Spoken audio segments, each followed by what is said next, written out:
Oh. You know what I should have done? Ha. Oops. You know what I had that open in the background. Ha. All right. Welcome, ladies and gentlemen, and everyone in between, to our very first session of Vampire the Masquerade: Arkham by Night. I don't have a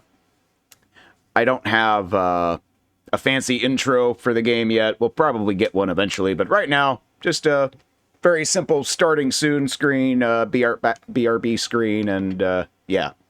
Anyway, so for those who don't know what's going on, I've been talking about this for a very long time, as I've been wanting to run a custom Vampire the Masquerade game set in Arkham, Massachusetts. Anybody who's familiar with the stuff that I like, H.P. Lovecraft, Call of Cthulhu, stuff like that, you probably know what Arkham, Massachusetts is. So what this is this is a Vampire the Masquerade game set in Arkham. I'm not using the Storyteller system. I've never been a big fan of the Storyteller system, and since this is my game and I'm running it, I am doing what I normally do when I run games, and I am using GURPS. I am specifically using a very streamlined version of GURPS Lite. So the game mechanics will be a little simpler. We want to focus more on the story, in other words, as opposed to getting bogged down with mechanics and rules and, well, what does this dot do? What does that dot do? All that fun stuff. So this is going to be a very story-centric game. Oh, and before I forget, I have a little playlist so that it's not dead silent. We have a little bit of background music ambience, which is basically the two discs, the two albums for Bloodlines. Because Rick Schaefer's cool and lets people use that music, so yay. But anyway, let's go ahead and get introductions out of the way. For those who don't know me, my name is the GrumpyOldNord. You are in my channel, the Mead Hall. We mostly play Star Trek Online and other stuff here, but like I said, I've been wanting to do a vampire game for quite a while, and I figured what better place to do it than here. So that is what we will be doing tonight, is some Vampire the Masquerade. We are also joined by HippieJohn, who will be playing the Tremere neonate Bradley Anderson. Say hello, Hippie. Hello, Hippie. God damn it. Hi, everybody.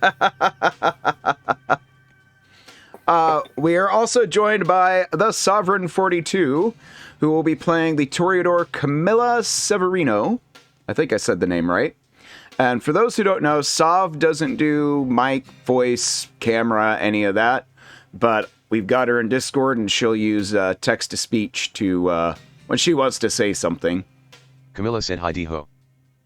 There you go. Camilla said hi-de-ho. And then we're also supposed to be joined by Victoria Thalen, who's playing Elizibeth Dawson, another Toreador. But she seems to be distracted doing something else right now. So, yay for players not showing up. Woo! I'm sure she'll realize we're live because I've pinged her a couple of times in the Discord, and she knows we were going live tonight, so I'm not sure what's going on there. Hopefully everything's okay. So hopefully she pokes in and joins us eventually. But anyway, excuse me, what do you say we get started? Alright, so to preface our little beginning scene, the players are fairly new kindred. They're all neonates. Technically, they're all still fledglings. They've been studying with their sires to learn what it means to be kindred, to what it means to be a part of Camarilla society. And we are beginning with we'll start with Bradley. I think Bradley. I should preface this. We've done a lot of pre-game setup, a lot of discussing backstory and everything, but anybody who knows me knows my memory is absolute crap, so I am going to be asking them to remind me multiple times things that I should already know. So we're going to start with Bradley, and if I remember correctly, his sire's name was Clyde. It was. Indeed. You introduced him to me as a student who attended some of the lectures. Bradley is a research scientist. He's not a professor, but he does occasionally do lectures for the university in order to essentially pay for time in their library. And I met this history student, is how you described him. Okay. You said awkward but attractive. All right. So, obviously, this is post your embrace, and being that you're a Tremere and you've been basically living in the Chantry, which is located on campus. It's actually one of the older fraternity houses, although the actual fraternity is just a cover for the local Tremere. That's awesome. And they're one of the old school like academic fraternities, not the jocks and the beer drinkers and all that. It's what a fraternity is supposed to be, because of course it's part of the Tremere clan. Most of the fraternity, does not know anything about what they actually are. A few of them are ghouls and otherwise retainers to various Tremere. You have, being a professor, have this odd situation in that you're not a student, so you don't really fit into the fraternity the way that, that would normally work. But it does give you... Many of them do. But it does give you the advantage that many of your students are a member of the fraternity, and you are now... what's the term I'm looking for? It's... advisor. Yeah, kind of like adjacent, fraternity adjacent. So you have your own little part of the building. And what's that? Do they need to have a faculty advisor? Yeah, they probably have a few, and you're probably the most recent one. I think that fits perfectly. Awesome. So you have been doing your research, doing your study, and you get a message. It's not even a call. It goes straight to voicemail from your sire, telling you that tonight is the night and that your presence has been requested. You are to be presented to the prince. Does it give me a location? Indeed. Or do I know the location? Indeed it does. Oh, hey, Ed. Academic faculty advisor or sponsor. Yeah, something like that. Actually, as a matter of fact, it does. And this you find interesting. The location that you were given is the dean's office for the university. Ah. Now, well, I'm not going to dress special because I don't have anything but sweaters. I imagine I look, really weird around a bunch of frat boys because I wear sweaters and like button-down shirts, and I constantly have all kinds of new books. I've taken every book in the library and read at least a line from it. Okay. Yeah, no, you don't stand out. Like I said, it's an academic fraternity, so don't think you're typical frat boys. So they're mostly wearing button-downs and Oxfords and stuff like that. So you probably blend in just well. Okay, cool. So, like I said, you get a voicemail from your sire telling you that your presence has been requested, for you are to be presented to the prince tonight.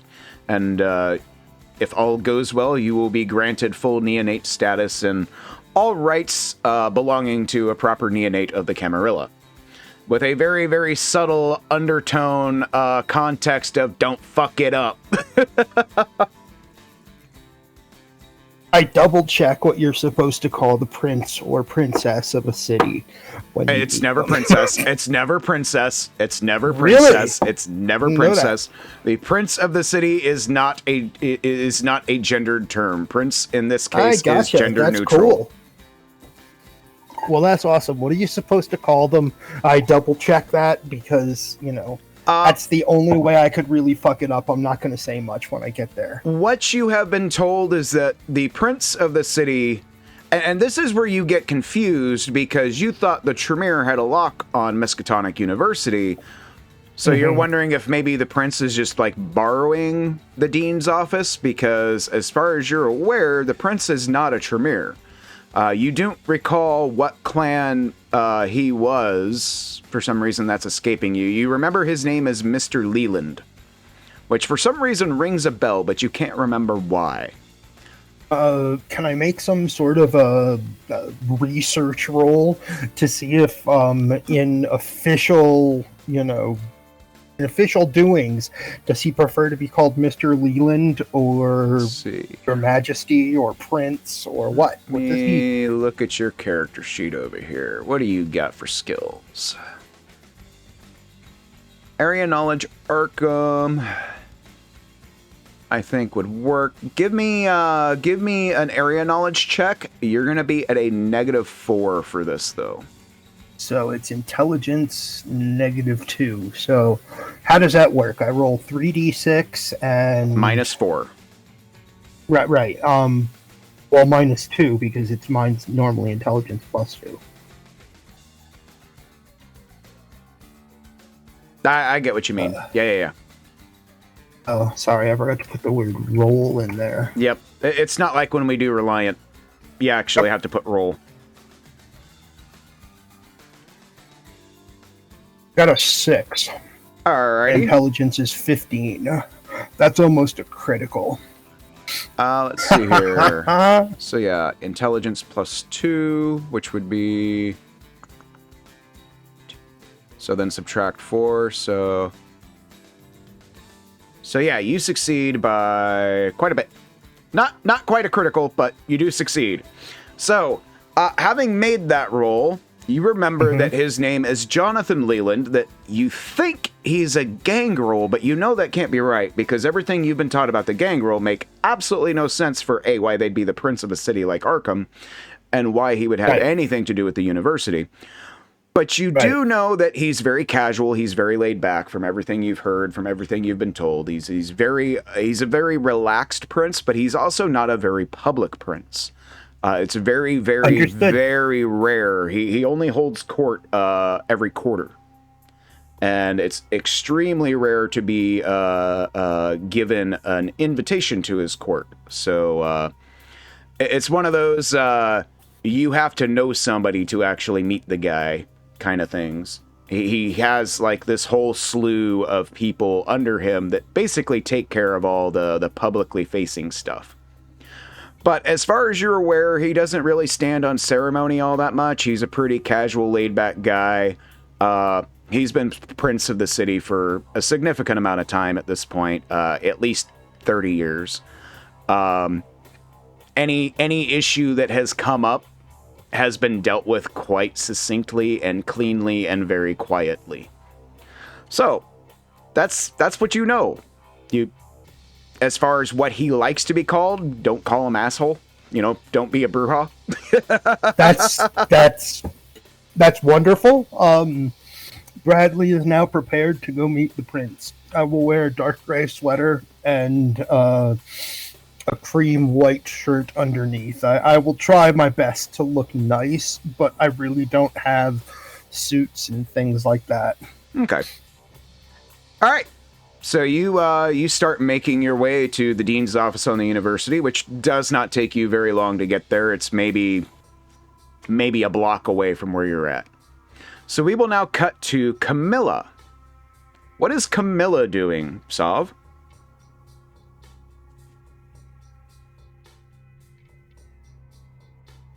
What does and just for sake of placement, we will say this is early spring. Year doesn't really matter. It's modern day, so we can say it's 2021. But we'll say it's early spring, like maybe April, May, something like that.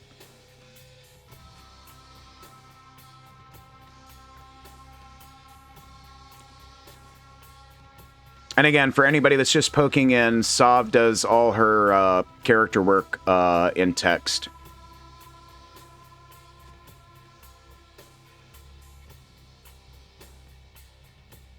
Which is why we have the game chat for Discord right there on screen.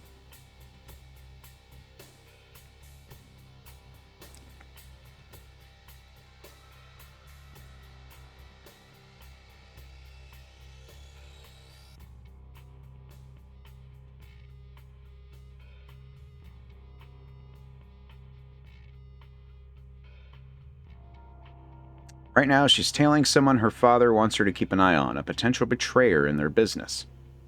All right. So, for those who don't know, Sov's character's backstory, Camilla's backstory, is that her father is he's basically a higher up in the local mob. And if I remember correctly, his daughter kind of found out about it and kind of muscled her way in to start working for him, whether he wanted her to or not, if I remember correctly. So, all right. So she's out in the street. Her sire is very lenient with her.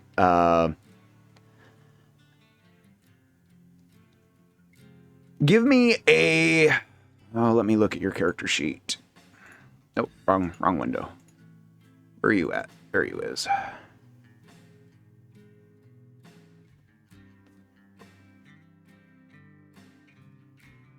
Give me a stealth check. Which for you is +3.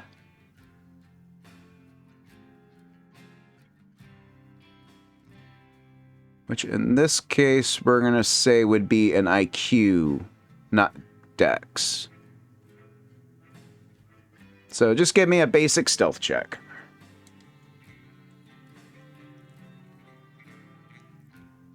So you want to roll under a 19, which shouldn't be too difficult.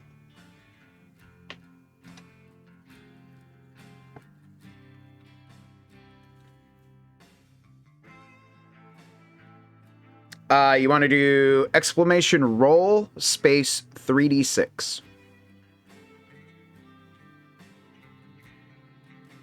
All right, 10. So you succeed by 9. If you'd rolled one lower, that would have been a crit. All right. So you are tailing this guy pretty well. You're watching what he's doing, what he's got going on, and so far he's not really giving you any signs of what it is you're looking for, but you're definitely getting a vibe for the fact that he's got lots of potential. He's got lots of room to be, skimming the cut and various other things. As you're following him, your phone rings. I'm assuming you have it on silent. I can be a dick DM, but in this case, no. I'm going to assume your phone is on silent. And when you go to check it, it is a call from your sire, who I cannot remember the name we came up with for your sire. Do you recall? Because I do not.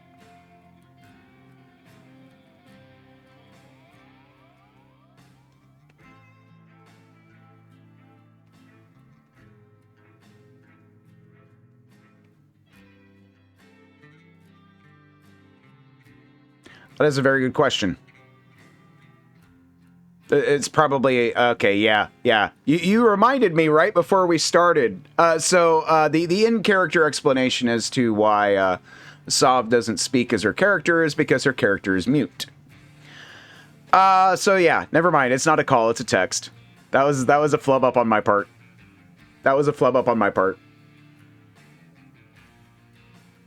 It's a priority text message.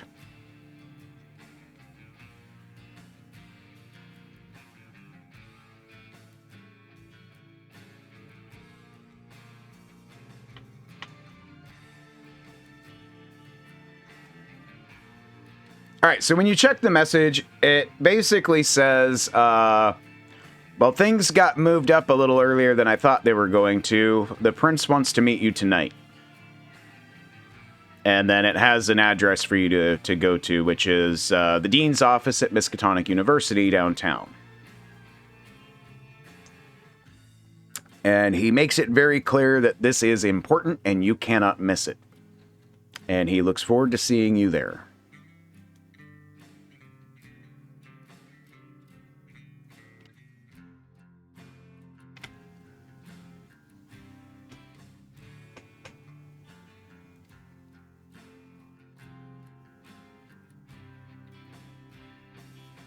I am actually going to go poke Victoria because she should be here.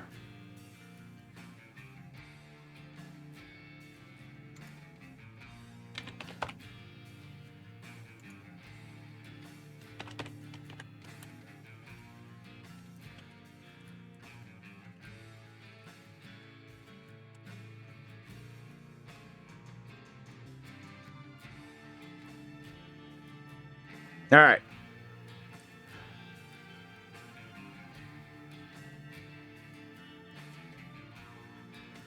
All right. So she starts making her way. I'm very curious where Victoria is because she should be here.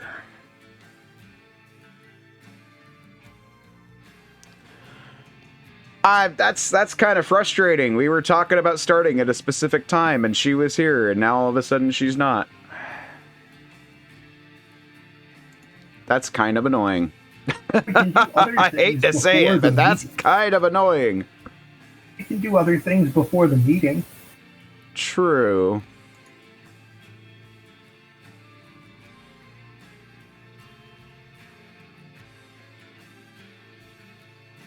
Screw it. You know what? If she doesn't want to be here, she doesn't have to be here. All right. Hey, Suki, how you doing? All right. Hi, Suki.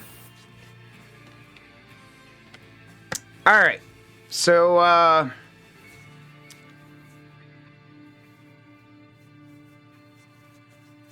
let me think here.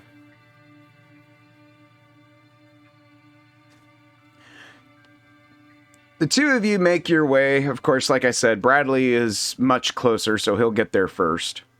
He enters the building that the dean's office is in, and he notices that, you know, for it being, you know, fairly late at night, it's probably, well, not fairly late. We'll say it's probably about 9:30 p.m. by the time he gets there. Late. Yeah. That's pretty late for a dean's office. It was about 9:30 p.m. There's quite a few people there. And a few of them you recognize. You recognize a number of the Tremere that you've met. Great. And there's a number of other people that you might have seen once or twice just in passing. Probably didn't even realize that they were kindred. But if they're here now, and judging the faces that you do recognize, okay, there's quite a few kindred here. And it's kind of a laid-back, relaxed atmosphere. People are sitting, idling, talking. There's some guy in a leather jacket outside smoking a cigarette, bitching about how they told him he had to smoke outside. Your first thought was, wait, why would a vampire smoke? Is he a vampire? I don't know if he's a vampire or not. I'm confused. And you recognize, like I said, you recognize a few people from the Chantry, from the frat house. And one of them recognizes you, sees you, calls you over, waves you over. And assuming you go over, he says, hey, where's Clyde? I haven't seen him yet. I'm unaware. He sent me a text message, or rather, it was a voicemail. One voicemail with an address and a word that I should be here. I've worn my best sweater. The guy nods. We'll call him Greg. Greg nods, kind of gives a patronizing smile, and says, "I see you did. Well, don't wander off too far because, a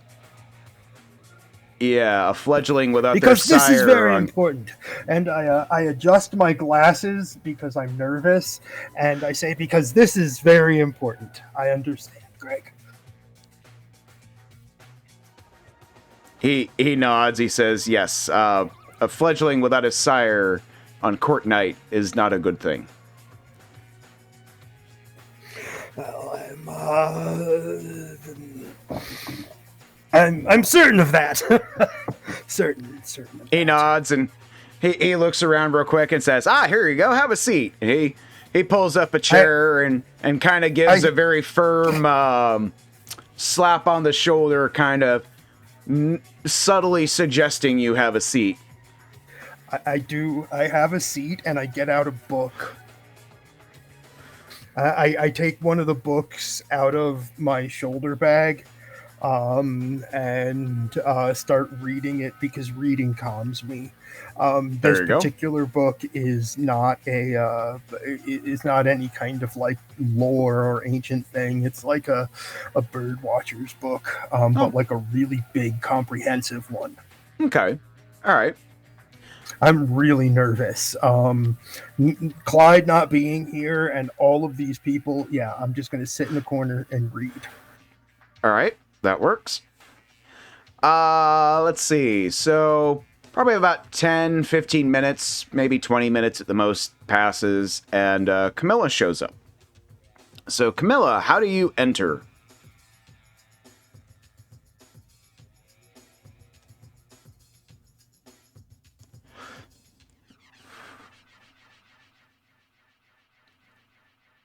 Camilla is typing.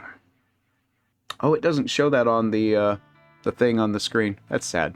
I wish it did. That's okay though.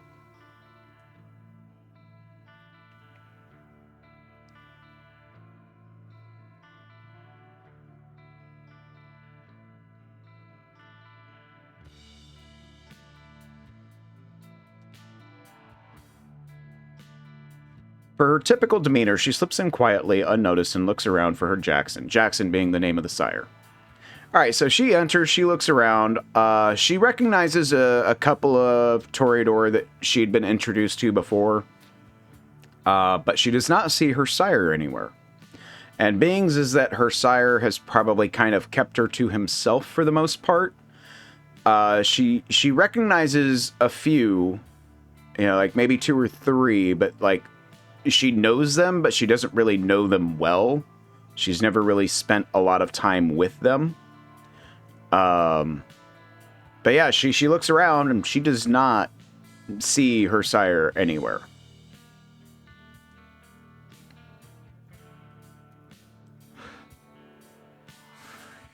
I'll say after a few minutes of looking around, trying to figure out what's going on, one of the Toreador sees her and recognizes her.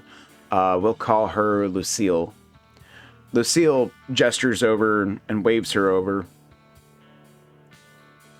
And we'll say Camilla knows a little bit about Lucille. Lucille is an ancilla, meaning she's been around for about 100 years or so. She's not an elder, but she's not a neonate either. She's proven herself. And she knows that Jackson has a bit of respect for her. He's never said anything bad about her. But he's never really like gone out of his way to say, oh yeah, she's a good one. You want to be her friend or anything like that, which is something he has said about a few.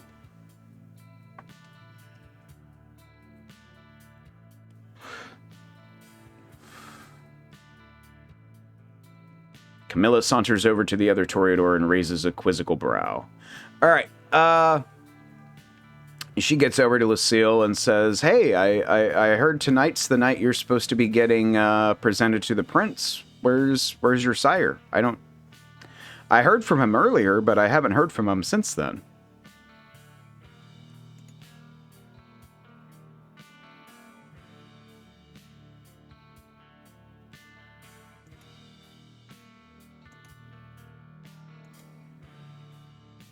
Oh, there we go.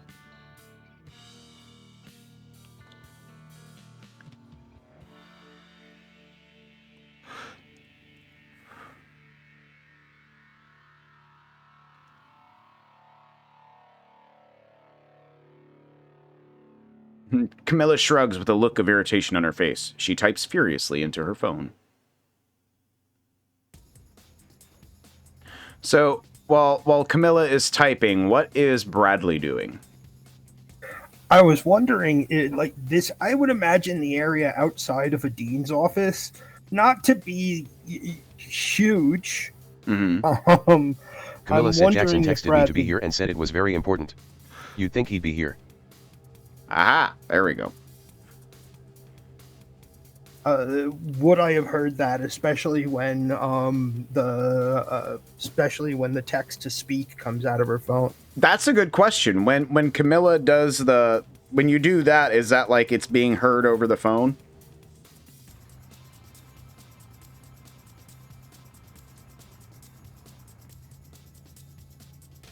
Or is it just she's typing in and then showing it to the person she's talking to? Okay. So, yeah, I'd say, you know, it's close enough. You probably didn't make out every word, but you definitely heard something about, you know, very important. You'd think he'd be here. Piques my interest. I put the book away. And very nervously. I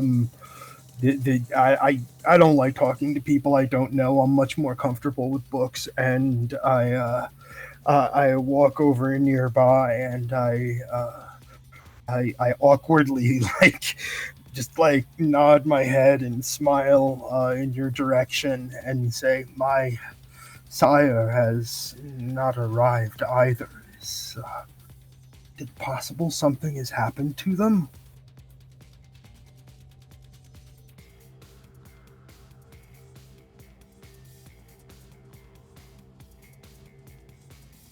Camilla starts typing into her phone.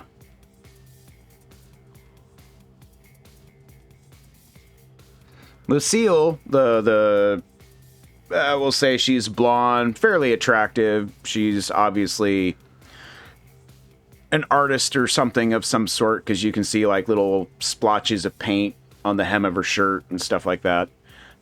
She just kind of eyes this Tremere fledgling, kind of like, what's this guy up to kind of look on her face. Camilla said, "You never know.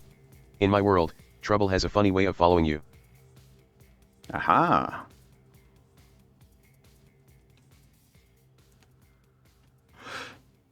So what does Bradley say or do with that? Bradley tries to look reassuringly, but he's nervous, he's awkward, and just tries to give this older Toreador respect and show that I'm not planning anything. I was just and then I say, "I'm just terribly curious. Two fledglings to be presented to the prince of the city, and neither of our sires have shown. I sense trouble."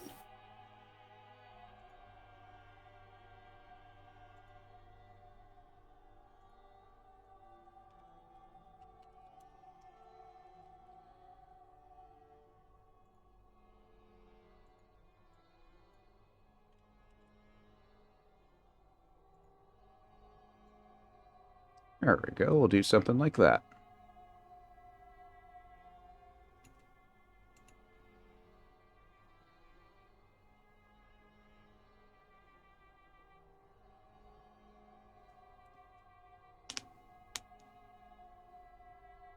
Oh, except that didn't do what I wanted it to do. Where's that at?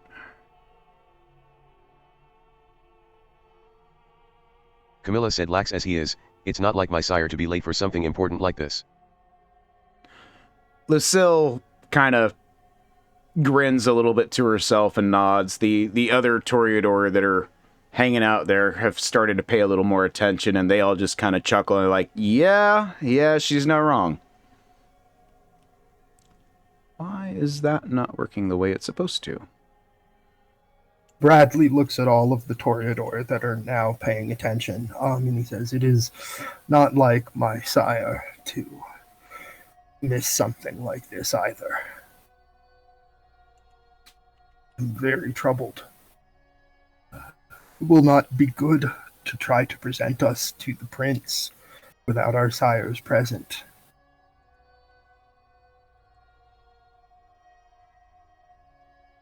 Not be good at all." And he looks down.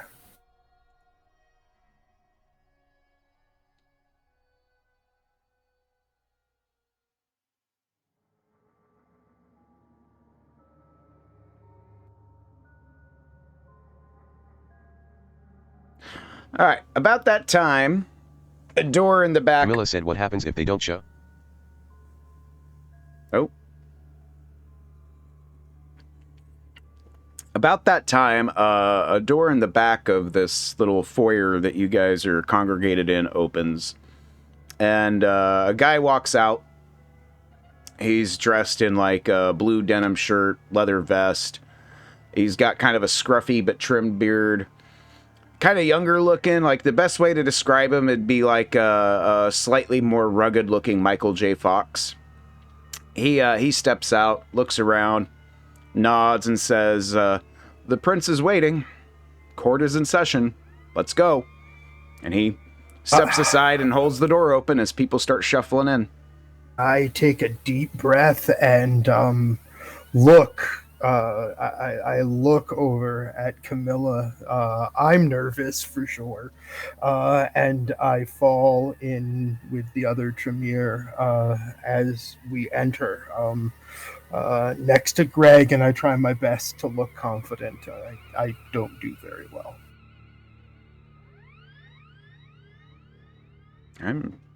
Camilla enters with her typical confidence. All right. So everybody shuffles in, and the room that you were let in, the dean's office, is actually quite large. And there's probably about 20, somewhere between 20 and 30 people crowded into this room, but the room is large enough that there's room enough for everybody. And there's chairs for everyone to sit. And sitting behind the desk is a man that you have seen before, Bradley, and you recognize him now that you're putting two and two together. This is the actual dean of the university, Jonathan Leyland, who you never realized until now was a kindred. He's an older-looking gentleman, looks to be in his maybe 50s or 60s. Steel gray hair,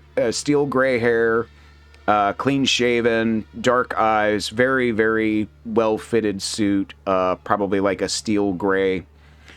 And he's simply sitting there, and he's looking over what looks to be like a little notebook or something. And he occasionally looks up as people are walking in and goes back to flipping the pages of the notebook in his hand. And once everybody enters and sits, the guy that had told you all to come in, he shuts the door and stands next to it. You get that this guy must be some kind of, security type person for the prince. And after a while, the room comes to a hush. The prince looks up and says, "I believe there are a few kindred to be presented to me tonight, correct? Where are the sires who wish to do the presenting?" At which point, all eyes turn to both Camilla and Bradley. And you have no idea where your sires are.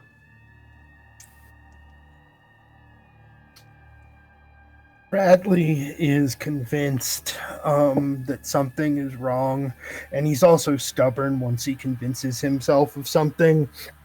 So he waits a good long moment for anyone else to speak, but he thinks something is wrong. Do any of the older Toreador or any of the older Tremere say anything? Everyone's just kind of looking. So everybody looks at the two of us. There's definitely an uncomfortable, a very palpable, uncomfortable silence in the room, as this is a bit unusual. That just heightens my anxiety, and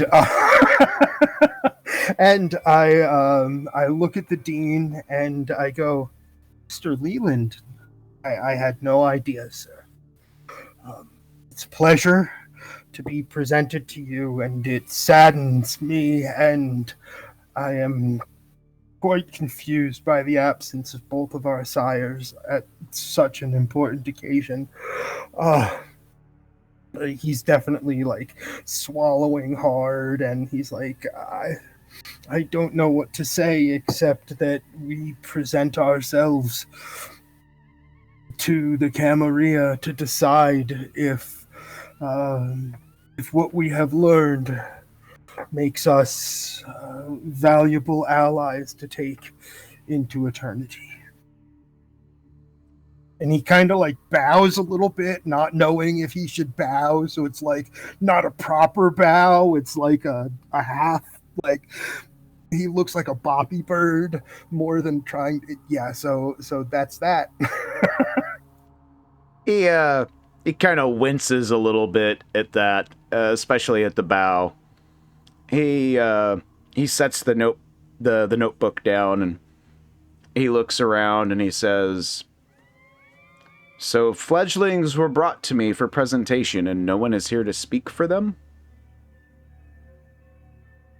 I see. You, and who's the others? He looks around. I look over at Camilla. You? Are you the other one? Step up. Step forward, please. I was told there were to be 3. I do what he says. And yet I only see 2 and no sires. This is a bit unusual. All right. He kicks back a little bit. Tell me who you are. We'll start with you, Mr. Voracious One. Or, not voracious. Voquacious One. My name's Bradley. I'm a researcher. I have done some lectures here at the university.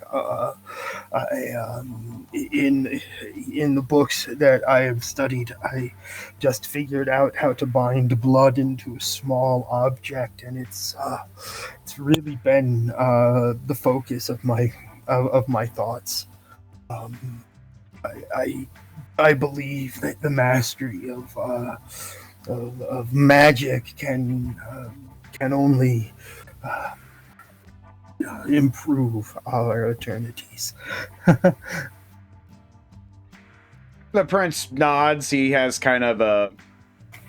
I don't know how to describe it. He has a very almost playful grin on his face as he nods. He says, "I see. And you, what is your name?" And he points at Camilla.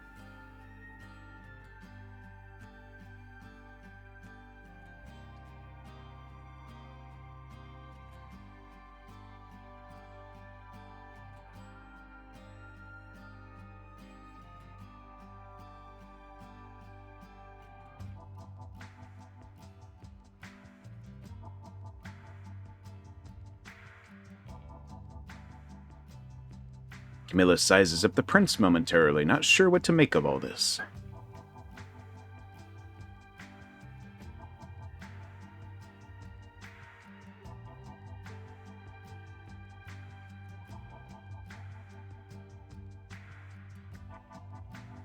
He raises an eyebrow and says, "Anything?"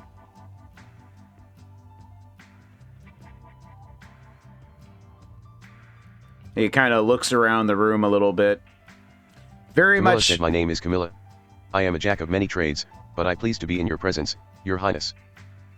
Highness. I like that. I like that.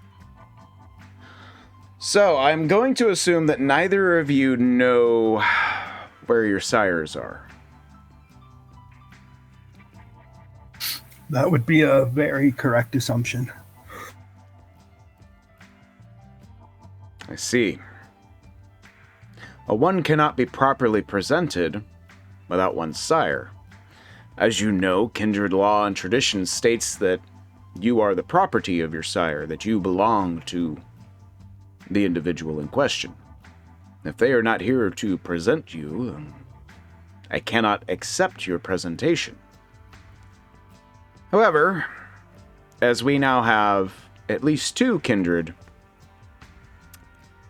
who have apparently gone missing... Camilla said, "It's not like my sire to miss this. I believe foul play is afoot." He nods. I'm going to do something a little unusual.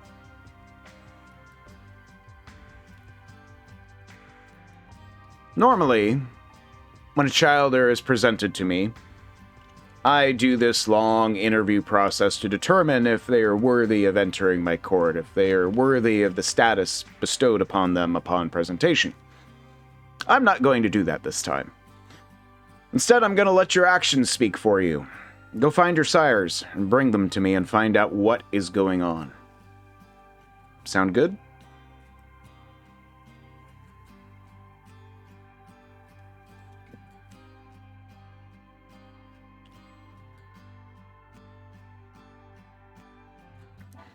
Let it be known to all kindred of the city.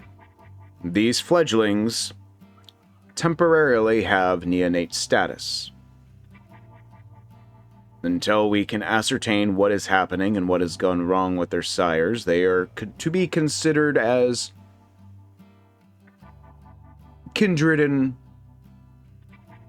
all upstanding and good merit and so forth and so on.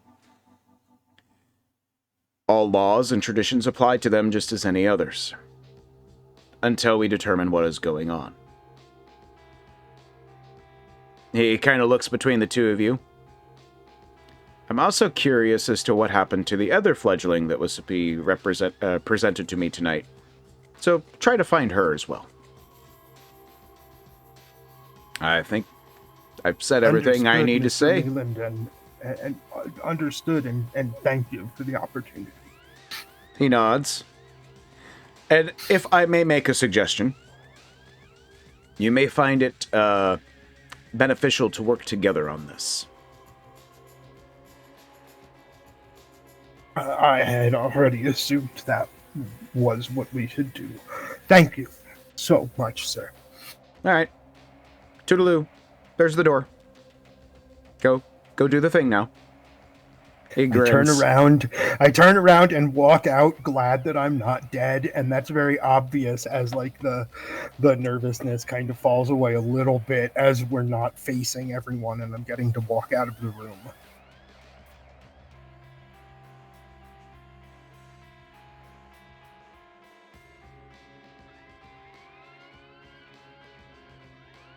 Camilla saunters out gracefully. So, the two of you are now alone in the foyer as the guy by the door opens it for you and just kind of nods to you as you exit, and then shuts the door behind you as you leave, and you are now alone in the foyer of the dean's office, with not a clue as to where to go or what to do, but you know you're supposed to find your sires.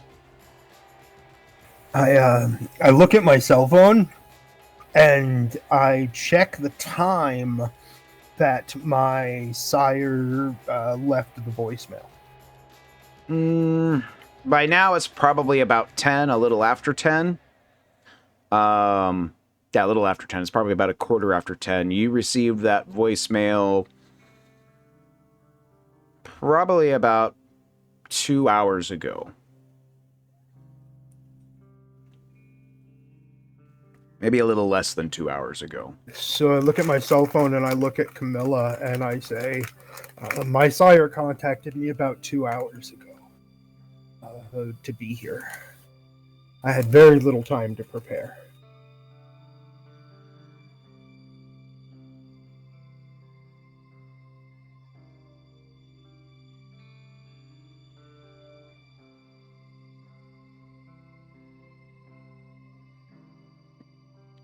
Waiting for Camilla's response.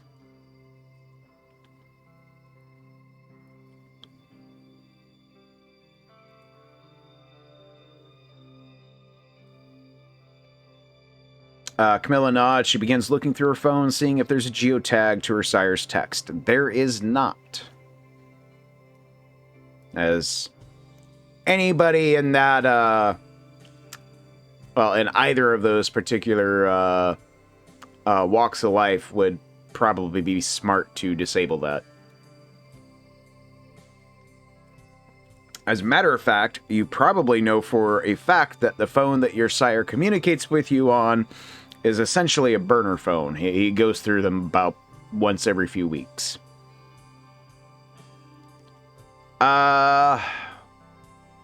So Bradley knows where his sire lives because his sire lives in the fraternity that he has been staying in.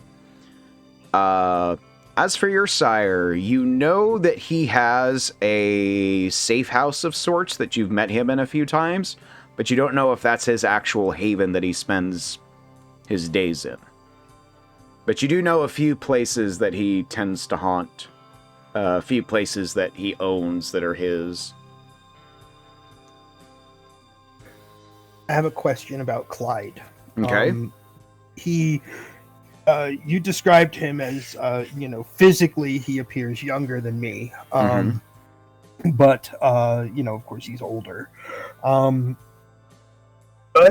Because he's young and uses a college as a front, does he have a social media presence at all? That is a good question. Odd or even? Odd. He does not. Oh, he does not. He's a smart vampire.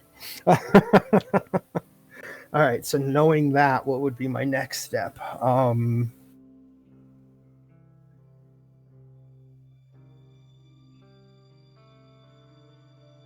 No idea where the voicemail or the text message came from. Camilla said, where does your sire reside?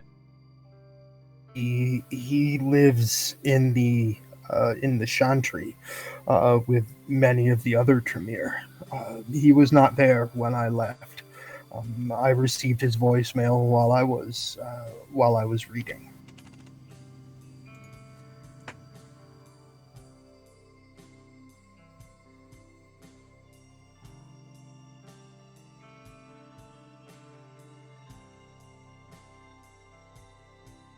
I have a look-see at... Camilla said, does he have anywhere he tends to go frequently? I try to think, does he?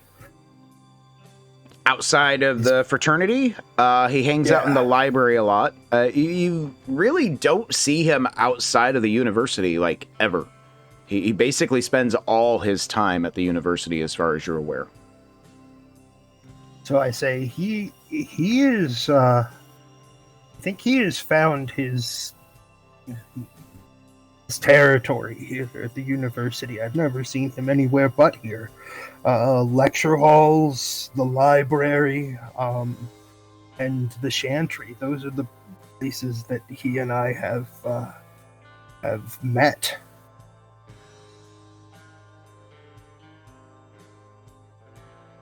Of course, I didn't know it was the Chantry at first.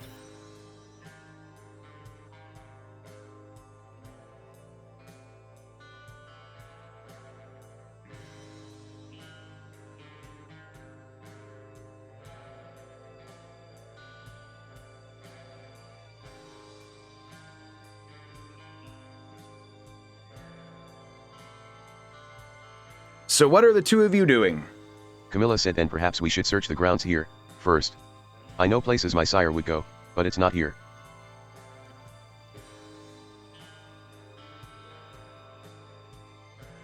Bradley will nod and put his cell phone away and say, it's true that we will not accomplish our task standing here in the lobby of the dean's office. And I shrug and start walking toward the stairs. All right. You guys exit the building and head out onto the campus grounds. You notice that the guy in the leather jacket that was smoking outside is still there.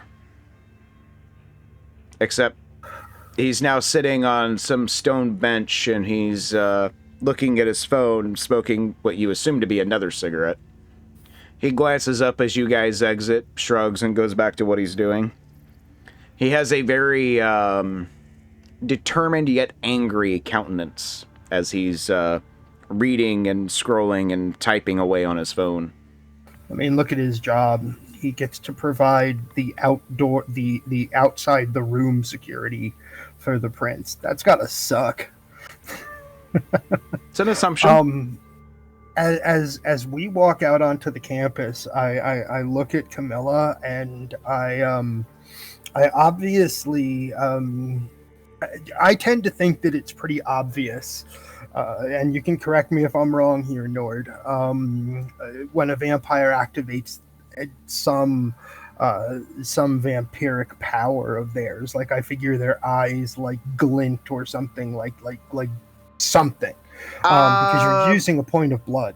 Actually, right? no. Most disciplines, there is no discernible, they're using vampiric powers kind of thing. Gotcha.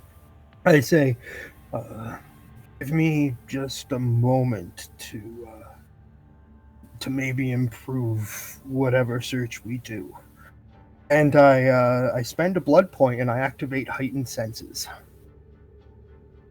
All right. What specifically are you looking for? Oops. I know that's a roll, right? Like I have to choose which sense I'm let me look it up. But I want to do that while we're looking for our sires. It makes sense to me that Heightened Senses would help if we're searching the grounds of the university. Know what I mean? No, indeed, I do. Is that animalism? I can't tell. Yes, that's animalism. I have to go down farther. Ah, there we go. Heightened Senses.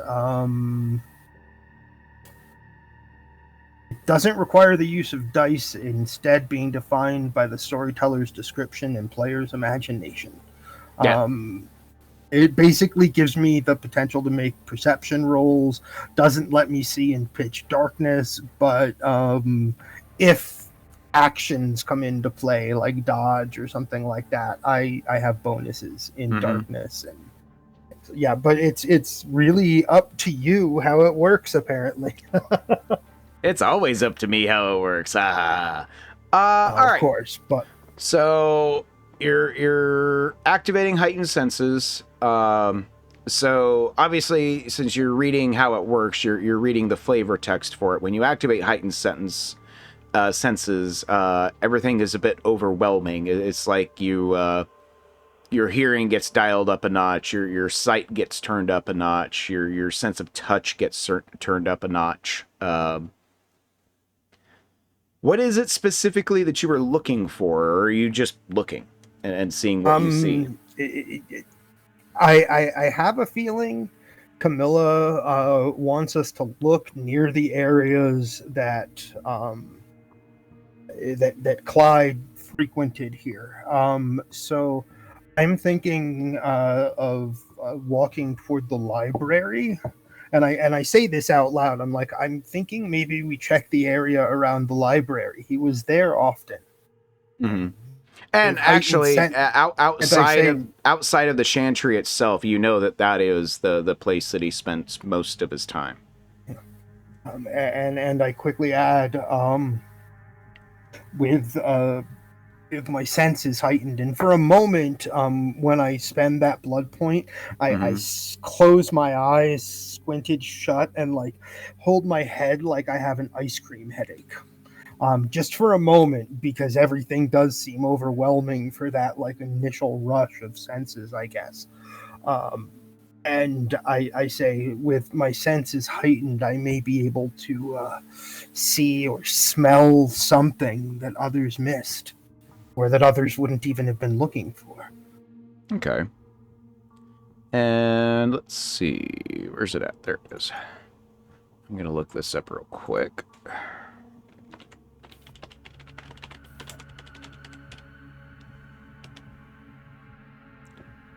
Let's see.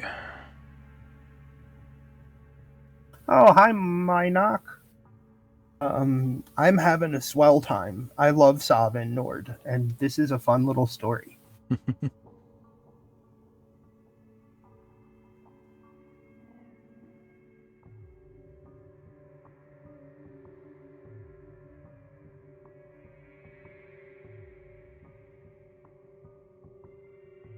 I agree with you, Drunken Heretic. I think it just means roll a perception check and get your bonuses. Trying to remember. I don't think Heightened Senses is one that requires a blood point. I always figure they all do, so I always just say that. There's most of them do not. Most of them do not. Okay, then I don't spend a blood point. A few that do. And it will specify when it requires one.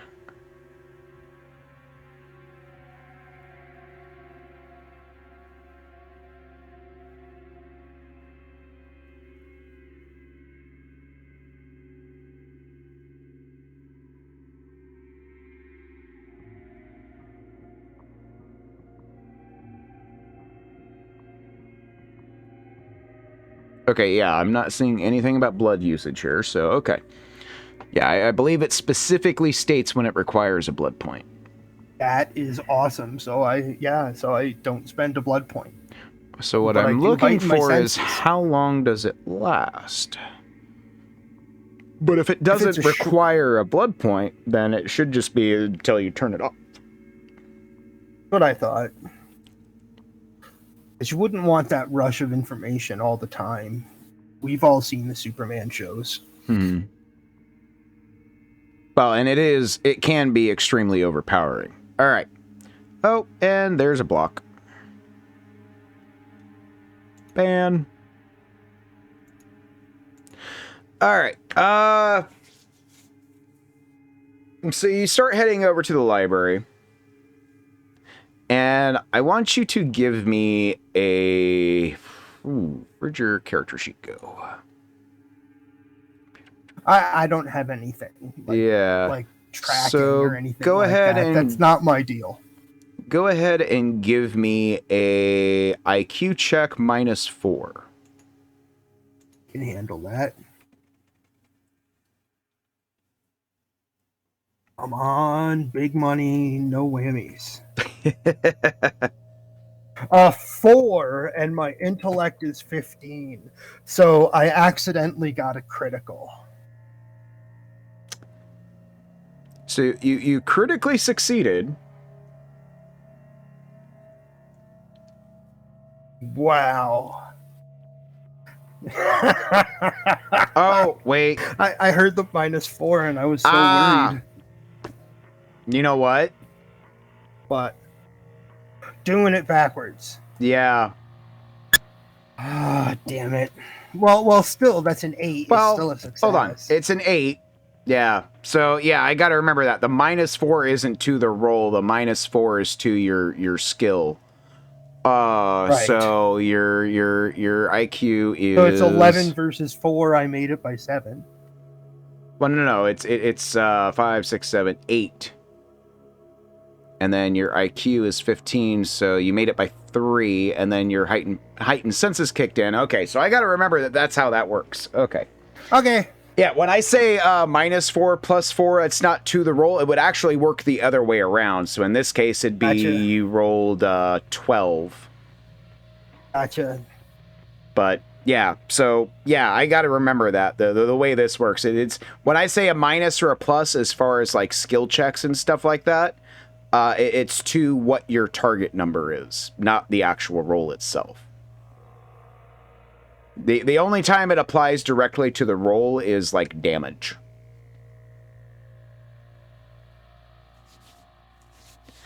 All right.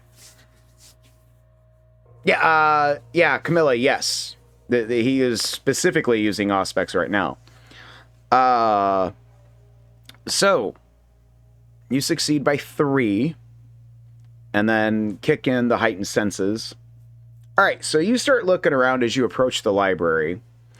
And as you approach the library, you notice a couple of things. First off, you notice that the door to the library shows signs of breaking and entering. Signs of, it looks like somebody broke the door open to get past the lock, but then tidied it up to make it look like it hadn't happened. But with your heightened senses, you can see that what happened. You see the scratch marks. You see that the actual lock mechanism, it doesn't quite match up to what it's supposed to. So you can very much see that somebody broke into the library from outside and then tried to cover it up.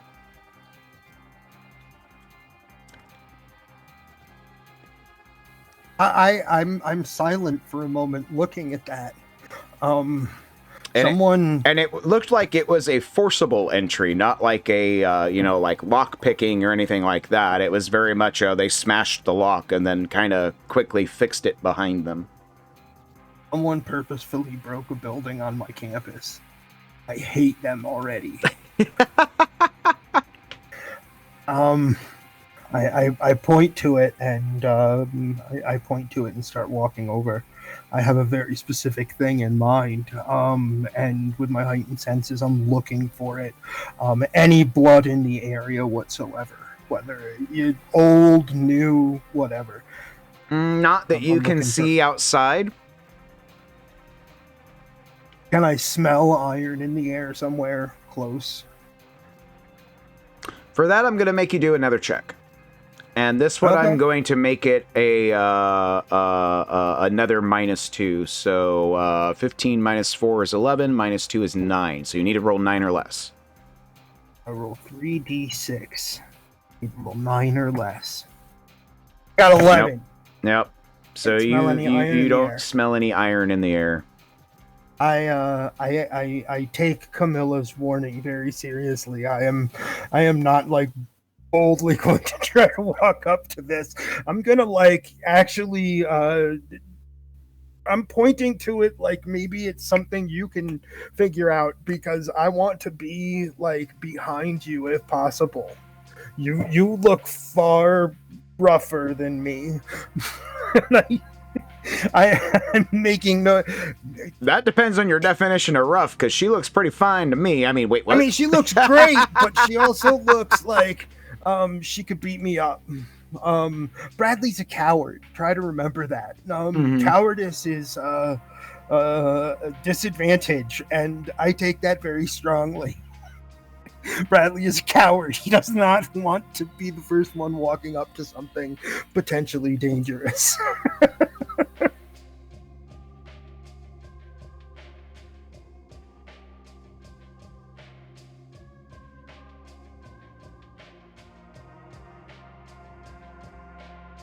Camilla is typing. We are waiting to see what Camilla says.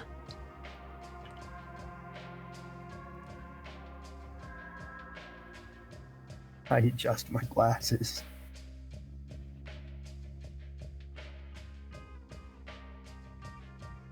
Camilla carefully pushes the door open slowly. She reaches under her dress and pulls a pistol from her thigh. All right. I startle a little at the sight of a pistol. I'm like, oh, are you sure it's going to require firearms? Quick question: Has Camilla activated? Excuse me. Has Camilla activated heightened senses?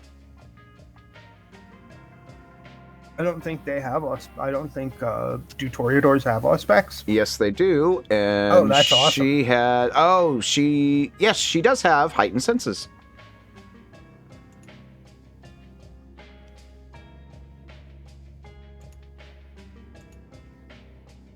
Cool. So now we'll both have heightened senses active. I've got to set my my PDF reader. Oh, wait, never mind. I'm an idiot. It's right there. Okay. Herpaderp. All right.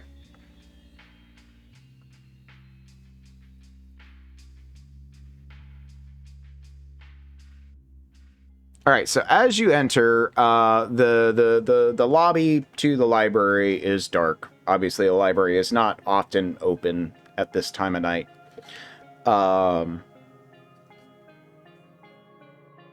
You both get a very uneasy feeling entering the library. Like something is off, something is wrong. You can't put your finger on it. Bradley, having heightened senses up, is getting more of it than Camilla, but Camilla detects it as well. Something is off. Something is wrong. Is it? By the way, Camilla typed in that she was activating heightened senses also. Mm-hmm. I try to focus on whether something sounds wrong, or is there a light on somewhere that shouldn't be? It's not that. It's just a feeling. Like, you know that feeling like you can tell when somebody is looking at you? Like, there's no reason you should be able to know that somebody's looking at you, but you can feel it. It's kind of like that. So you're in the lobby of a library, so there's some, like, this isn't like the main part of the library, it's just the lobby to the library. There's The main door you guys just came through. There's a couple of side doors. There's a couple like cushioned benches, some water fountains. There's a bathroom to the left and the right.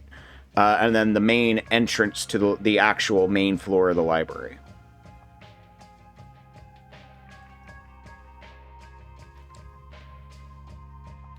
And everything is very posh, very, like the doors are like oak with, really nice engraving and windows. Like, this is an Ivy League school, and it looks like an Ivy League school. And this is the main library, so it's very nice.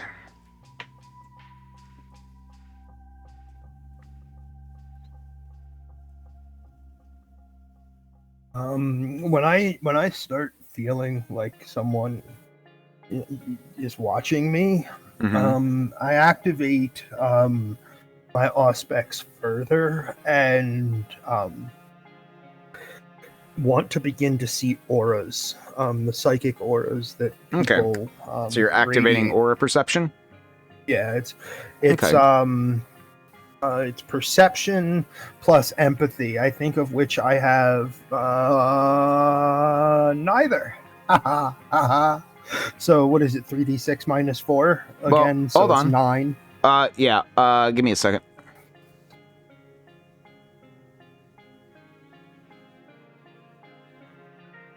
Yeah, because I streamlined the mechanics for the game. Empathy doesn't really play a role in this. Or actually, no. Yes, it is. Because what I did was instead of using the standard group sleight skills, so empathy is a skill. That's right. You don't have. So yeah, give me an IQ minus 4 check. So 11 or less. So it's 9 again. Oh no, it's 11. You're correct. Yeah. 13. Damn. I don't see anything but the two of us. Yeah. You see Camilla's aura. Camilla's aura is I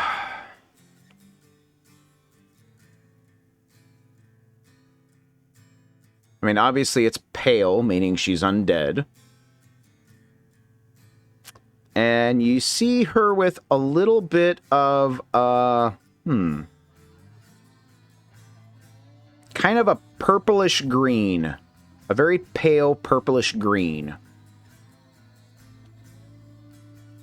Which tells you that she is aggressive and very intent on what she's doing. Yeah, I just read aggressive and distrustful. I'm like, yeah, that sounds right. All right, so she moves in further, throwing caution to the wind, and keeps her pistol pointed ahead. Are you still in the lobby, or have you entered the actual main hall of the library yet?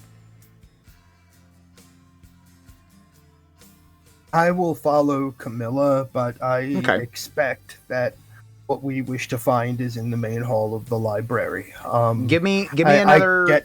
Go ahead. I was gonna say I get very quiet because I suspect that we don't want to be seen or heard if possible. All right. Give you another what check? Give me another perception check. IQ minus 4. 7. I made it by 4. And with your heightened senses, you notice that coming down the stairs from the second floor of the library, the main hall of the library, there is a little bit of blood. Blood. That's I point. It's maybe an hour old. I point in that direction and I say out loud, blood. Now I throw caution to the wind and start walking toward the blood.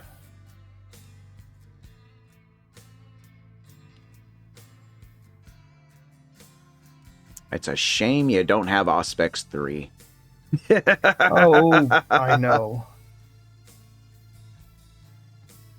But I do. There's a reason I asked for blood. Because I do have thaumaturgy, the path of blood 1, a taste of blood.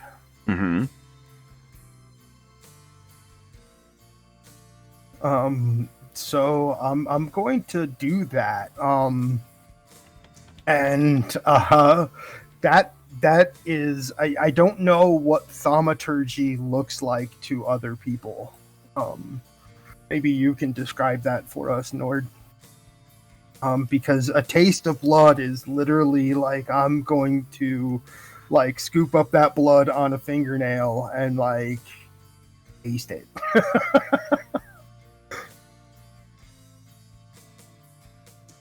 All right. Let's see. It's the first spell. I'm looking at it. Not spell, ritual. Or no. Well, no, rituals are different. Path, remember? path. It's the first path power. That's right. Yeah, it's the first path power. So I see those as like spells. That's what you're learning as spells, and then there's also rituals, which are more advanced spells.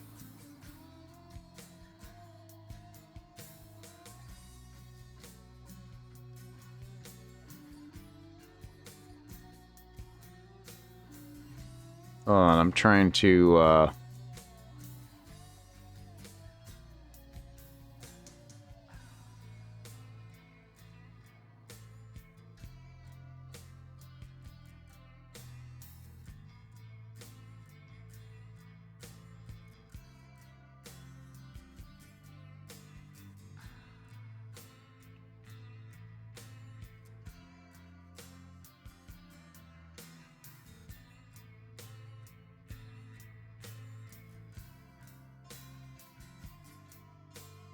Damn it, I can't remember what the roll is for this. I'm a dumbass and I know this. My guess, Nord, is it probably has to do with intellect. Occult. You have the skill. It's a specific skill. Yes, I have occult. So roll your occult. Okay, so I need 18 or less. Oh my goodness, that's a good roll. I like those odds. I critted. All right. So Bradley kneels down next to the blood and don't forget that Camilla is checking the stairs and seeing where the blood trail goes. Yep. Bradley kneels down next to the blood and he does this weird little mumbo jumbo, like, think God damn it, what's his name? Harry Dresden, you know, something like that. He just kind of does this weird, like, wave of his hand with some weird specific things, figuration, and then he puts a little bit of the blood to his lip and tastes it. And there's very much a feeling of like an electrical charge in the air when he does it. Like, when somebody sticks a fork in the outlet, I don't know if you've ever been in the room when somebody stuck a fork in the outlet, but you can feel it. Or like if you're really close to a thunderbolt, you can feel it. It's kind of like that. You're just like, oh, okay, what was that? And that may be why people don't trust Tremere. so Bradley does this, and he knows two things. First off, this is two sources of blood, and he recognizes one of them. It's his sire. One of them, I was going to say, is one of them Clyde? He does not recognize the other one. However, he's fairly certain it's a Toreador.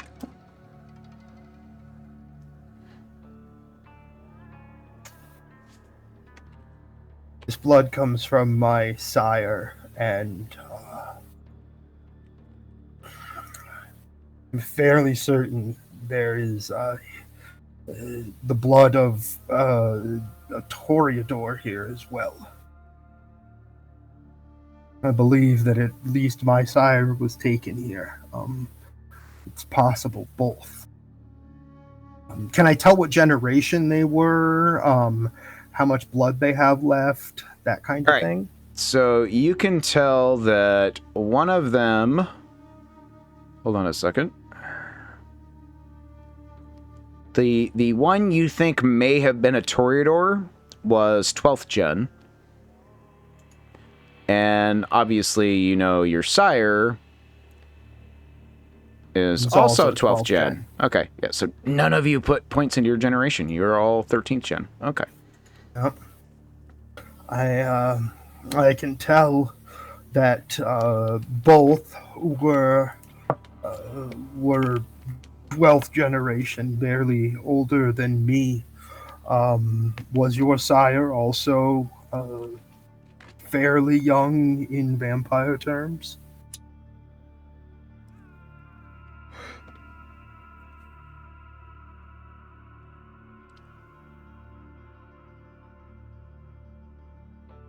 Yes, both your sires were they were not full and silly yet.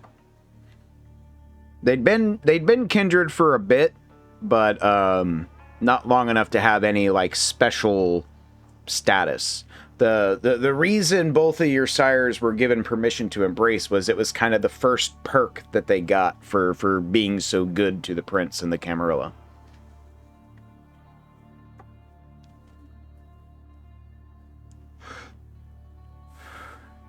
When Camilla nods yes,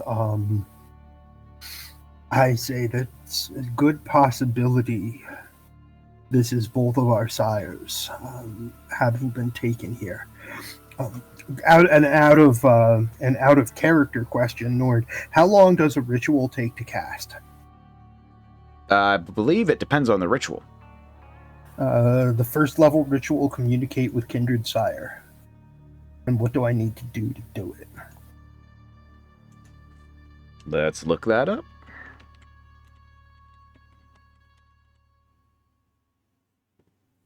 The caster must meditate for 30 minutes to create the connection. Conversation may be maintained for 10 minutes per success on the activation roll. Cult again. Okay. A Tremere may join minds with their sire, speaking telepathically with them over any distance. The communication may continue until the ritual expires or until either party ends the conversation. The caster must possess an item once owned by their sire for the ritual to work. I look at you, Camilla, and I say, I need to go to the Chantry and get something of Clyde's. If I do so, I will be able to hopefully communicate with him and maybe find out where they are, but I am out of ideas otherwise.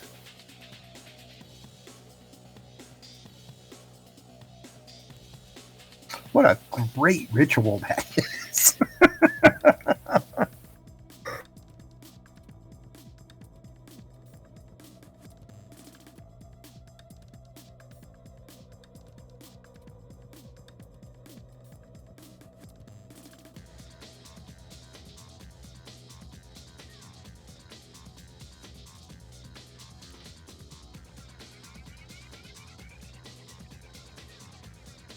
Waiting to see what Camilla says or does. I'm finding that in my mind, Bradley is she's typing stuff into her phone. So Bradley is very patient with when she's typing stuff into her phone. Okay, so she's waving me on, and I'm about to take her to a frat house. As I said, it is not your typical frat house. It is an academic fraternity. But still. All right, which is not that far from the library, by the way. It's no, literally... you said it took me like 10 minutes. Well, it took you like not even 10 minutes. I said it was about a block or two away from I said the dean's office was about a block or two away from the Chantry. The library is much closer. Oh, cool. So it takes us no time to get there. It's literally like one or two buildings over. Right on. So you get there. It's probably like 11. You still have your heightened senses on, right? No. You turned that off? Okay. Off. Yeah, give me... It did what I wanted it to. Give me a perception check, which for you is going to be negatives, intelligence -4, but for this one it's also going to be an additional -4. So Give me an intelligence check, -8. So in order for you to succeed, you need to I get... need a 7. Yep. I got a 14. I don't succeed. All right. So you do not notice it. All right. So you get to the Chantry. You get to Does Camilla get the a fraternity. perception check? Um... If it happens on the way to the Chantry? That's a good question. Let me, yeah, I'll let her have one. But it will be at -4, so let me have a look-see at your character sheet. Skills. You actually get to roll a streetwise -4 for this. Oh, that's even cooler. So let's see. Streetwise -4 would be 12, and you rolled a 9, so you made it by 3. All right.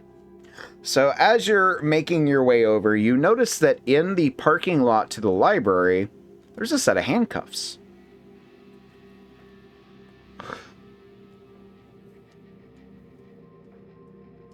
And they appear to be broken.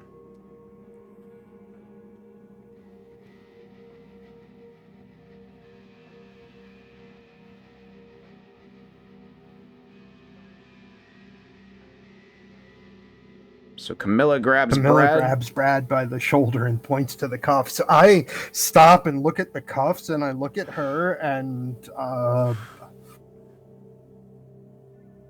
what can break cuffs like that? Besides one of us. Well, and you notice that they are they're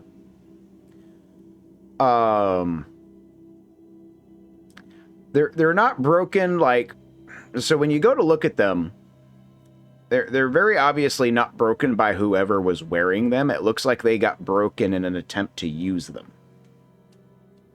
And when they broke, they probably got discarded. Okay, so then I would say someone was certainly focused on, I feel, the very least, capturing my sire here, and I really think it was both. This could be very dangerous. I do not like dangerous. And I start getting nervous, and I'm like holding my book bag that's like over my shoulder, like clutching it because reading calms me. And I'm walking toward this academic frat house, which, you know, you probably just now realize is the Tremere Chantry. All right, so as you enter the fraternity, there's obviously a doorman. He's an older gentleman, but still, he looks like he was probably like a heavy former boxer. Still very big, still very intimidating looking, but you know, he's probably in his 40s or 50s. He nods at Bradley. Bradley knows him well. He's the ghoul that is stationed, one of the ghouls that is stationed at the door. There's a few others. They kind of rotate. He kind of looks at Camilla and just kind of glances to Bradley and says, "Bringing a guest tonight, sir."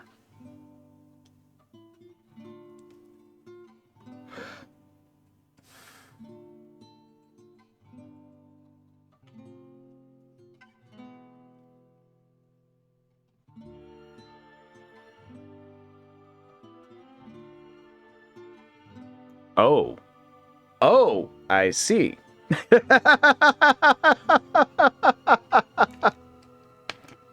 I think, did we lose Bradley?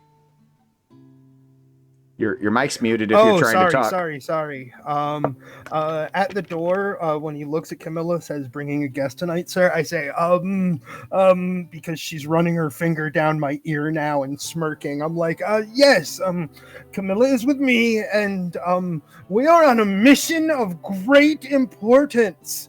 And I walk into the house all nervous and start going right to Clyde's room.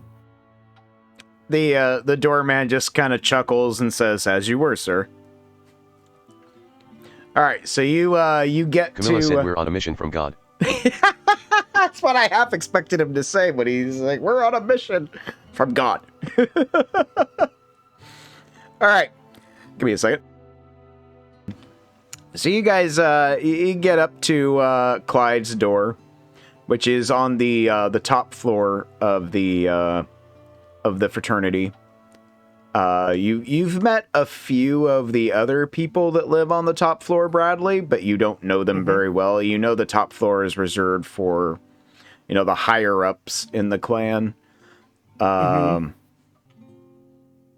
And you get there, and it's, like, dead silent. Like, nobody is there. There's nobody walking around. You're not even hearing the usual, shuffle of papers, soft murmuring as people are studying together. It is just dead silent up here.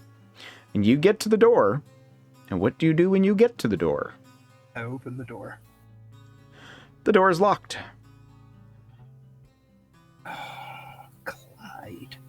Locking the door. And I look at Camilla and I say, do you know how to pick locks? I don't know how to pick locks. And I don't want to break my friend's door.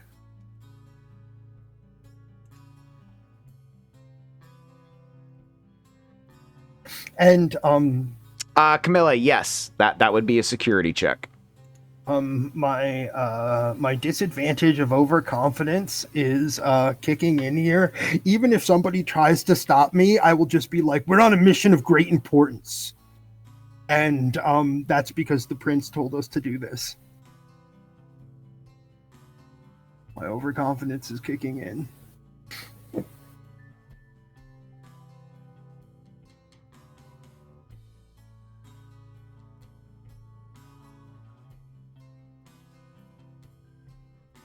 All right. It seems to be a fairly standard lock. Nothing fancy about it. No difficulty modifier, so just give me a security check.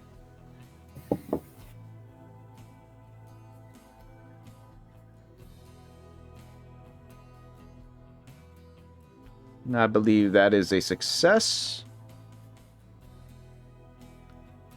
Aha! That is a success by 4. All right.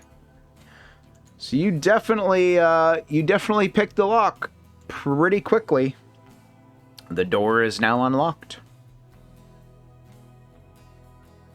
I look into the room. I'm not planning on rummaging through Clyde's room. Okay. I just look for something that I know he considers his. Like a ring or a hairbrush or a toothbrush even. Like whatever it is that someone considers, this is mine. And that's what I'm just going to grab something really quickly, nod at Camilla, and back out of the room. Okay. What does Camilla do? Does Camilla do anything extra while she's in the room?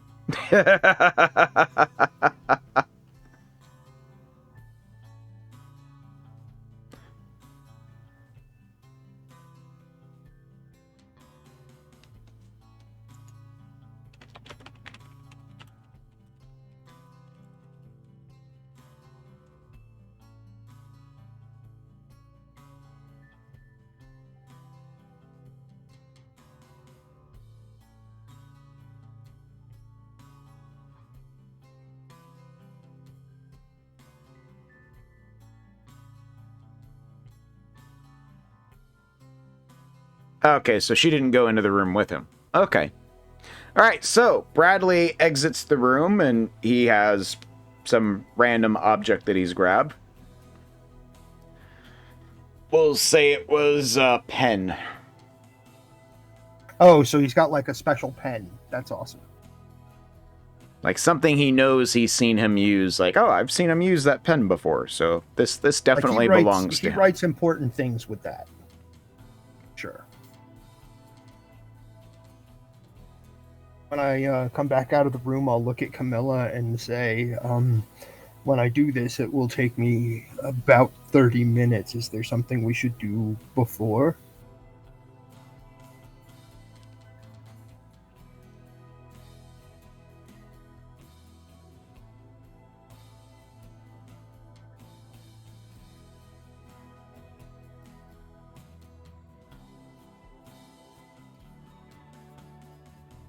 Camilla nods. So what is the thing they should do Camilla before? said I'll keep an eye out. There we go. So where are you heading? What are you doing? I completely. I say my room is this way, and I walk toward my room. There you go. And I set up a couple of objects that that help focus me. Like I put a book out on the floor, and I put my ring out on the floor, and then I put Clyde's pen in the center, and begin ritual magic, which I imagine involves chanting and moving my hands through the air, and like little like magic probably follows my hands as I cast a ritual spell. Sounds about right. It's going to take 30 minutes. All right. So 30 minutes pass. Give me a thaumaturgy roll. I love that 18. Feel confident. Don't hate me, dice. 12. I make it by 6. So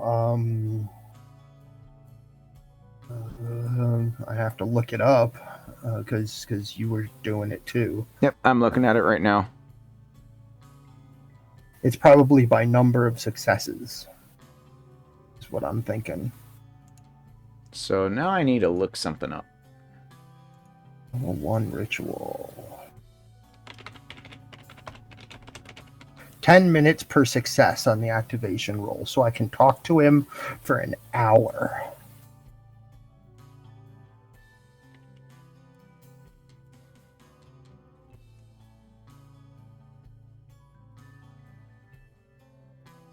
I need to look at something real quick. Okay. Oh, and you do have to spend a blood point for thaumaturgy. Absolutely happy to do so. I am down to 9 blood points. Actually 8, because remember you did Taste of Blood earlier. Oh, that takes a blood point also? Awesome. So Thaumaturgy. Thaumaturgy always requires a blood point. That's awesome. I'm down to 8.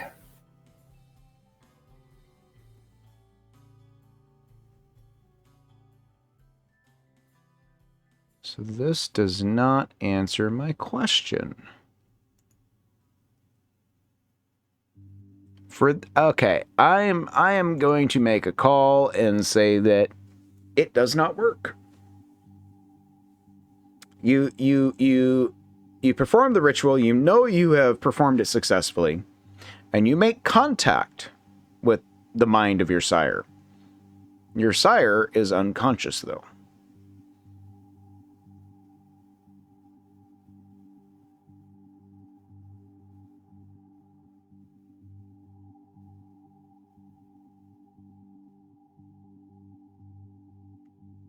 Bet you weren't expecting that, were you? Oh, your mic's muted again.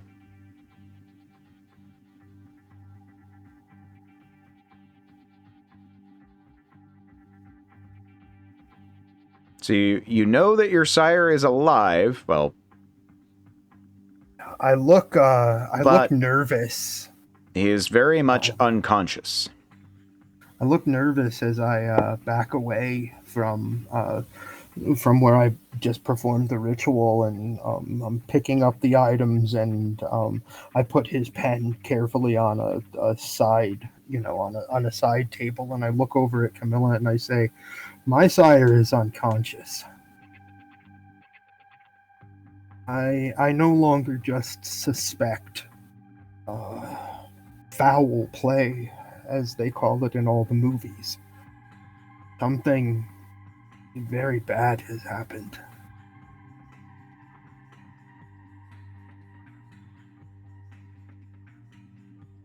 He falls silent, and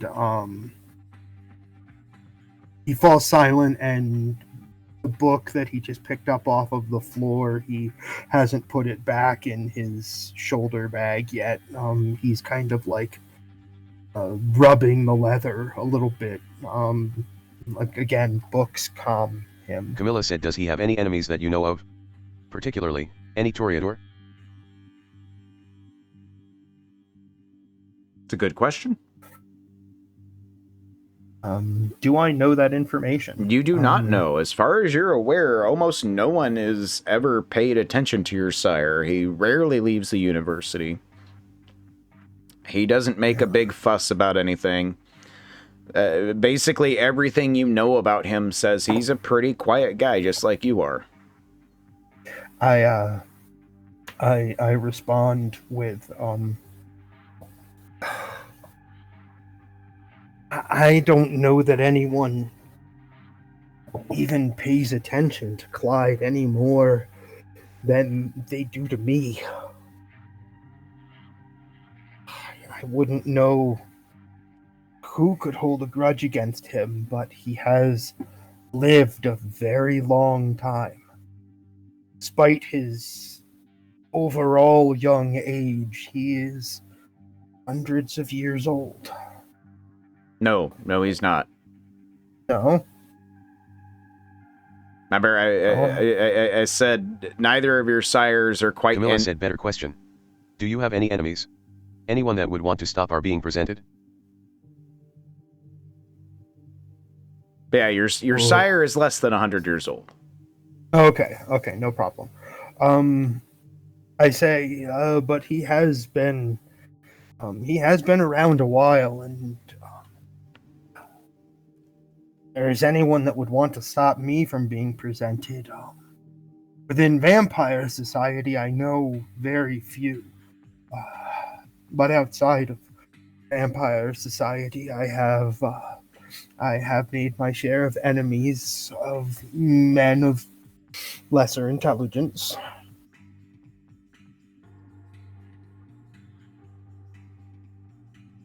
And some do not like being proven wrong.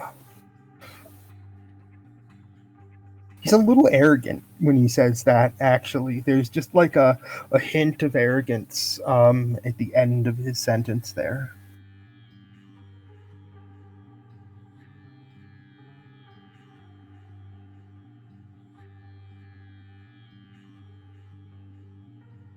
Camilla said so, raging nerds.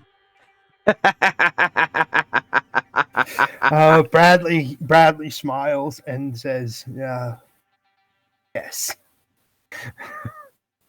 Raging nerds. You know, nerd is not a bad word anymore. But this has led us to a dead end. Do you have any other ideas?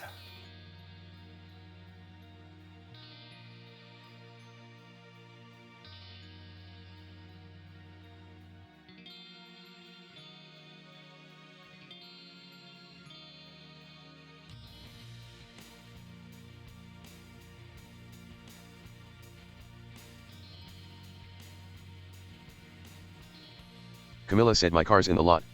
We can try a few of my sire's safe places.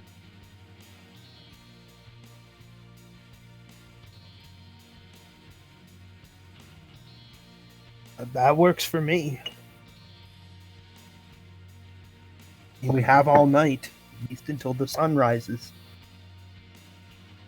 All right, so you guys... I'm going to follow her to her car. All right, you guys start making your way to the parking lot.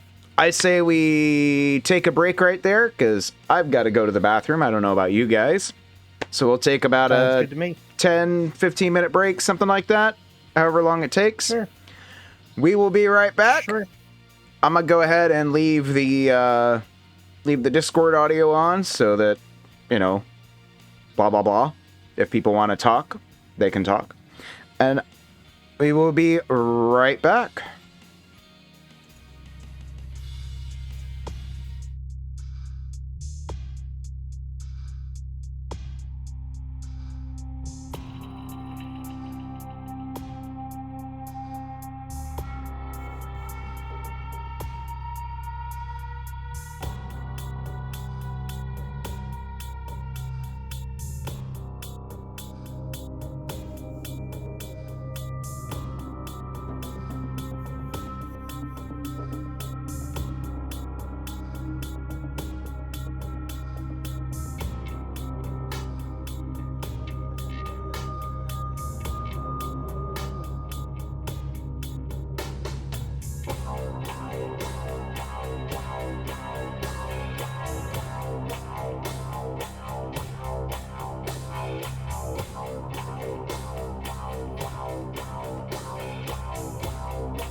Are we back? Because if everybody's back, we might as well get back to it.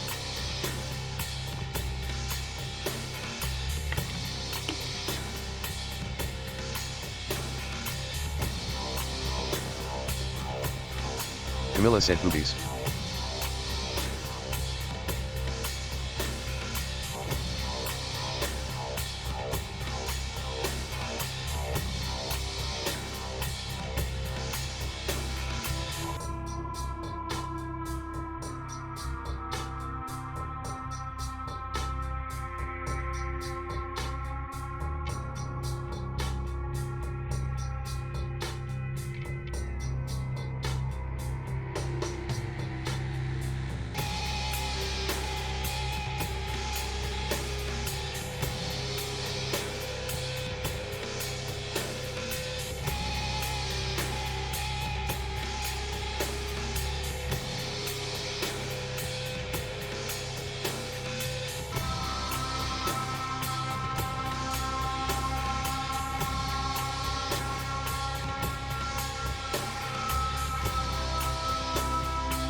Is hippie back?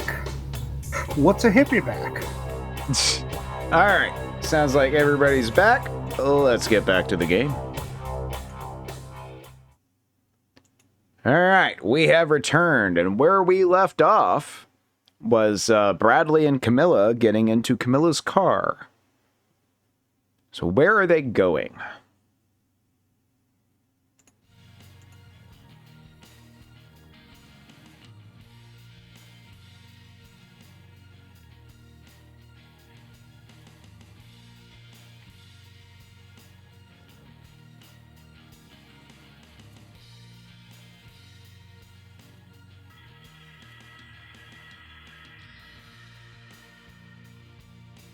The car, by the way, is a red Ferrari.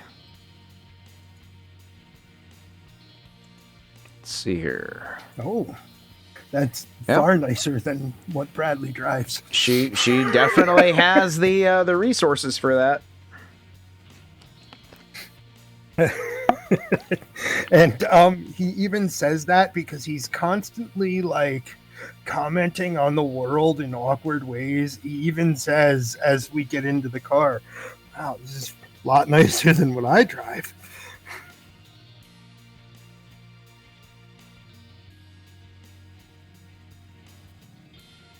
Bradley's actually never sat in a Ferrari before, and so it's all quite stimulating. He's like, my goodness. Camilla said, what can I say? What daddy's princess wants, daddy's princess gets. Oy vey. Alright, so where are they going?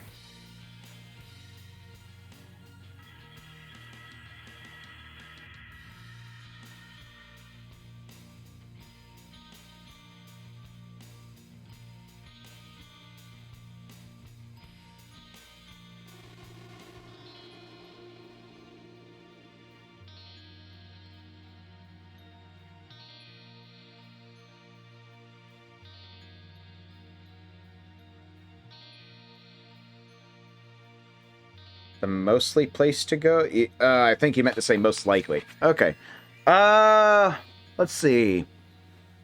You know he has a couple of safe houses downtown. One not that far from the, there's one that's not too far from the university, since the university is right there next to, like, the big shopping district. Alright. Alright, so you pull up at this, nondescript, not really a high-rise, not really a brownstone. Just kind of a nondescript apartment building. And you have access to it. You pull up outside, and nothing immediately strikes you as off or unusual. In fact, you notice one of his cars is in his usual spot.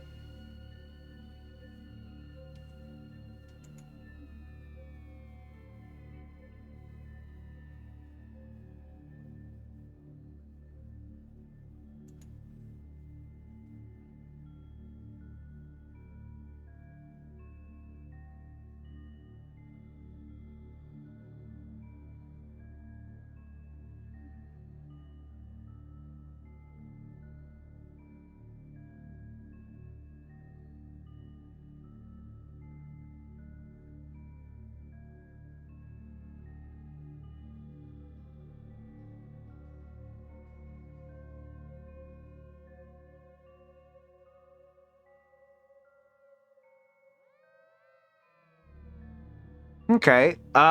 Give me,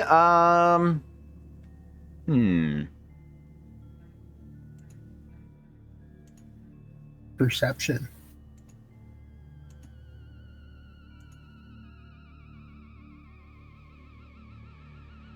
Yeah, you don't have... Let you look back at your character sheet again. Give me a streetwise check, -2. So, 14 or less.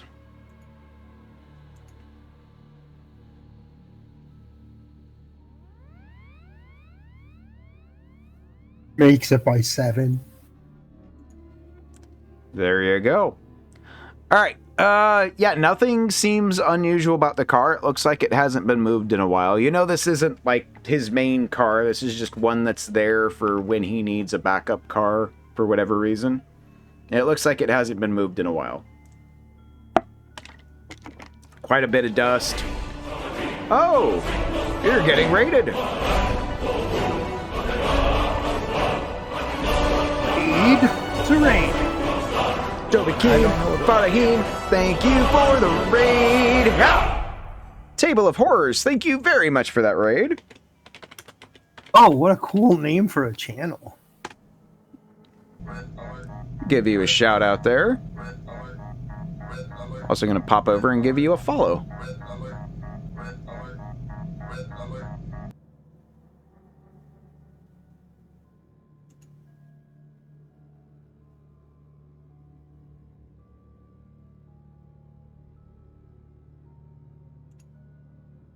All right. Oh, nice.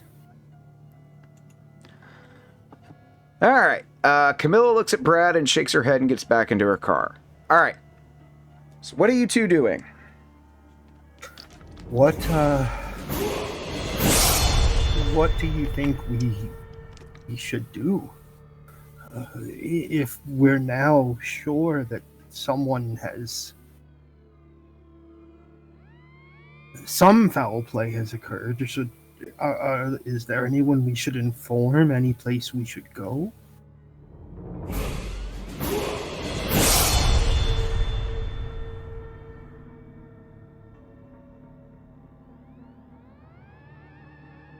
Remember, you were told by the prince to find out what happened to your sires.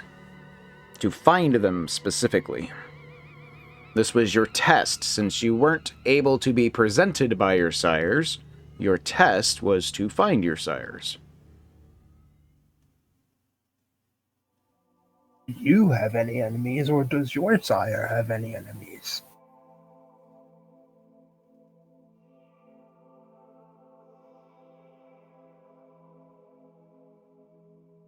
Camilla said him, unlikely, me, many.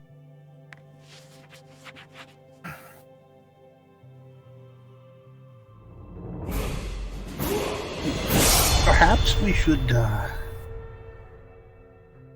should begin by trying to imagine who benefits from this.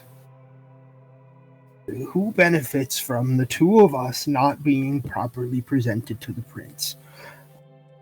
That is the snag that we were a part of. But who benefits from taking our sires and weakening the Camarilla in the area?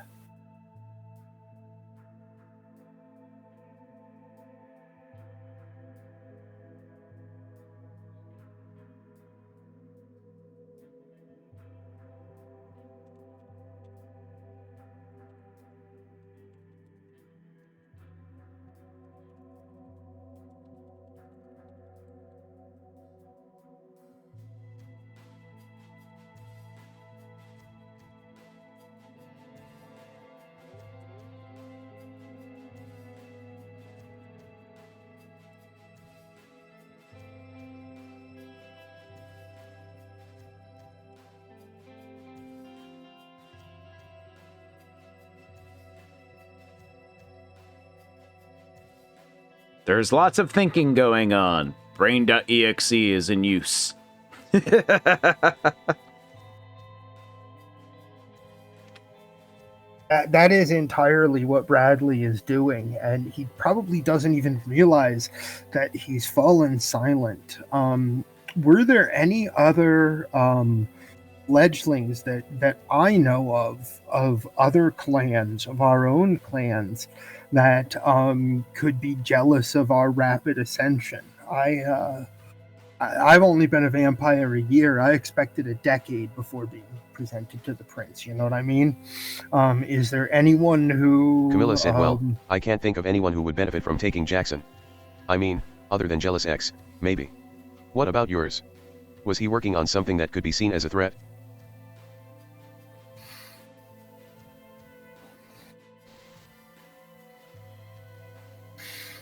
I don't know what he was working on, honestly. I've been very focused.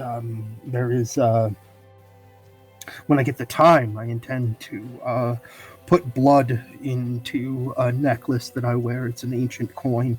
Well, not ancient, but it's old. But I've been consumed with that. I don't know what Clyde was working on, what he might have... who he might have upset with his work.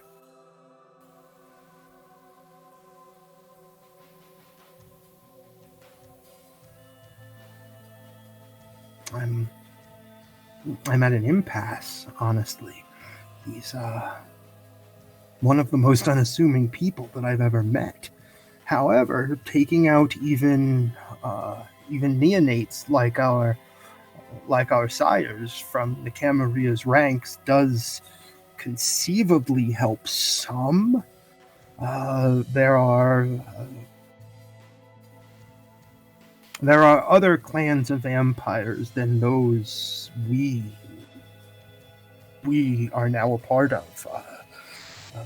Perhaps they are making some sort of move against the Camarilla and starting small, like our sires.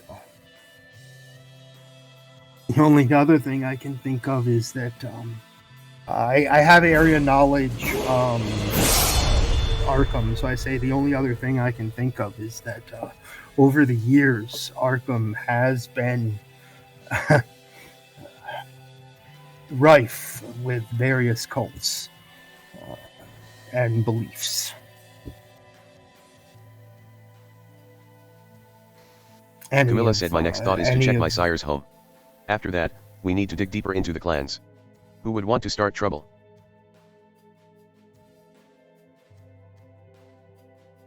Well, indeed. I'm in your car, so I'm quite happy to accompany you wherever we go.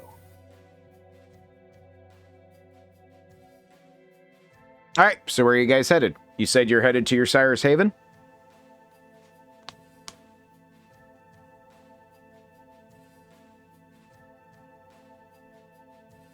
All right.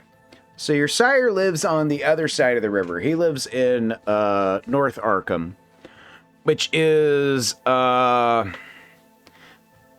call it the other side of the tracks. North Arkham has a reputation for unsavory types, criminal element, poverty. It's the bad side of town. It's also where the community college is. It's basically all Bradley would know about it. Is he knows the community college is up in North Arkham. That's about all he knows, though. I would be shocked if Bradley has ever been north of the river. So would I. So would I.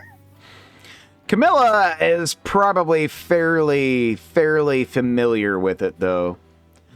But yeah, he lives, basically, his actual main haven is an old warehouse that he's converted the top part into basically a loft that overlooks the river and has a really nice view of the downtown area of Arkham. So it's probably about a 15-minute drive from where you're at. Along the way, I don't know if you're listening to music or anything. I don't know if you guys make any conversation along the way. Bradley is probably very uncomfortable with this entire situation. I think Bradley is motion sick. Starts crossing the bridge. He's like, oh God, no. Yeah, I really think Bradley is motion sick. He has never been in a Ferrari before, and even though he's a vampire, he still has like the moment of like vertigo, and he's like, "Oh man, this car moves really fast." So he's quiet for a little bit, and then he says, I'm afraid we may not like the condition our sires are in when we find them. And he looks down, like he can't say anymore. All right. So it's a relatively uneventful drive, but eventually you guys get there. Pull up. Are you pulling up in front or in the back? You know there's an entrance on both sides. There's an alley in the front, and then the back is the main entrance. I guess I should reverse that. It makes more sense. I'm thinking the front is where the alley. Hold on, let me think this one through. The alley is in the back. The front is like right on the coast of the river. Okay, that makes more sense. So okay, never mind. I had that backwards in my head for a second there. All right, so you pull into the alley in the back. Give me a perception check, both of you.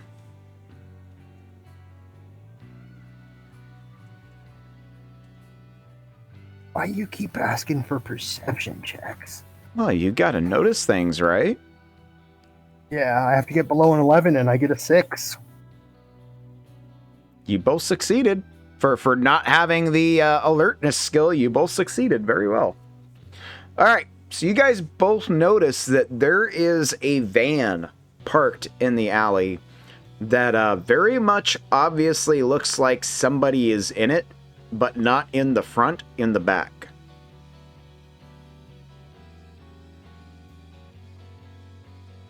So somebody's in the back of a van. Mm-hmm. Like you can tell just by like you see the shapes and the shadows through the window, and you know whenever they move around, the van kind of rocks a little bit. Not if the van is a rockin', don't come a knockin' kind of thing, but just like, you know, when somebody's moving around, shifting position, grabbing something, it kind of budges on the wheels a bit. I'm gonna roll 3d6 if I may, because I'm going to activate aura perception. I know that I need to get an 11 or less. I got a 7. If I remember correctly, let me look at something real quick.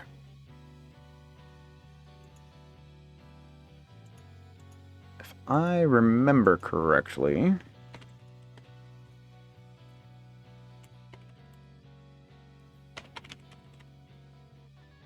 where's it at?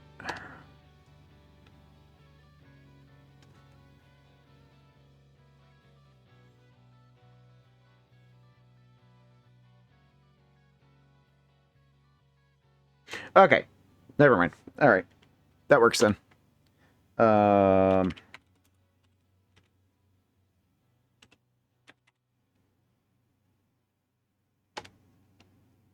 Where's it at? Come on, where's it at? There it is.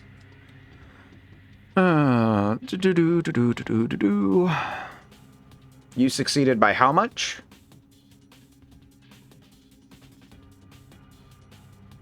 Let me look back. I needed an 11, and I got a 7, so I succeeded by 4. Okay.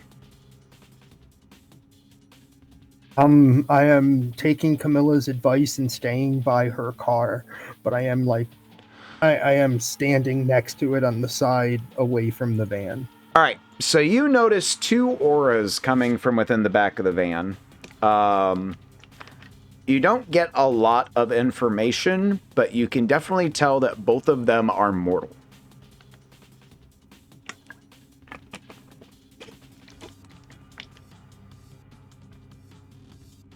Okay, then.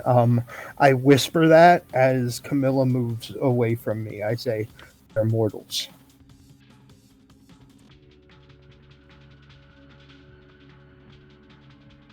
Oh, Camilla has already gotten out of the car and has started sneaking behind the van.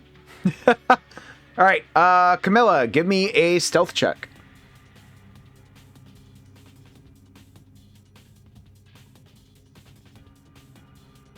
Let's see, and you succeed by... Where's your character sheet at?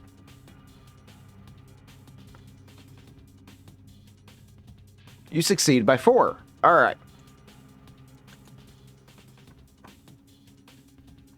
All right, so you have snuck behind the van so well that Brad didn't even notice you had gotten out of the car. You're just like, foop, you're behind the van. What do you do once you are behind the van?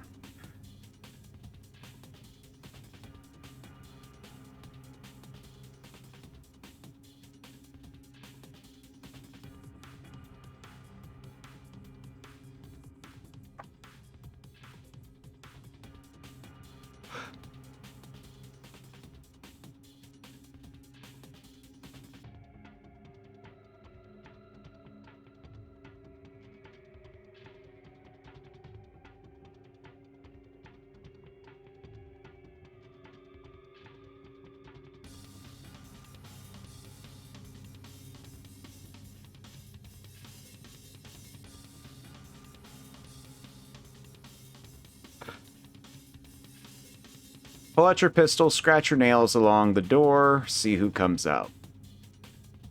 All right. Odd or even?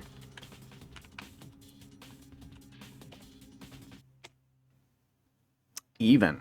All right. You scratch your nails along the back of the door, and after a moment, you get that either they didn't notice it or they were ignoring it.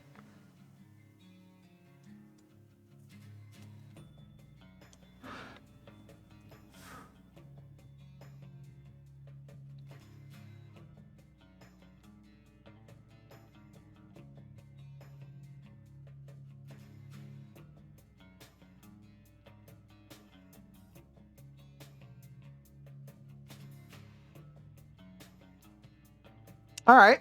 I am watching with great trepidation and kind of ready to run. Alrighty. All right, you take the butt of your pistol. I'm not even gonna make a roll or anything. You shatter the back window of the van, and when you do, you hear some pretty loud yelps from within the van, and you hear a voice say, "Get us out of here!" And the engine of the van kicks on, and they start driving away. What do you do in that brief moment you have before they peel out of there?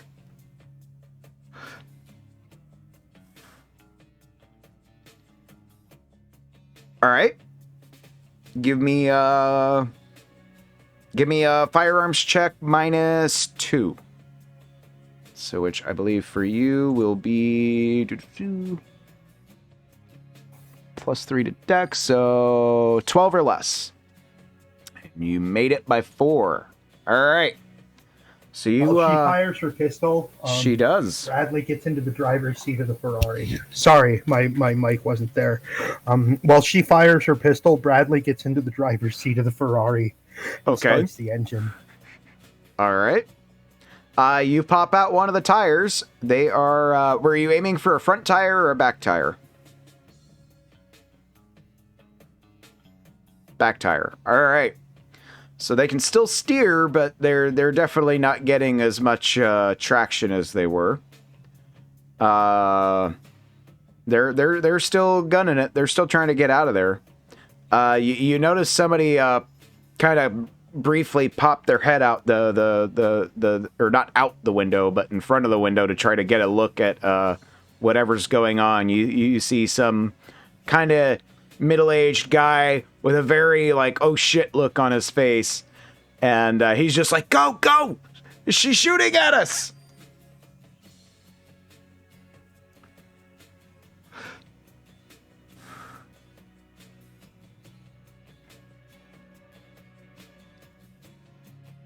The look. Ooh, I like that. I get the look to start driving, and I mean, I've never driven a Ferrari before, but I do know how to drive, so I slam my foot on the gas pedal.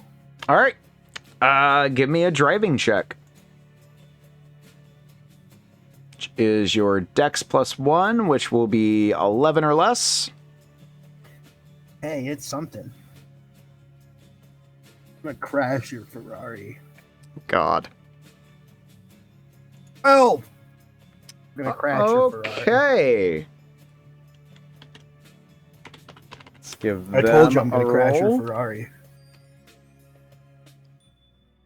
Okay. All right. So you give chase, and obviously you are moving much faster than they are. And you both kind of lose control, and you wind up sideswiping them into the side of the alley. They come to a stop. I come to a stop. Yes. Both of you come to a stop.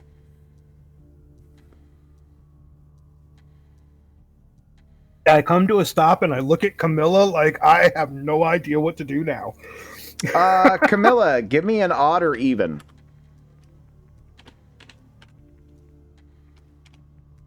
Hey, and he sideswiped him on his side, so you're actually able to get out of your side of the car.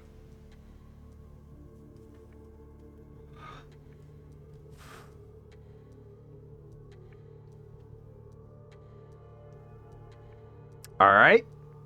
You see another middle-aged guy behind behind the wheel. He's trying to get the van moving. He sees you coming for him, and he says, "Oh shit."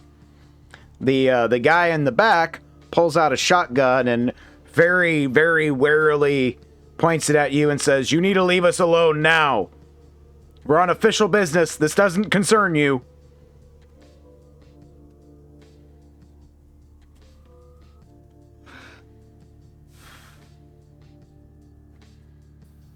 I get out of the car only to hide behind it. Okay.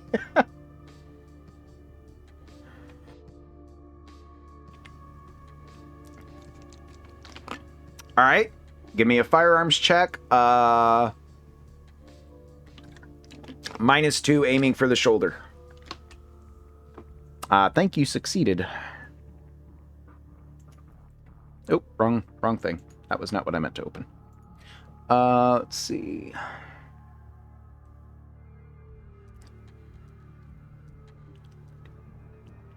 Okay, yeah, you succeeded in droves there. All right. He doesn't really get a dodge, just because Oh, wait. No. 3d6, not 2d6.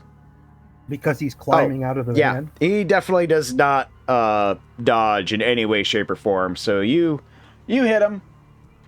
Let's see. I believe you are using a basic 9mm, if I remember correctly. Let me see. What is the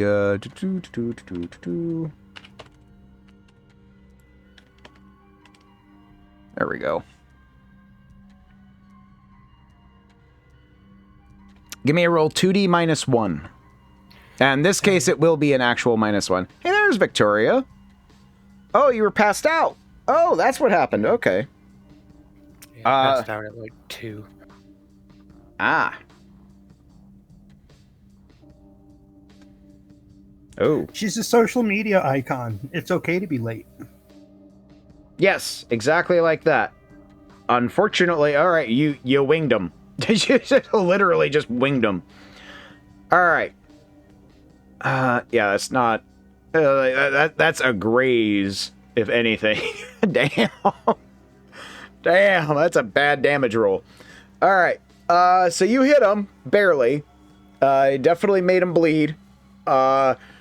He's like, shoot her! Shoot her! And he is going. The guy in the back is going to take a shot at you.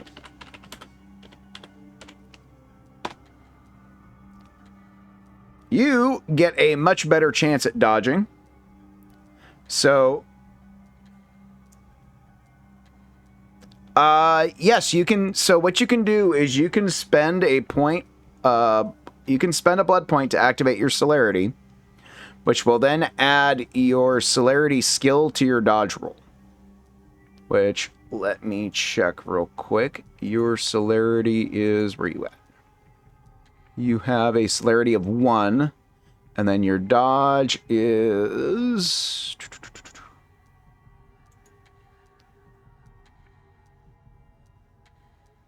Let's see here. Dex plus health.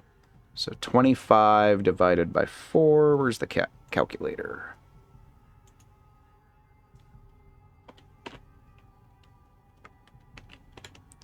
So your basic speed is 6.25.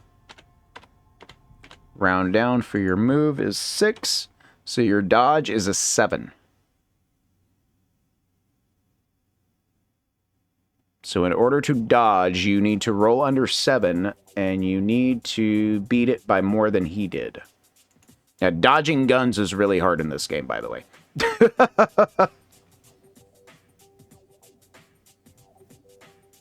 But for vampires, it shouldn't be. Yeah, 3d6. And Victoria, don't worry too much about passing out, because I came up with an explanation as to where your character is. Actually, you came in at like the perfect time. All right, so you do not dodge. So you get hit, and he hits you with a shotgun. Let's see here.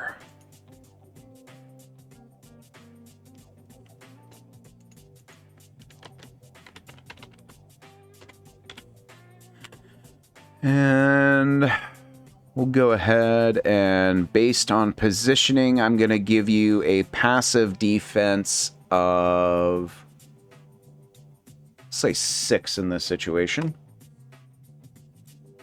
So you would take 10 points of damage, but you have a passive defense of 6, so you only take 4 points of damage.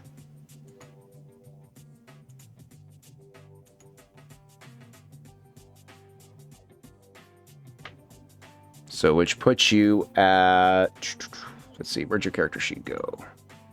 So you have a, let's see, you don't have anything that boosts your hit points, so you have 14, so you are now at 10. As gunshots are exchanged, Bradley screams in fear.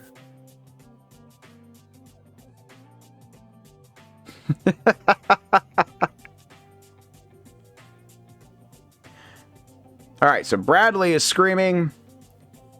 What is Camilla doing? By the way, you have activated you have activated celerity, which means not only do you get your celerity skill added to your dodge, but you now move at double your speed. So instead of moving 6 per second, you now move 12 per second, and you get an extra action.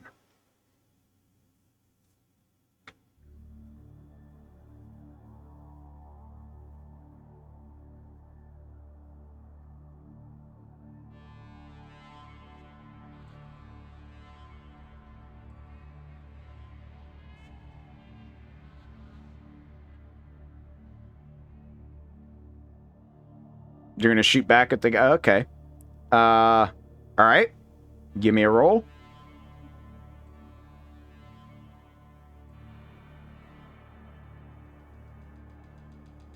You hit. Well, you succeed the roll. Let me give him... see if he manages to avoid. He does not. So give me a damage roll. Remember, it was 2d minus 1.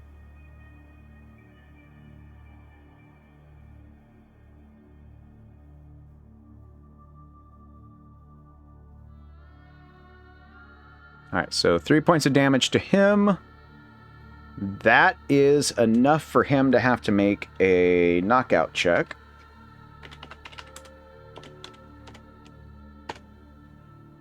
Which he succeeds. Silly humans. Alright, and... Alright, it is now their turn. Driver is still trying to get the van working. Guy with the shotgun is going to take another shot.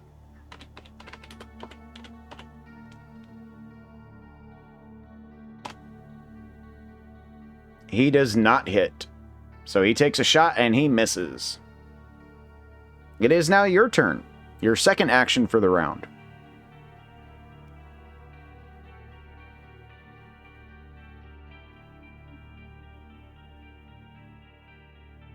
All right.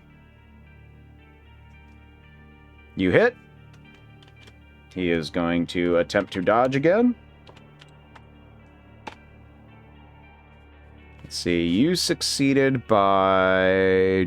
Wrong one, wrong one, wrong one. Come on, I'd like to hit the right one. You succeeded by...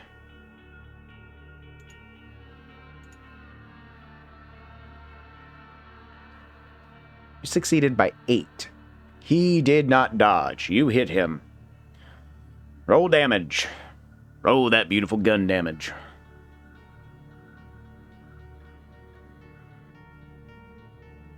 Oh! And he... Okay, so he is now... Okay. So he has to make another consciousness check. He's taken a lot of damage. And he That fails. Poor mortal fool. He fails. So you hit him, and he crumples. He crumples like a rag doll.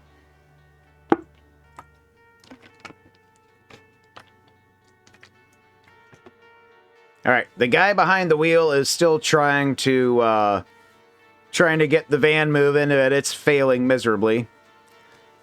What do you do as your celerity wears off? I'm gonna stand up and dust myself off and pretend that I wasn't screaming like a child.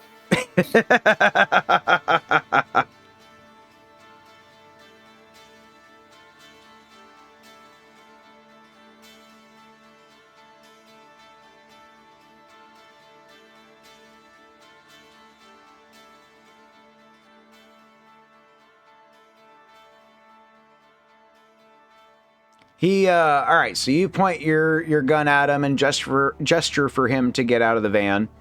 He looks around frantically and then gives kind of like a resigned and he because the car is pushed up against the driver's side door, he has to climb out of the window. But he gets out of the car, he's showing his hands, he's like, don't shoot me, please don't shoot me. I'm just doing what I was hired to. I'm walking up.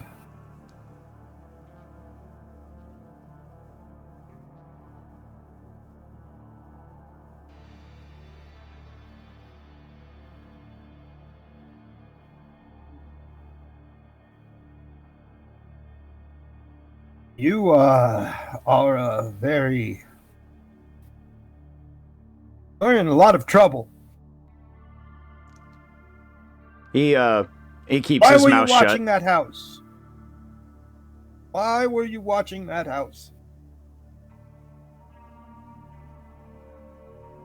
He looks around and says, "You're gonna shoot me if I don't answer, aren't you?"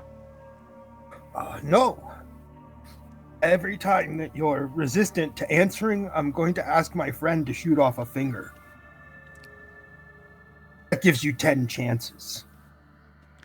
Why were you watching that house? He looks at his hands, very softly says, "Oh shit." Says, "Look, I don't know what all's going on. I just know that they wanted me to do this. I don't know anything. I was watching because I was told to, okay? Who are they? What is this? And what were you told to watch for? I just know that, you know, we have the girl in the back and we were supposed to keep an eye on her and keep an eye on this guy's place, and then all of a sudden he snaps up, very, very weird look on his face, almost as if he's not even the same person anymore. And he looks directly at Camilla and says, in almost an accent, but not quite. It's not the voice he was speaking in before. He says, "You can shoot me all you want. It will make no difference. I am not answering anything more. I advise you to release me."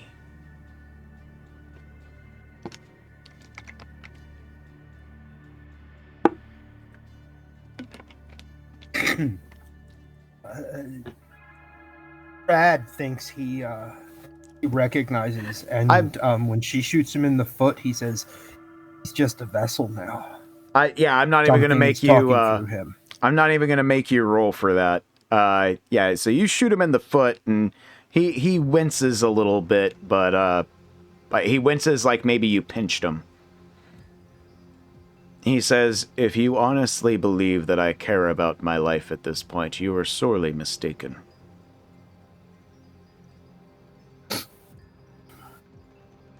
Let's see who's in the van. And I go open up the back of the van. Well, I mean, it's already open because the guy came out with the shotgun, but who's in the back of the van? The guy with the shotgun is still in the back. He was shooting out the window. He's just unconscious. Yeah. So so I go to the back of the van and see who's there, and of course I take the shotgun and throw it out to the alley. Okay. So yeah, you see the other guy with the shotgun. He's passed out cold from having been shot. But you also see a bunch of surveillance equipment. Like you see a bunch of like headphones. You see some monitors. They're obviously looking around. It looks like they had cameras hooked up both in and around the place that you guys came to. Obviously, you're not wearing the headset, so you can't hear whatever's going on inside or whatever they were listening to. And then underneath one of the benches that is holding some of the surveillance equipment, you see a very large black metal chest, for lack of a better word, like a trunk.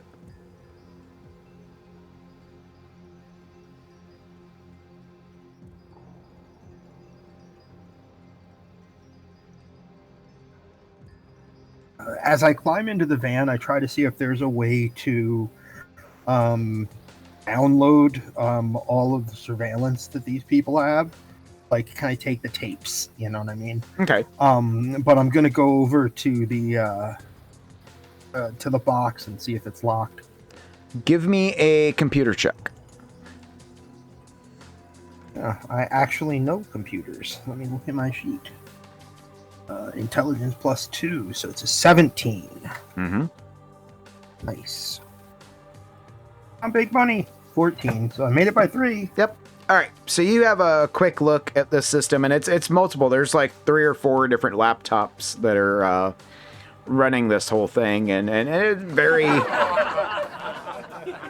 very easy to, you can take the laptops, the actual hardware for, picking up the signal seems to be embedded into the side panels of the van. The van itself seems to be the hub.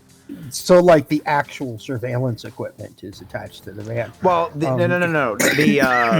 The wireless transmitter. It very much looks like there's a bunch of cameras and microphones scattered throughout the building. Is it possible to take the hard drives?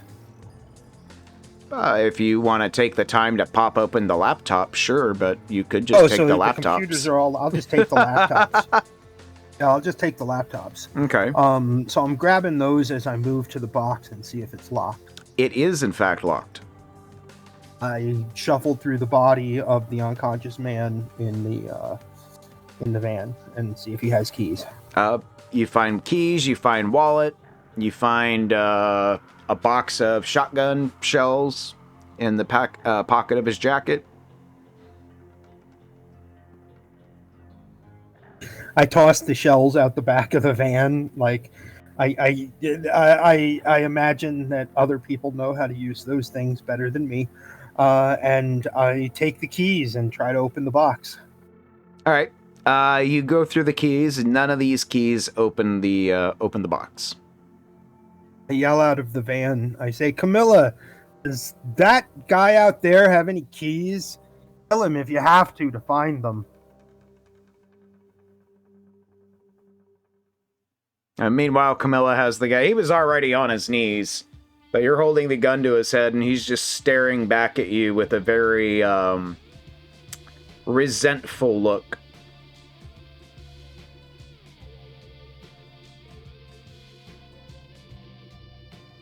But he is not saying anything.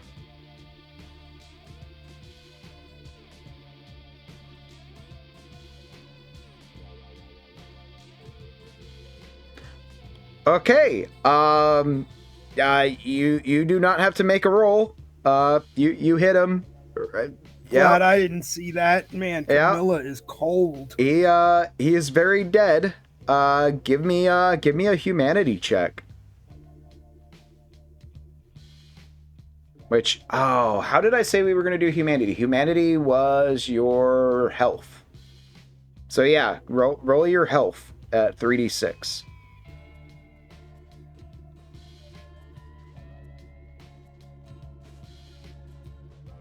Let's see, where's your character sheet at? You barely make it. Make it by 1, so you do not lose a point of humanity. But yeah, that was bad. That was bad, and you know that was bad. You just don't care. All right, so he's dead.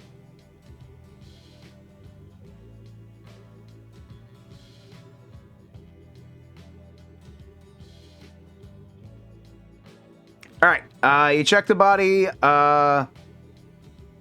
Obviously, you know that there's keys in the van because he was trying to get the ignition to turn over. You do find another set of keys. There's 2 keys on this key ring in his pocket. You also find like a 38 under his jacket.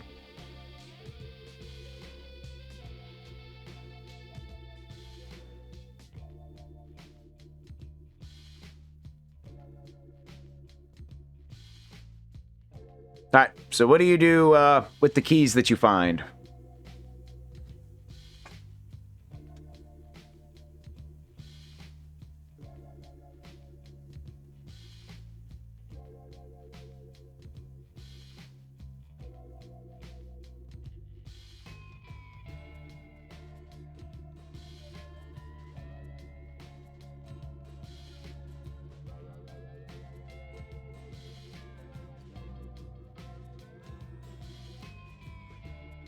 Yes, you can feed off of them. Ooh, I didn't even think about that. I'm gonna try these keys to open the box. The ones that she just pulled off the guy with the 38, the driver. She said she tosses them in. I'll try those. So the first key you try does not work, but the second key you try does.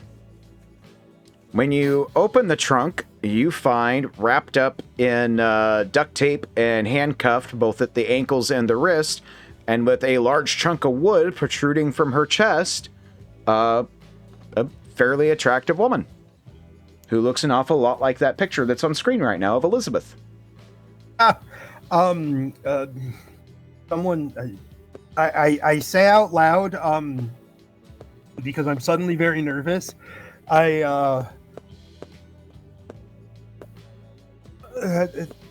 Someone staked her. These people are more than they seem.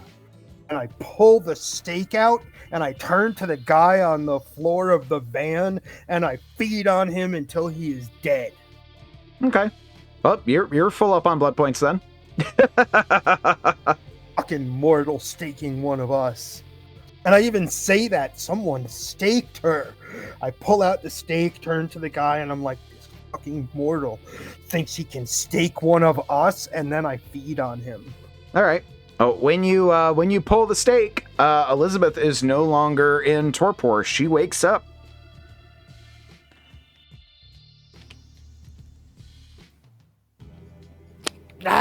So Elizabeth comes to. She's completely bound. She's handcuffed behind her back at the wrists and her ankles, and there's a shit ton of duct tape wrapped around her to hold her firmly in place.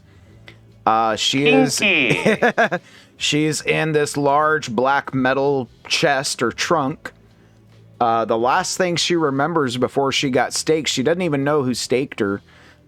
She had received a message from her sire that she was supposed to report to the dean's office at Miskatonic University so that she could be finally presented to the prince to become, a fully officially recognized neonate of the Camarilla. And as she was getting ready, she heard a loud clatter, and the next thing she knew, she woke up here.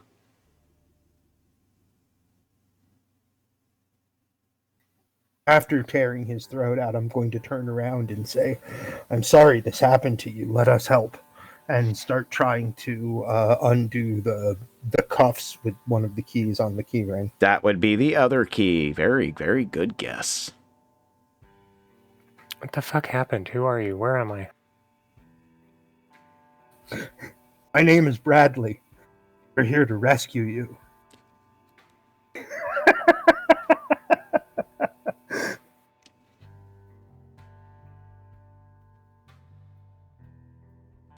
Are you coming into the van to get all bitey on him now, Camilla? Wait, who are you getting bitey on? Because the guy in the van is, like, dead. Camilla said, aren't you a little short for a stormtrooper? I laugh out loud and finish taking off the cuffs. I don't have a knife or anything to help with the duct tape. I'm sorry. I imagine you find a knife in the van somewhere. I also imagine Camilla has a knife. She scares me. You want to bite shotgun boy? Okay. You bite the dead guy. He doesn't taste very good on account of being dead. Like, it's still blood. Well, actually, no, he drained him dry, so there's no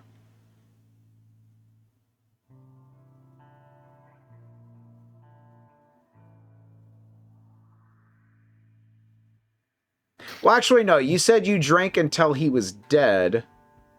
So you wouldn't necessarily drain him dry. There might still be some blood in there. You were only down, what, 2 blood points? So it's not like you needed more than 2. But a health check is required to not die once you've taken, I think it's half their blood. I see. I'm just going to take 2. I just don't want him to survive. Yeah, no. He's dead. You kill him. The other guy is definitely dead. Sob, no, I heard it. Yeah, we heard it.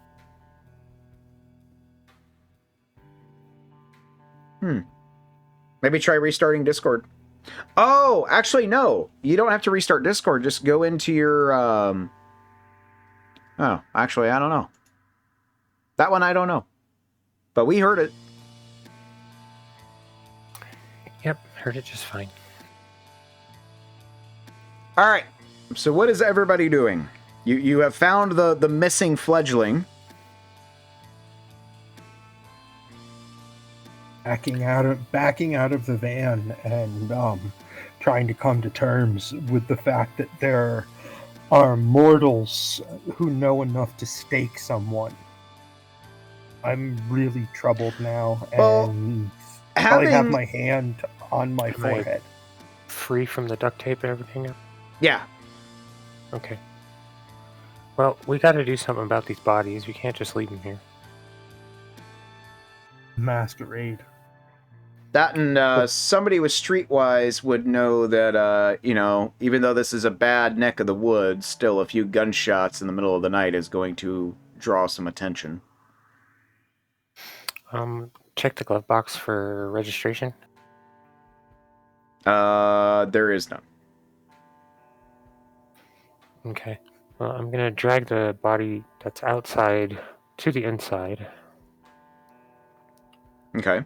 And take one of their shirts, see if I can find a lighter. Camilla said we should get moving. Odd or even? Even. You find a lighter.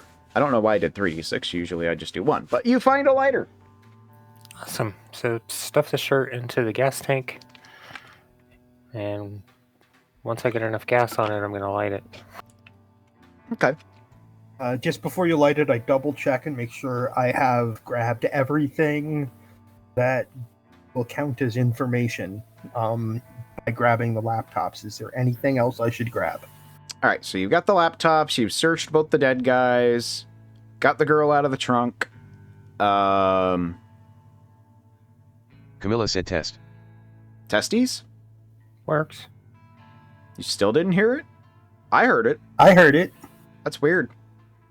Maybe check your go into your settings, go to voice and video, make sure it's going to your headset and not to something else. I don't know.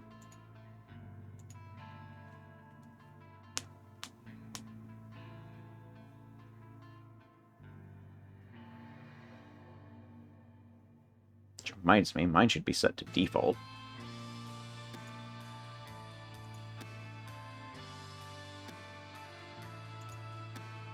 All right. Yeah, it looks like you guys have gotten everything from these guys. You still don't know exactly what they were up to, but you know they had the other fledgling that was supposed to be presented that night. And I back away, and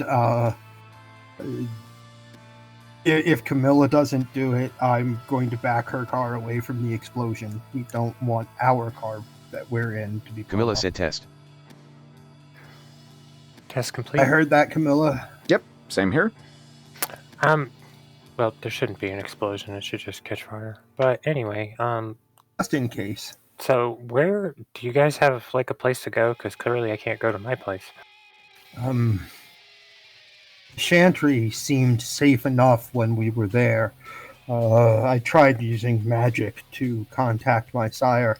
Are you the other fledgling that was to be presented to the prince tonight? I'm assuming, because I had a letter that I was supposed to show up to be presented.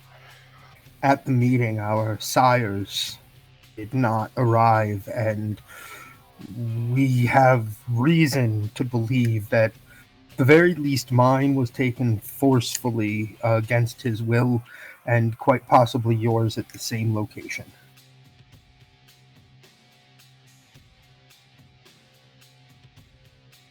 I am obviously nervous and don't seem to know what to do. Well, unless anybody has an issue with it, I do have to swing by my place real quick to get my dog.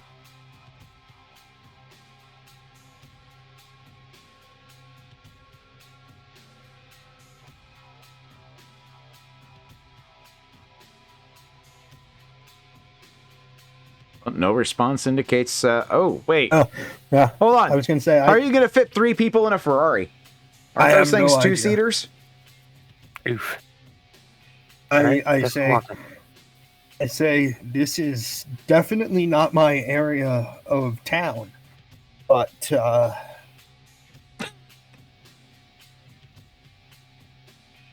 we know he does, Camilla. When you say if my sire has another car around, we know he does because Nord said that his car was in the normal parking spot. Yep, the extra car that he likes to keep there. However, you do a quick look around and you don't see any other cars that you recognize as his.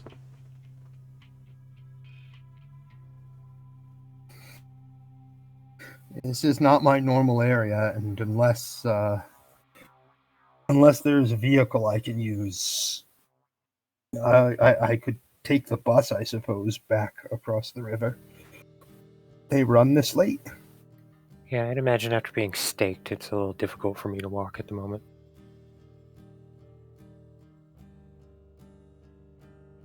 Yeah, I would certainly say it should be the two of you heading back across the river. There are many ways I can get back to Miskatonic from here. And yes, Arkham is a big enough city. It has 24/7 bus service. Or you could always get a cab or something. Exactly, or an Uber or something. Getting back to the campus will not be that difficult, but... Victoria time is it? Leyland said, Dear SOV, if you can't hear this, you suck LOL. Bull. Wow.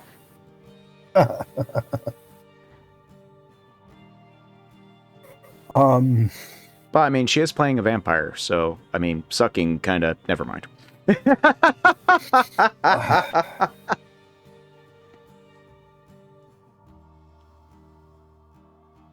All right. So the gist we I'm need getting. to find out who these people were. The gist I'm getting is that Camilla and Elizabeth are heading back together, and Bradley is making his own way back. Is that what I'm getting? I'm rich enough to take like an Uber or something and get like the nice car. And that's what I do. I like open up the Uber app and look for a ride back to the university. Okay. Let's see here.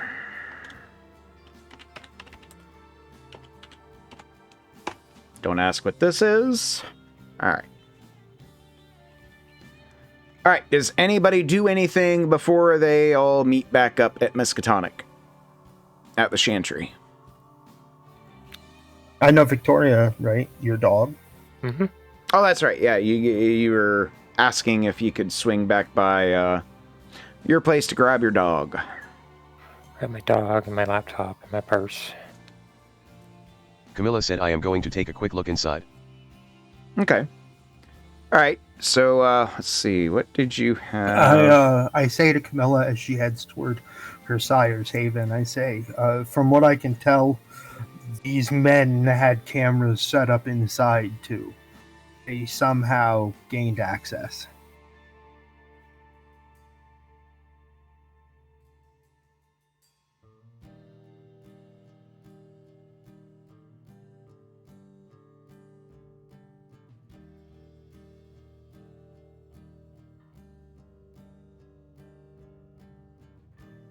Okay.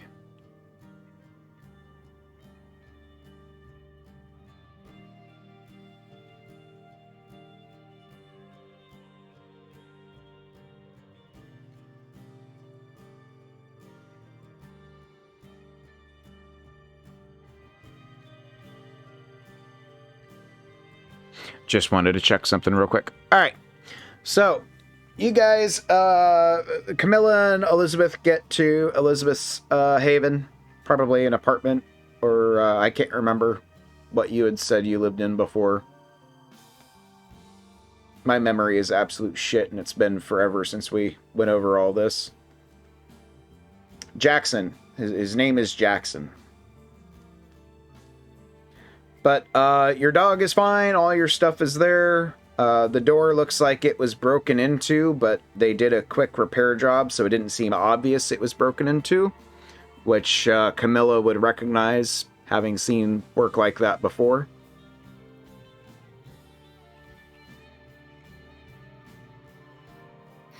Okay.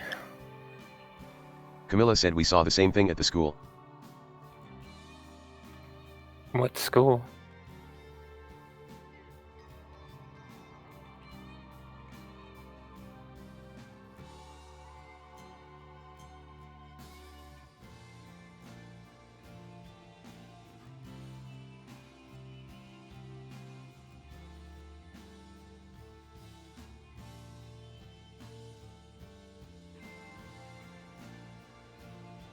Camilla said the Miskatonic University where we were earlier to meet the prince. I love the way it said that. This is not the way I pronounce it.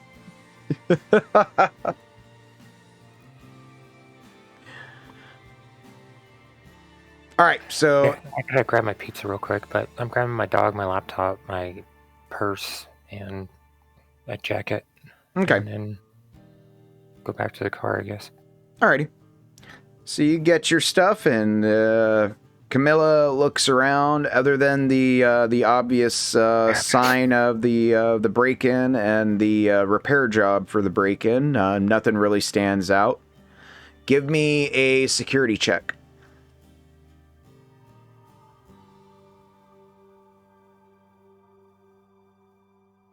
All right, that is a success by wrong character. Security is +1, so 17. Oh, that is success by 7. Let's see. You definitely notice that there is a camera that has been placed in the top corner of the room in an angle that it can see people coming through the door.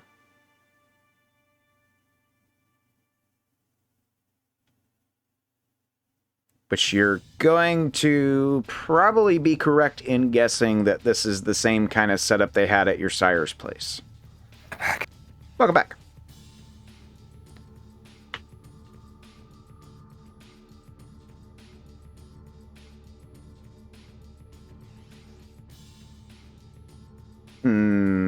Disable the camera. I mean, you can grab it. You can get up to where it is and pull it out. Or did you have something else in mind?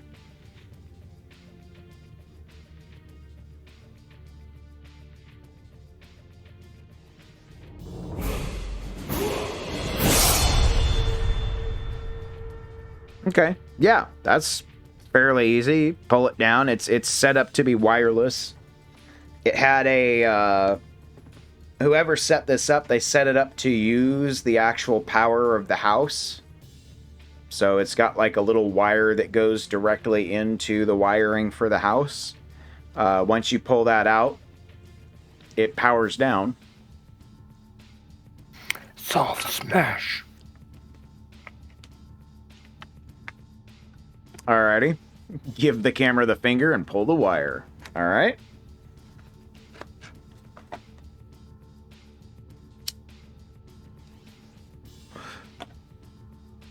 Give me a perception check. Give me an alertness check. Both of you. Um, Let's see, let me look at your character sheet. No, wait, that's her.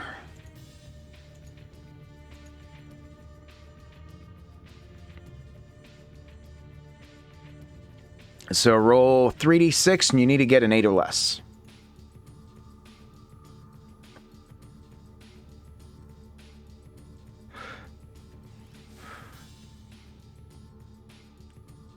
Oh, wow. Okay. You both rolled the exact same thing. All right, so you both hear tires squealing after the camera gets pulled down. all right, I look at the stranger in front of me and that oh shit look, and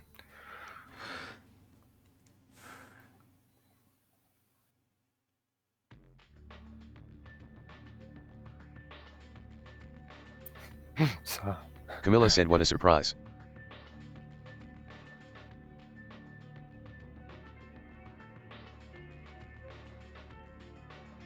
All right, so what are you two doing? I'm gonna hurry the hell up and get out of there. All right. What is Camilla doing?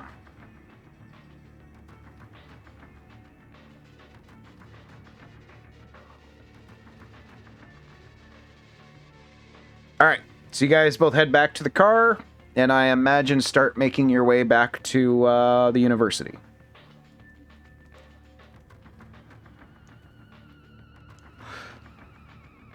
And to speed things along, unless you guys want to have a conversation on the way there, Bradley gets an Uber or something and gets back to the university pretty quickly. I have them drop me off in the parking lot of the area around the frat house. Okay. And I'm gonna kind of be waiting there, like where we parked when Camilla and I went there. Okay. So I'm just kind of going to be waiting there in the parking lot, rubbing my chin. At this point, I try to think of any of the historical cults, because I do have that skill, Real Weird History. Mm-hmm. As part of my occult. It's one of my specializations, right? Okay. Is Real Weird History. I try to think of anyone that could benefit from disrupting vampire society. Give me a roll. I'm actually pretty good at this. While he's doing that, I'm gonna thank the strange lady for rescuing me. Like, thanks for rescuing me. I'm Lily. Who the fuck are you? Made it by 5, by the way. Okay. Nothing immediately jumps to your mind. I mean, obviously, you know, the easiest guess you can come up with is that somebody was attempting to weaken the prince himself, because, you know, you have a number of fledglings and their sires who obviously were going to be in support of the prince to some degree or another. By abducting the sires and one of the fledglings and then cutting off the other fledglings from being able to be properly presented, it would put a bit of a dent in whatever the prince had going on, possibly. Outside of that, nothing really comes to mind as to what could be going on. Then I just wait nervously, because if one of us was attacked, I suspect everything, every movement, every sound, and I nervously wait for them. Okay. While you're waiting, well, there isn't much of a conversation going on during the drive, because apparently Camilla refuses to text and drive. But they pull up, and they arrive. What do they do? What conversation do they have when they get there? I imagine Elizabeth was trying to talk during the drive, and it was made pretty apparent that Camilla doesn't really do much talking while she's driving on account of having to text talk.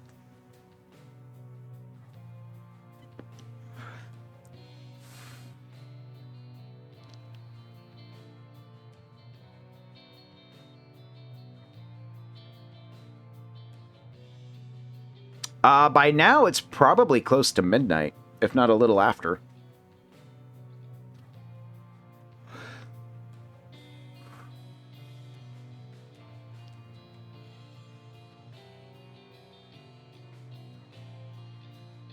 And yeah, she went for being mute.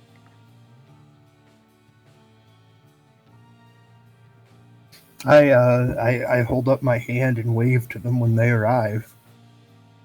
All right. The two girls see you, no problem. The only person standing outside of the fraternity.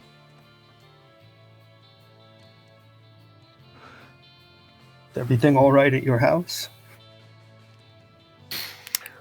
Sort of. Apparently, there was Camilla said it was bugged, too. Yeah, there was a webcam on it, and somebody peeled out when she disabled it. At this point, all we know is that they're mortal. The two in that van bore no mark of our kind, and they are not just mortal, but they are mortals who do enough to stake you through the heart to incapacitate you. Camilla said we need to see what's on that laptop you found. We can go inside. My space is certainly big enough for all of us. I just realized now I'm going to be walking up to the frat house with two women. Even if it's an academic frat, that doorman has got to be like, what the fuck? Oh my. All right, so you guys head inside, and yeah, the doorman from earlier is still there, and he just kind of smiles and nods, doesn't say anything. And you head up to your apartment, which is on the second floor, and everything seems to be fine. Everything seems to be normal. Nothing out of the ordinary grabs your attention. I imagine that both of them, who are better at it than me, will be looking to see if my room has been bugged.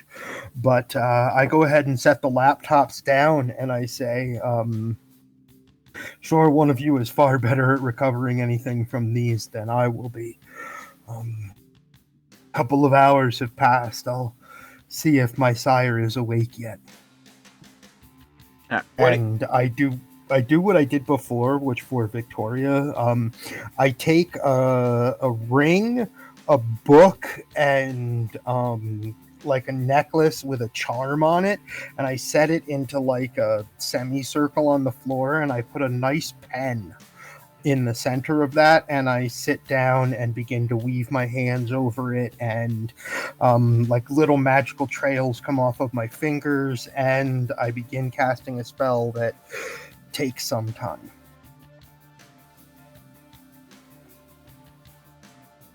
The heck? Okay, that's not what I was trying to do. Why is this not working?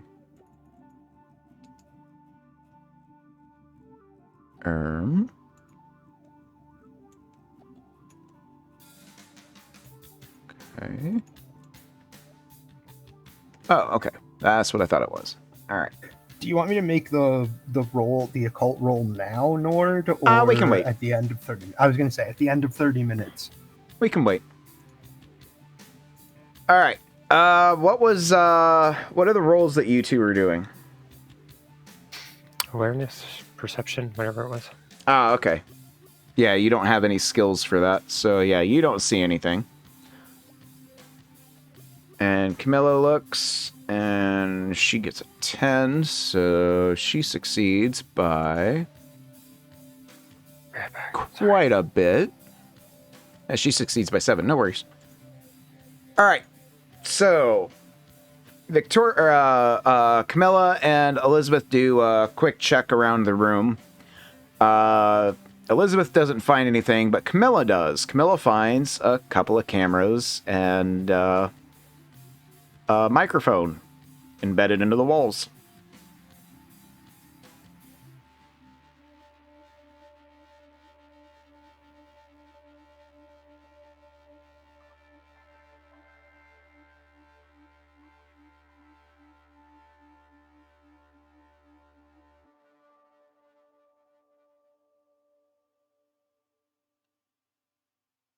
All right. Bradley, give me a willpower check, which I don't believe you put any extra points into willpower, so it's just your intelligence.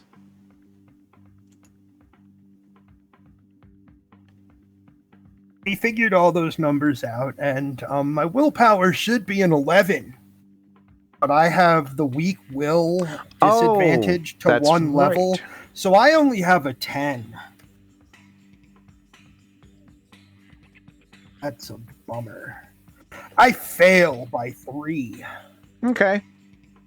So you lose your concentration on the ritual that you're trying to do when you notice Camilla pulling That's fine. That's bugs fine. out of your walls. And not the creepy crawly kind, but the creepy stalker kind.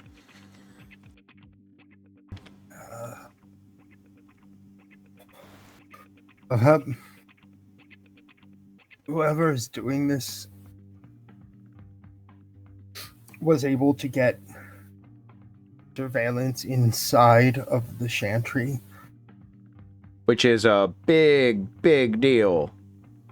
Yeah, and that's why I'm like near stuttering. I've got a look on my face of absolute terror. Say, this should not be possible, and I close my door, so that the room is now closed to just the three of us. Mm-hmm. This should not be possible. Back, sorry. Welcome back. Thanks. Hey, it fits my quirks. Welcome back. All right. Yeah. So I look terrified. What are the three of you doing? I look absolutely terrified, and I'm standing up from my attempted ritual. I missed what went on, so I'm assuming they looked at the laptop. No, they haven't quite gotten to the laptop yet. Camilla found some cameras and a microphone in the room, which this room is in basically the stronghold of the Tremere clan for the city. So, like, there should not be surveillance. Camilla said, I can't help but wonder if my own place is bugged, too.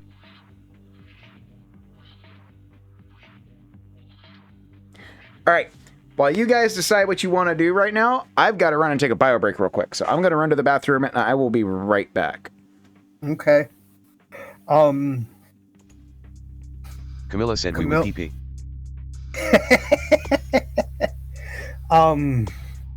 What happened is, when I lost concentration. It's been 84 years. But we just discovered bugs in the Tremere Chantry. That's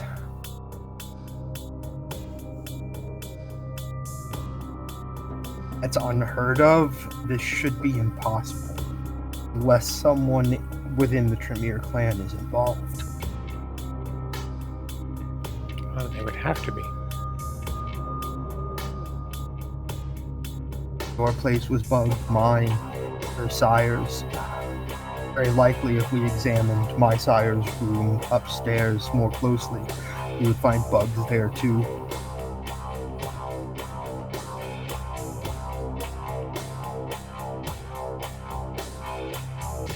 I don't know that there's anyone we can trust. Camilla said, I still don't understand why anyone would want to watch us. What possible threat could we be to anyone?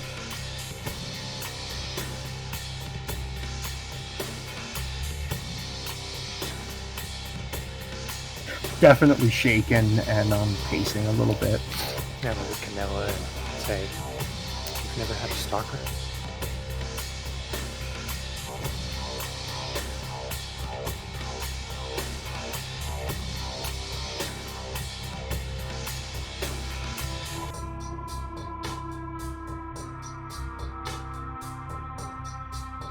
Camilla said plenty. Not any that live to tell about it.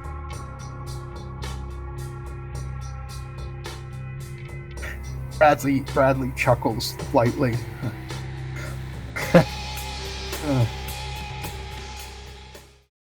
All right, I am back. Sorry about that. We should make sure that none of these live to talk about it either, Camilla.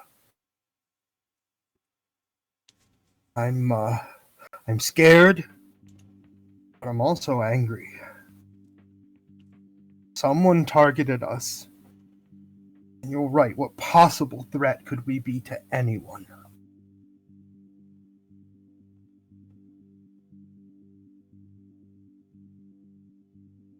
Camilla said good. Use that anger.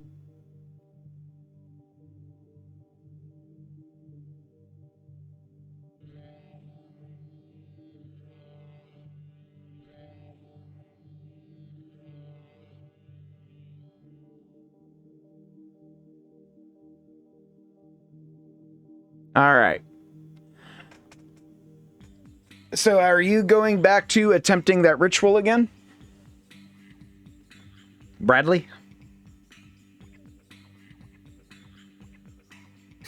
No, I'm gonna pick up my things and put the pen back on the side table. I should not attempt to contact Clyde when I'm angry.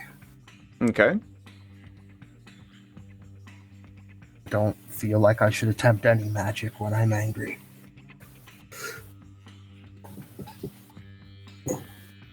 Something, something, something dark side. All right. So what are I shouldn't rush head first into it, right? I mean, I should wade in and get used to it first. All right. So what are the three of you doing? You know that both Camilla Sire's place, Elizabeth's place, and now Bradley's place were all bugged. Probably Clyde's room as well. I'm checking my social media to see if there was anything posted about my abduction, just to make sure Ooh. it wasn't like made public. Nope. You find nothing about it. About the only thing you see is that apparently some of your fans, some of your followers were wondering why they hadn't seen or heard anything from you tonight. Camilla said we need to watch that surveillance video. It might show what happened to Jackson.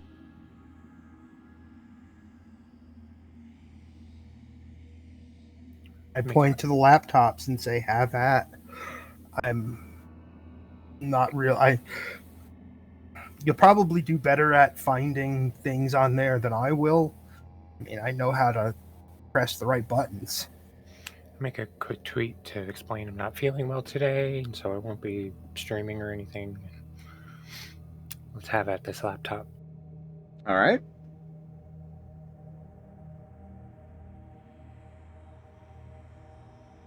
All right, so you got, what did I say? There was like 3 or 4 different laptops. So you've all got at least one you can dig through. All I've got is my intellect and my computer skill. So. Mm-hmm. All right. So what do I roll for computers? Everybody, give me a computer check. So roll 3d6, and then let's see, for Camilla that will be a 17. For Elizabeth, that is a 15. And for Bradley, that is a... Where's it at? Skills. Why am I not seeing skills? There we go. Intelligence +2. A 17.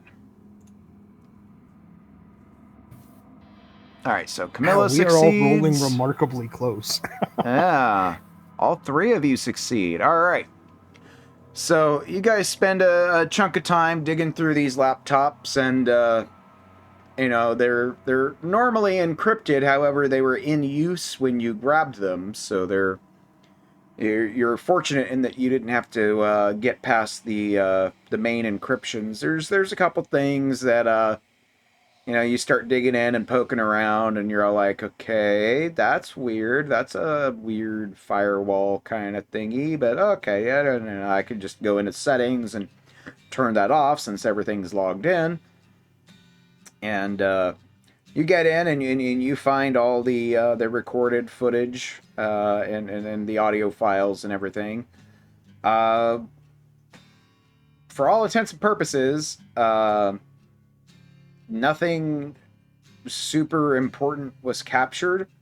The only thing of note that you see on the footage is when, at the very beginning of all the footage, you see the guy that had the shotgun earlier. He like, as soon as the camera turns on, you see him right there, like he's just placed it and turned it on, and he gives the thumbs up, nods his head as if he's listening to somebody over like an earpiece or something, and then he moves on to the next one. Standard, nothing particularly unusual. He's wearing like a button-down shirt with the sleeves rolled up, slacks. Okay. Nothing particularly unusual.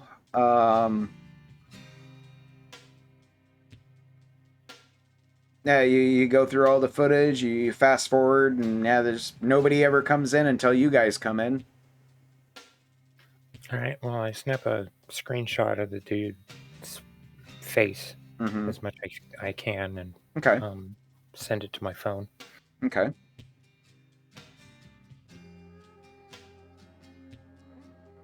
So whatever they were watching for, nothing happened until you guys showed up.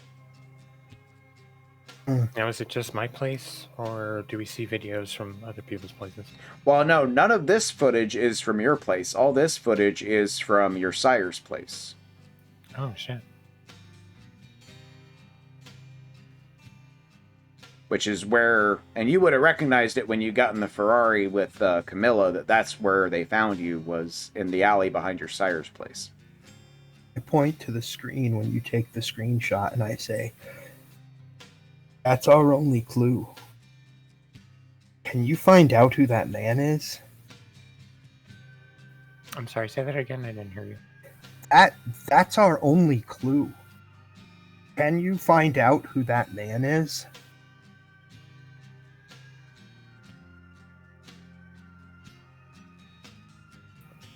I don't really have a lot of resources available at the moment, but I can try. I mean, pretty much the only thing I can do right now is a Google image search to see if it recognizes the face from, like, anything that's online, right?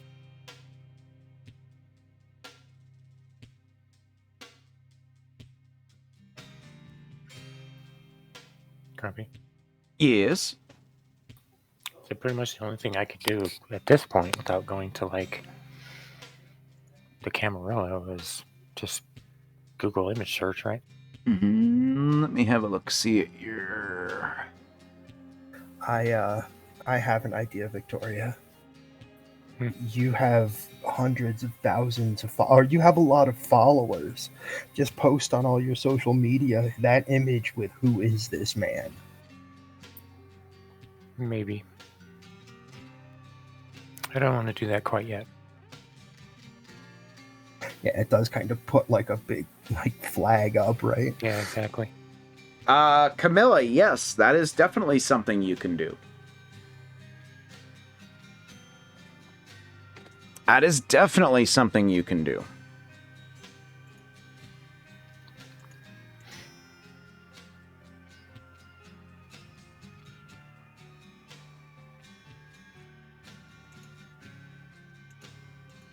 Let me check something real quick. This is also out of Bradley's depth. Is that Daddy or Daddy?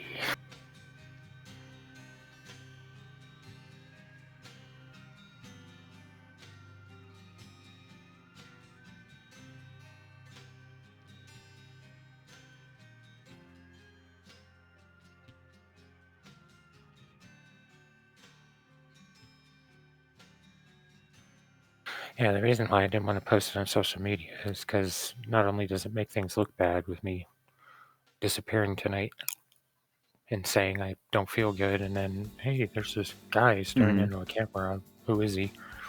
But I don't want to expose the Masquerade. Yeah.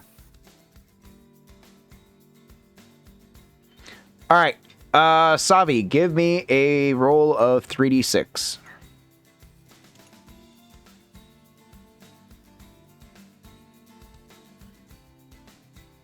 All right, he gets the message and the screenshot. He doesn't ask anything. He just says he'll get back to you when he finds anything.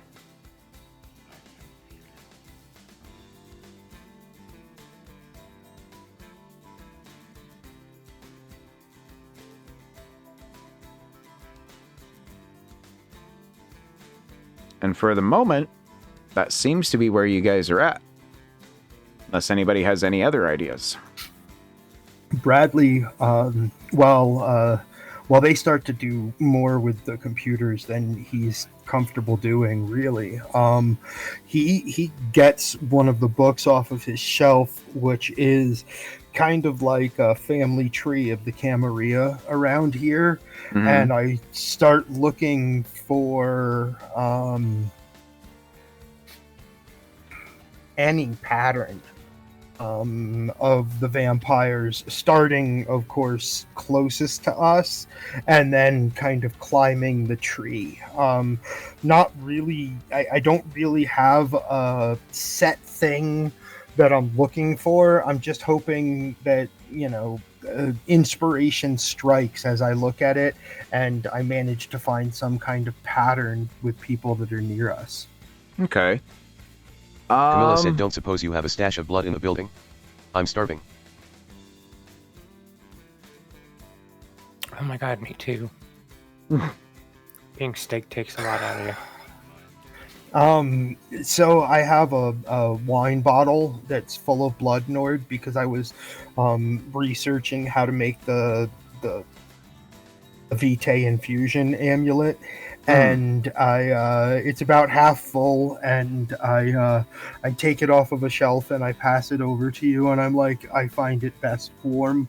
Share what's left of that.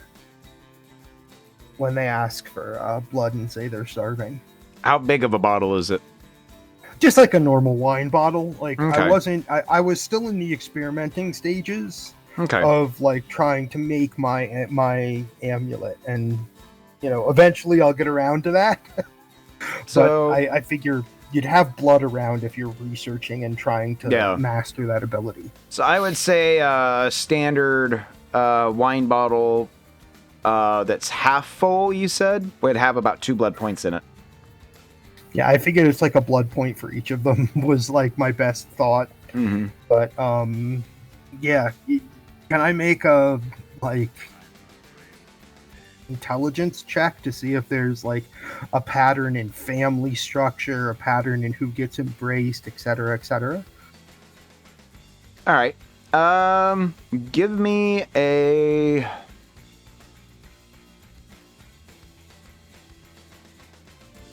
an academics check. Okay. And I'm gonna nice. say it's at a -2. Okay. So 16 does my or less. research specialization apply? Yeah, I think it would apply to this. Okay. So I am at a net +2. So that's 15 plus 2. It's a 17. I get a 6. All right. Is that a critical? That is a crit. However, what that success and that crit tells you is that there is literally nothing that matches this. And it literally just puts you down that theory again that whatever this is, it's more than likely, it seems like it's just somebody trying to inconvenience the prince. Okay. They're using mortals to do it, and that's putting me more in the mind of a cult. Camilla said, what about the guy who became like a host or something?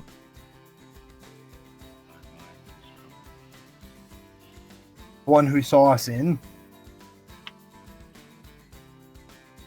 I remember the guy that she shot that you were like, okay, yeah, he's just a vessel now? Because that... So that was really weird for me. You're right. Because I don't want to believe that was real. He was fucking with us, I think, but magic could have put something inside of him. But you would know that there is a specific vampiric discipline called Dominate that one of the Kinky. higher level abilities literally allows you to possess people. Yeah, this is one that I've studied for my own purposes. So yeah, I'm like, it's very possible magic or vampiric powers could have taken him over. Hopefully your family can identify who they were. At least that will be a start. I'm inclined to think it's one of the cults of crazies around here.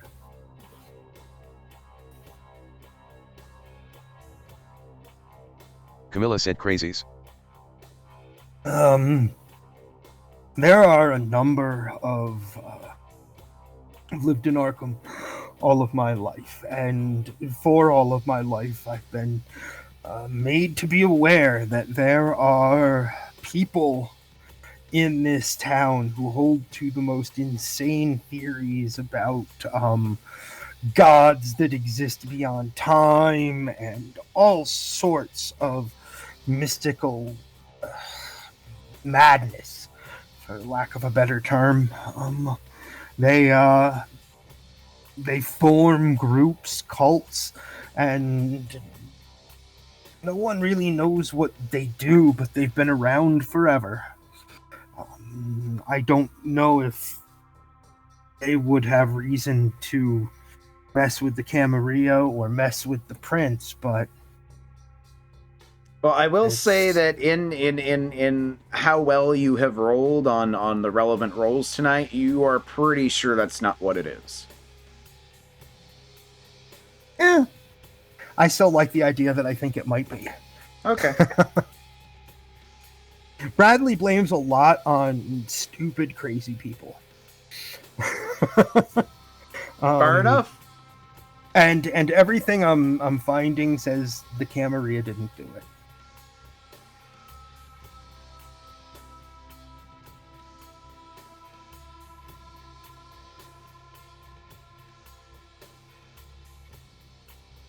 I'm sure that'll go over well, Victoria. Bradley actually doesn't seem to care. Okay. We don't breathe. It's not going to bother my nostrils. I mean, really. All right. So, outside of looking at the laptops, which the only thing you really found was you got, you know, some good images of one of the guys that you killed. You know that they had Jackson's place bugged pretty good. There was a lot of cameras and microphones in there, but they didn't really get anything because nobody came by.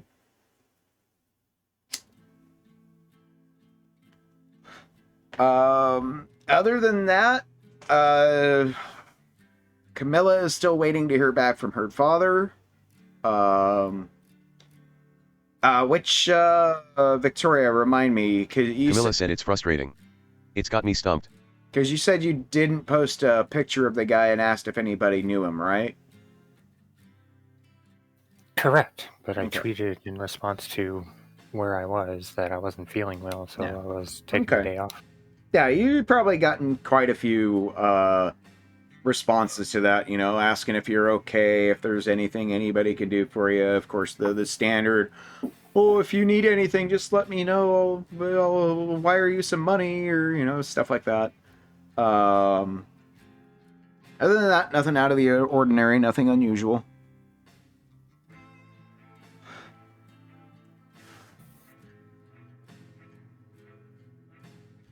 So at the moment, it would seem like you guys are at a bit of an impasse, a bit of a dead Actually, end. I look at Camilla and Elizabeth, and I say, what if, despite all of our places being bugged, we could guess that yours probably is, nodding at Camilla. What if it's not about us at all? What if it's about the prince? I'm sure he has a lot of enemies, and this sort of upheaval or a break from the ordinary probably is not good for him.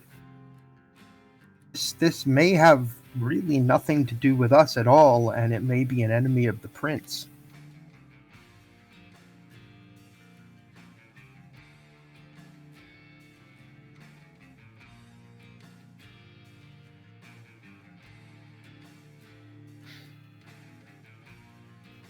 Well, I can see that being possible, but why did they have to friggin' stake me? I mean, they ruined my shirt.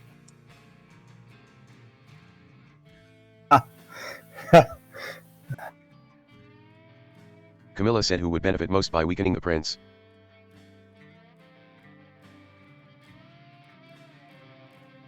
Does my recent look through the book of like the Camarilla family tree around here tell me who might benefit with the fact that I critted it? Tell me who might benefit from weakening the prince?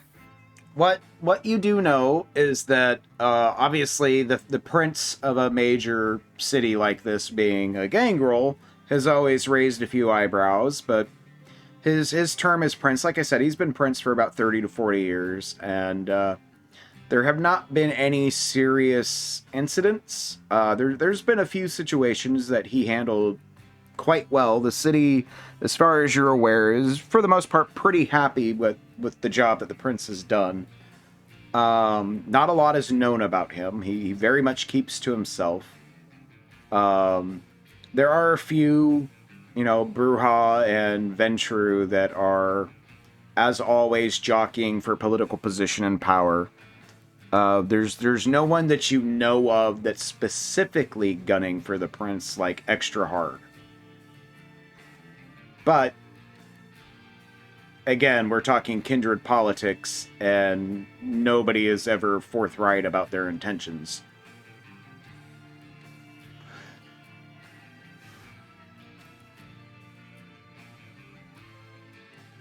Not just kindred politics, but we are so young in what goes on in this city. I doubt we would even know who the prince's enemies might be, even if we ran into them.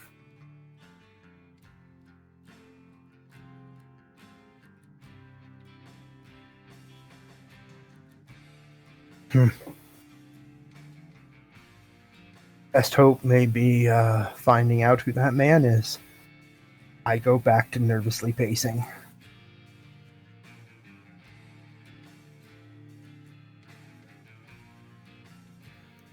All right. So while Lily is going through her YouTube comments and finding the usual, nothing out of ordinary there. What is Camilla doing?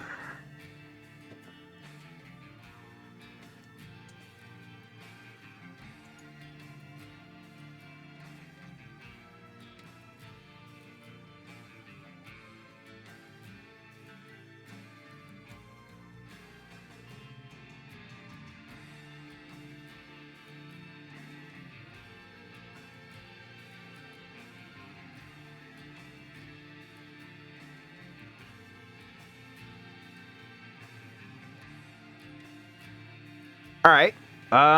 Give me another roll. Give me another 3d6. I don't think it's wise we stay here. I mean, clearly all our places were bugged, and so they probably know we're here.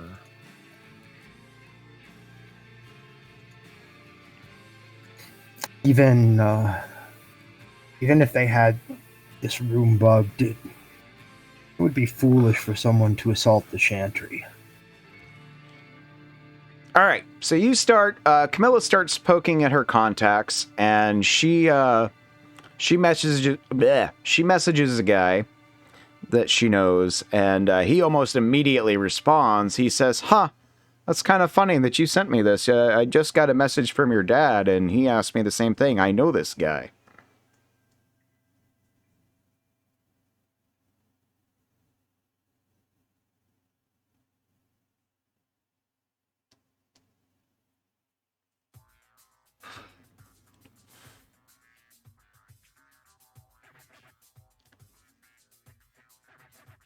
He messages back a couple minutes later, says his name's Derek. He's seen him do a few odd jobs. He's not connected directly to the family or anything, but he's got connections to the family. Like friend of a friend kind of thing. He knows about the guy. He hasn't seen or heard anything from him in a while. He says, there was some talk that he got involved with some of the bigger players on the other side of the river, but that's about all I know. And when he says the other side of the river, he means downtown.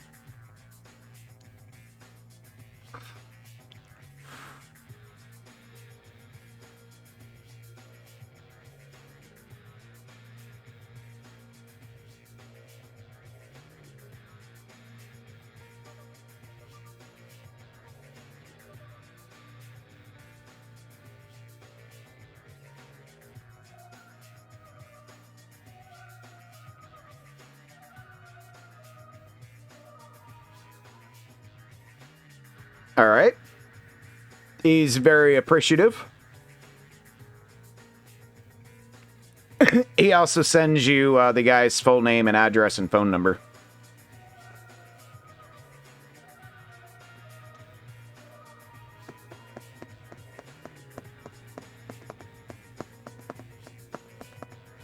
So now you have a lead. Yay. Yay! Hey, what's up, Osiris?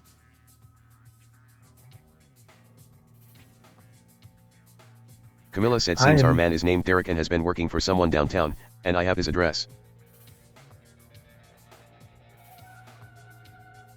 I snap out of my pacing and say, "Then what are we waiting for?"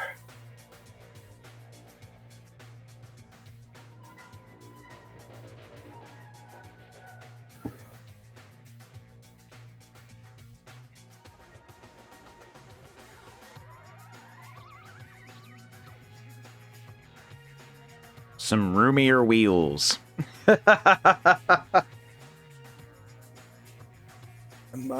My car seats 4. Does anyone have a spare gun or something?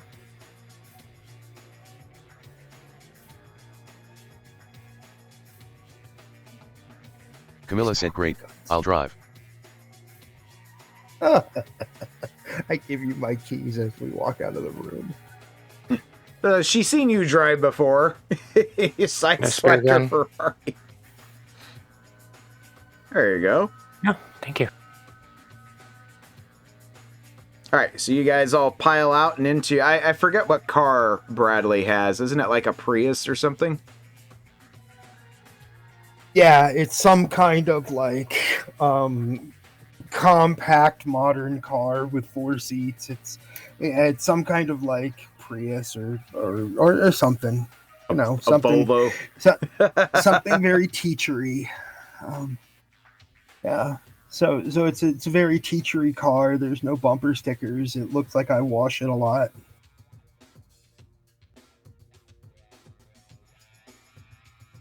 All right, so you guys pile in, and you've got the guy's address. He lives in North Arkham, not that far from where Jackson lived, by the way.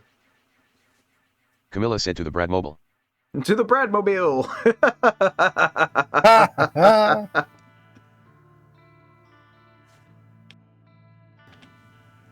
All right, so you guys head off. It takes you about 15-20 minutes to get there. Let's see. See if anything interesting happens along the way. So are we using the VTM book for items or the GURPS book? Using the GURPS booklet. Because those are the rules we're using for mechanics and everything. So let's see here. So you've got a 38 special. Yes. So there we go. So there's all the stats you need to know right there.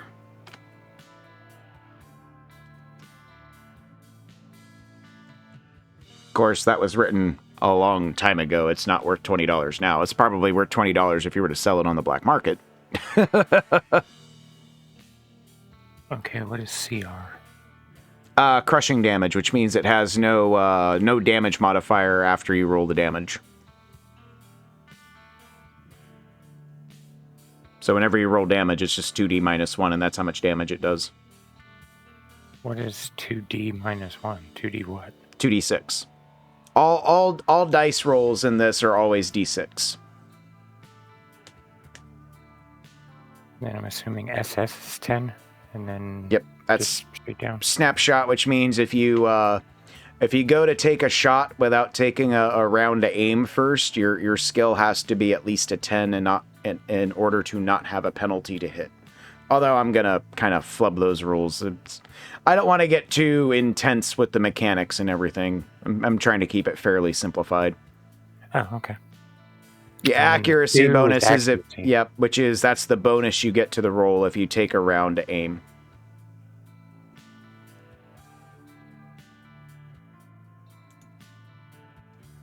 And obviously rate of fire, how many shots you can get off and around, how many shots it can hold. Guns. All right. So, you guys pull up, or let me rephrase, because I don't know how you want to approach this, but you get into the neighborhood of the address. How are you approaching? Earlier, I had never had so many guns in my car, and now I have set a record a second time in a night. Anyway, neighborhood. By the way, did you guys grab the shotgun? I threw it in the alley. I have. I forgot to grab it. Yeah, I threw it in the alley with a bunch. So somebody's going to find a shotgun with a bunch of shotgun shells in that alley. Next to a burning van. Yep. To be fair, To be fair. I did just recently be stabbed with a stake, I'm assuming, in the heart. Mm-hmm. And yeah, I still have a hole in my chest. I'm wearing a jacket to cover it, and I don't know what time of year it is. Of course, I don't think weather really matters to us much. It's early spring. I think I said it was like April or May. Oh, okay. Yeah. All right. So, how are you guys approaching this?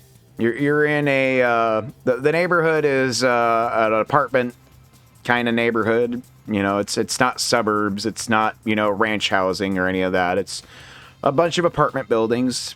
Looks fairly low rent. Step on it, Cammy.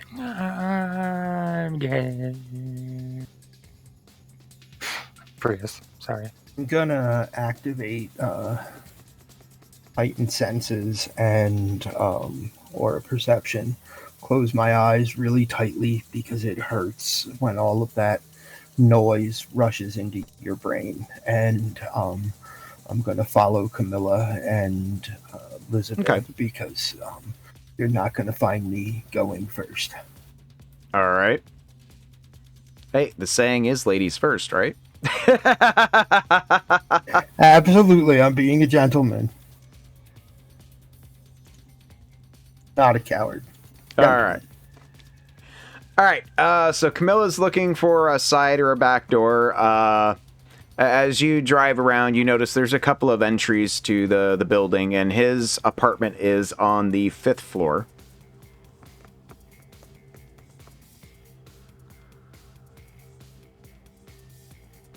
Mm-hmm. So you've got your choice of entryways. You can go through the front, one of the sides, or the back. Okay, can you?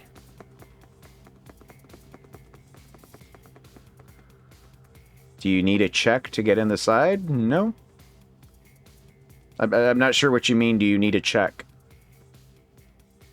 Ah, that's what. Oh, okay. I get what you're asking. So yeah, as you're looking, it looks like all the entries have key cards and a little intercom.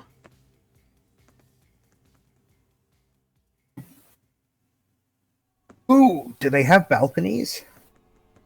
Like little This windows is- that see out into the, Yes, they do. Yes, they do. You don't need to go in any doors. Just saying. I could also try to hack the keypads. Or card readers, whatever they are.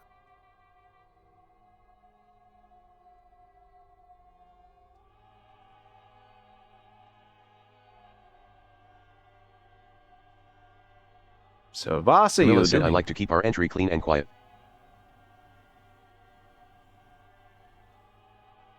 Obviously, I'm going to bow to your experience in this. I'm looking around nervously. Yeah, I'd imagine if they have key readers to get in, the windows are probably alarmed as well. It's a safe assumption. But you don't know. Yep. Better to be safe than sorry. Let's see if I can open up We need to figure out some way in. We know he's not home. Alright, so I'm going to go around to the back door and see if I can open up the key reader. See what it looks like inside. Okay. All right. So you're looking at the key reader. It's a pretty standard, basic, cheap one.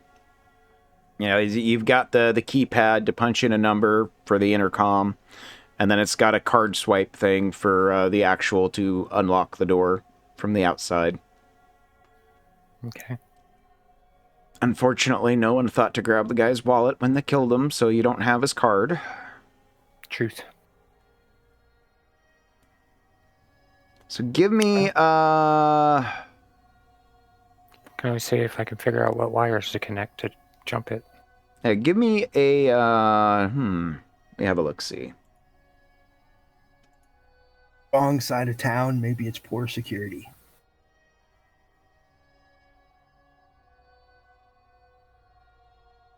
Give me a computer check at a -6. So you need... Let's see... 12, 13, 14, 15... So you need a 9 or less. Oh. Yeah, you failed. So you try to jury rig... Red alarm! Red alarm! You try to jury rig the keypad, and it sparks and almost shocks you. Well, fuck. While they play with the door, I'm going to use my phone's Camilla said, internet. let's see if I have better luck. I'm going to use my phone's internet connection and look up this guy online, see what I can find. Okay. So let's see, Camilla, who actually has security, doesn't have quite as big a penalty to her role. Let's see, where's your security skill?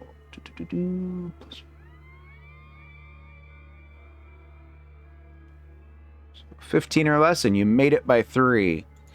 So you start, Camilla starts tinkering with the keypad, and she does a little mumbo-jumbo with it, and all of a sudden you hear the very distinct audible sound of the door unlocking.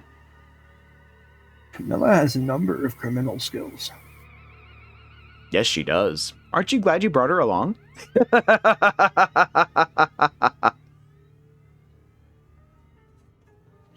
So you are now in the back lobby of the apartment building.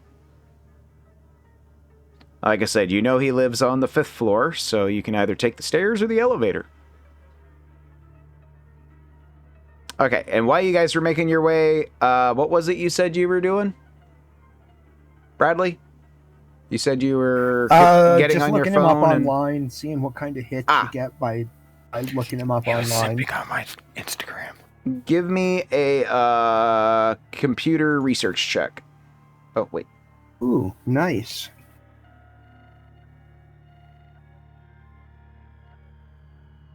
It's a critical again, I think.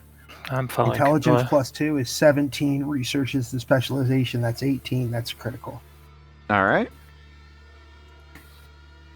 So you find a few things. You find like his Facebook, and you find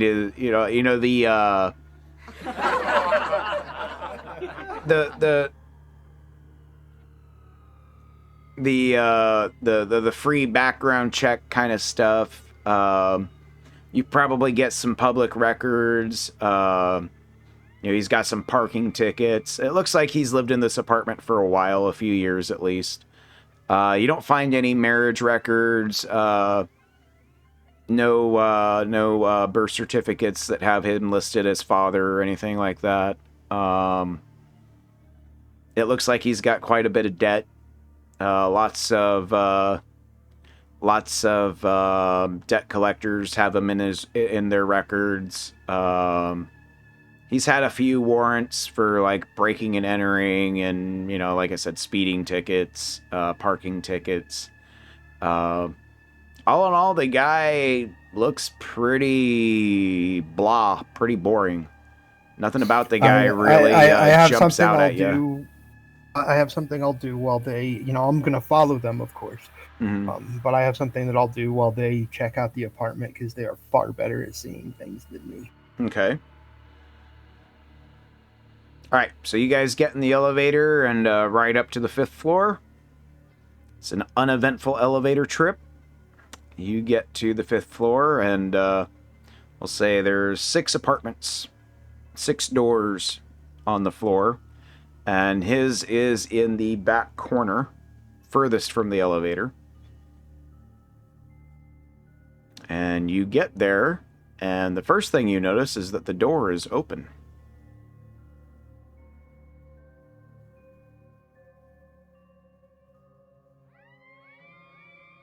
Faces in my phone. What I'm looking for are his Facebook contacts and scrolling back to see if he has any like weird sounding status updates or things like that. Okay. As far as like weird sounding status updates, the only thing that really catches your eye is maybe a month or two before he had posted something that was basically along the lines of, I think I finally got it figured out. I shouldn't have to worry about money for a while anymore. It's something along those lines.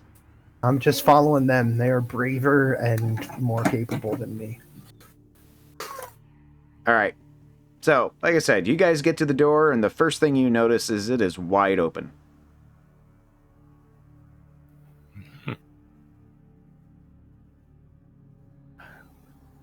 Pulls the hammer back on my 38. All right.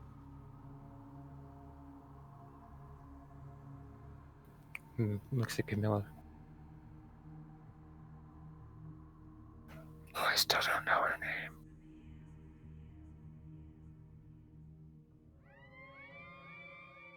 All right. So Camilla enters with their gun out. The room is clean. As in, there is like nothing. There's no TV, there's no microwave, there's no radio, there's no computer, there's no books, there's no papers. If you had to guess, within the last hour or so, somebody came in and wiped this place out and did it very, very cleanly. Well, shit. Camilla said, son of a bitch.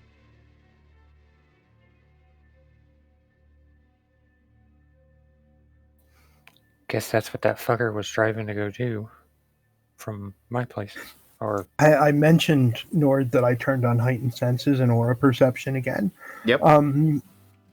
Did they do it cleanly, though? All right. Or did one of them leave, like, a trace of blood behind or something? Give me an investigation check. Which for What you is is your intelligence -4 because you don't have the skill.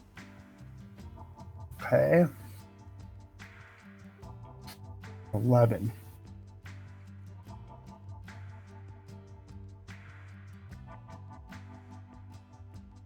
Four.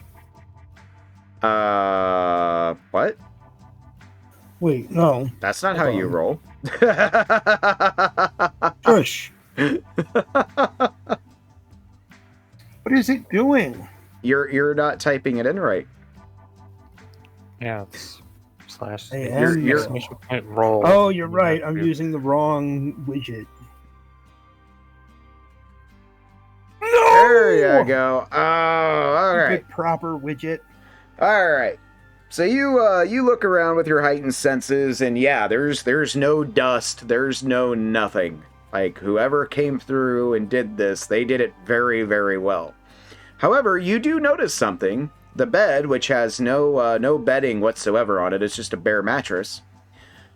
There is an envelope sitting on the mattress. Just a plain white envelope. I am going to pick it up and see if there's anything inside. There is a piece of paper that is folded up inside of it. I look at the two of you and I unfold the paper and I read it out loud. It is a a basic printed message, Arial font, large enough to be seen from, a few feet away. Literally all it says is, good luck. I have a particular set of skills. How nice of them. Camilla said cocky ass hats. How nice of them to wish us good luck. So your lead seems to have come to a dead end. 'Cause there is no cock like horse cock. Send your asshole into shock.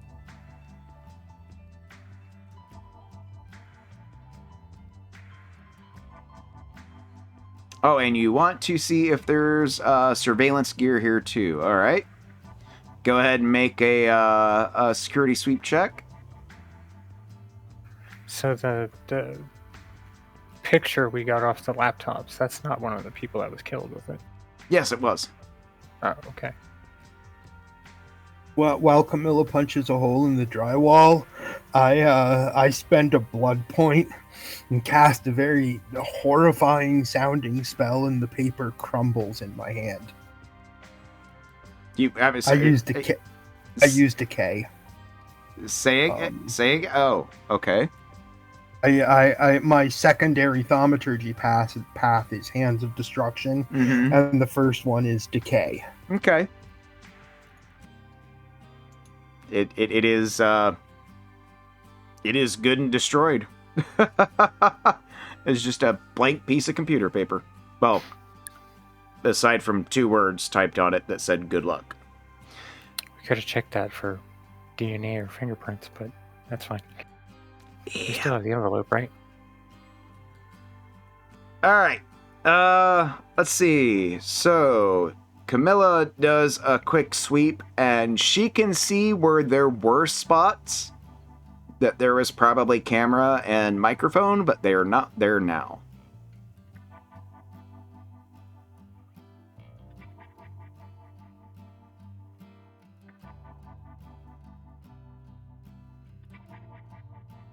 Camilla said he was being watched, too. And like I said, all of this seems like it was fairly recently, so probably after you killed him. Why would they be watching their own person?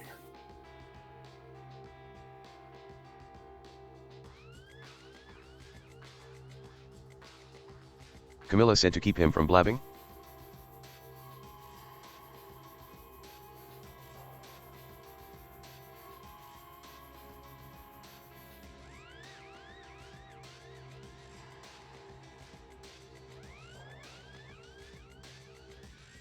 All right, so what are you guys doing?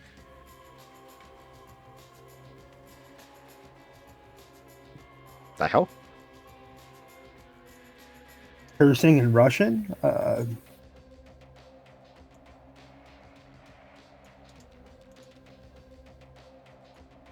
gotta look this up. I'm like, what is this? Oh.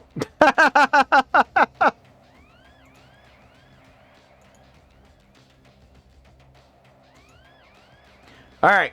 So what are you guys doing? You are in a completely empty, clean, and barren apartment. The one lead you had has come to a dead end.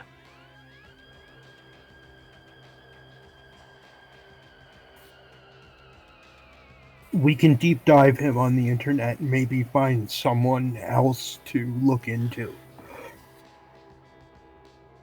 It's a thought?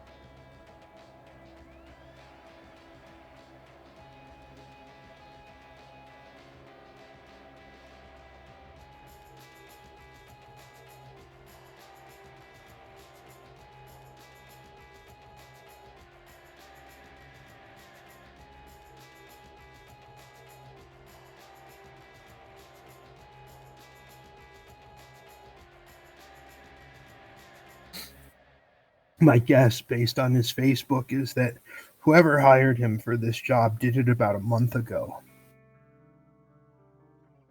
Creepy. Do I have any dirty cops or feds on your payroll? Let me have a look-see. You don't, but your dad might.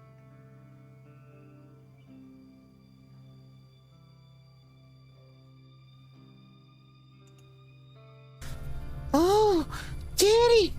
Wait, no, never mind. I'm not going to go there. Wait.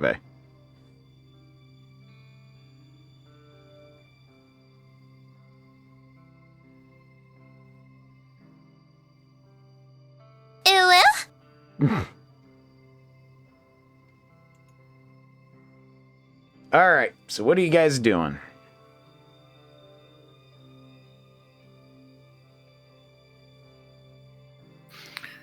I'm going to start looking around his Facebook.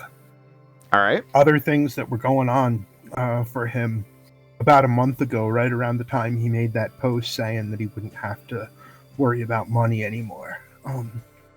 Who was he talking to? My sire. Is it people that he talked to online all the time? All right, I'll get to that here in a minute. All right, what were you saying, Victoria? See if I can get in contact with my sire. Okay. No response.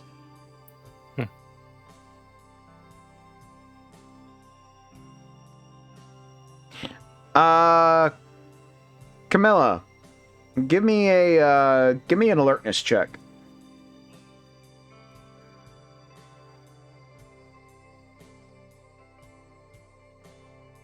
Oh, I don't think you made it.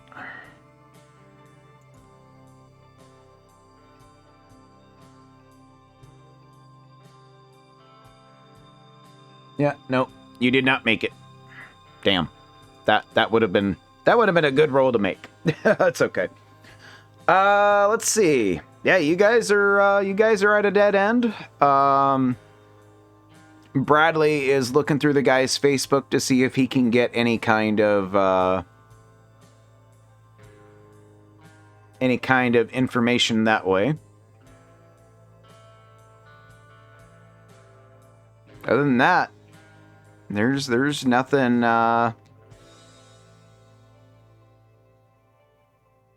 There's nothing here for to help you figure out what's going on.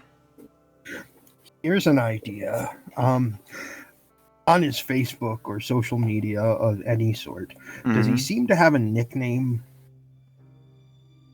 Nothing that's popping up for you, no.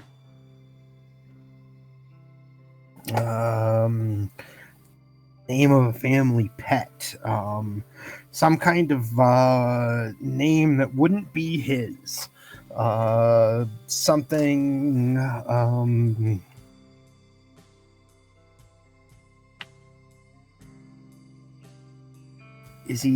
Can his name be found on any other social media, like some of the more fringe social media groups? Well, the only one that's popped up so far while you're looking is the Facebook account. You don't find a Twitter or anything like that. If he's got a YouTube or anything like that, it's not under his name. There's nothing that you're seeing on his Facebook that would indicate any kind of online handles or nicknames that he would have. He doesn't really post a lot on Facebook. When you're looking over his Facebook, the biggest thing you're seeing is he follows a lot of like Instagram models and stuff like that, and he does a lot of, heart reactions and so beautiful babe kind of comments, that guy. In fact, you notice he's made a few comments on Elizabeth's profile a few times. I now notice that Elizabeth has a social media profile, and I say, or a social media presence. This man has this man likes you, or did. Really? Let me see that. I hand her the phone so she can look at it. Oh, this fucking creeper. About that time, Camilla gets a message from her dad. The message says, the guy you asked me to look into was just reported as dead by the police. Anything you want to tell me you got yourself into?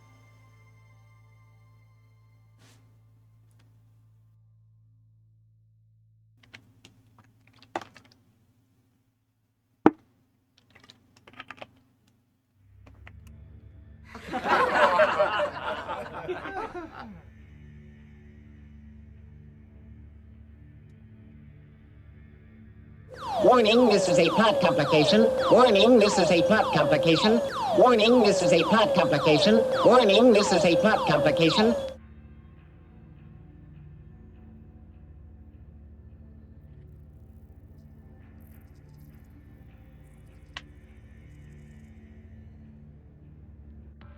As now I'm picturing Saw furiously typing.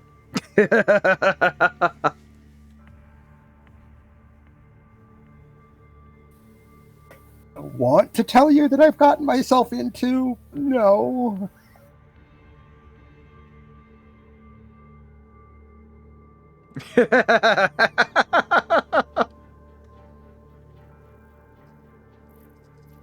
I wish the GIFs would actually show up on the widget on screen, but I think you can tell what it is just by reading the link.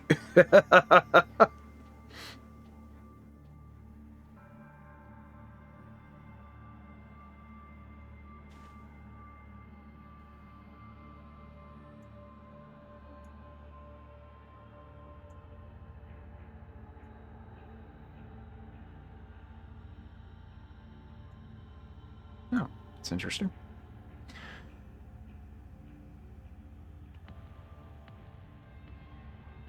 Okay.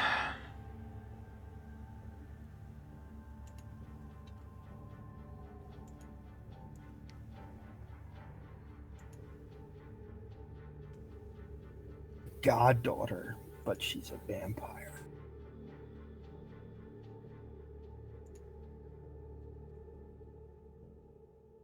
All right. He does not immediately respond.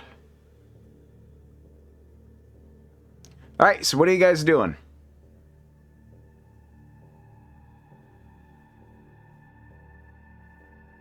The trail's gone cold.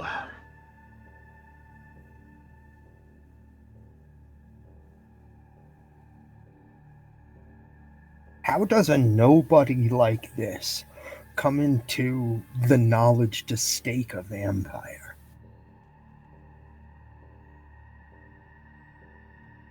It's a very good question. Someone has broken the Masquerade.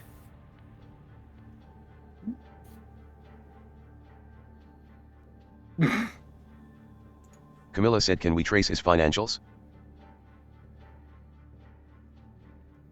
Possibly, but it's going to take more than a cell phone to do.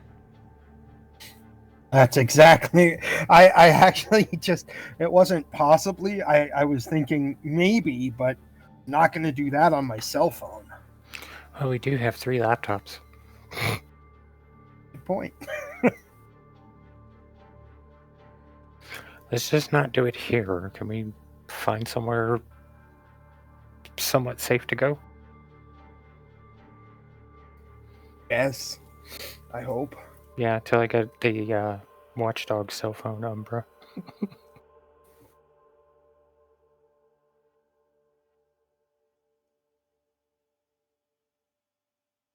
All right, so where are you going? What are you doing? Again, the Chantry. Well, someone did get inside and bug my room. Camilla said, well, I do have safe house that's off the grid, so to speak. I like that idea better. Okay. I immediately breathe a sigh of relief that I don't have to bring the same 2 women back to the Chantry. What time is it? By now it's probably pushing 3 a.m. I got a couple of hours left at best. Safe house sounds great because we're gonna have to deal with the sun coming up fairly soon.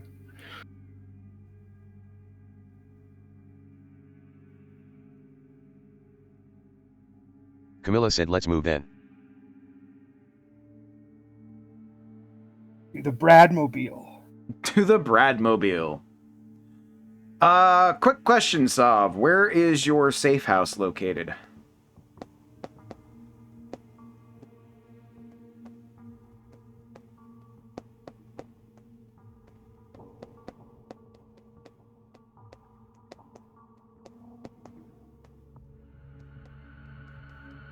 To the Prius of Justice!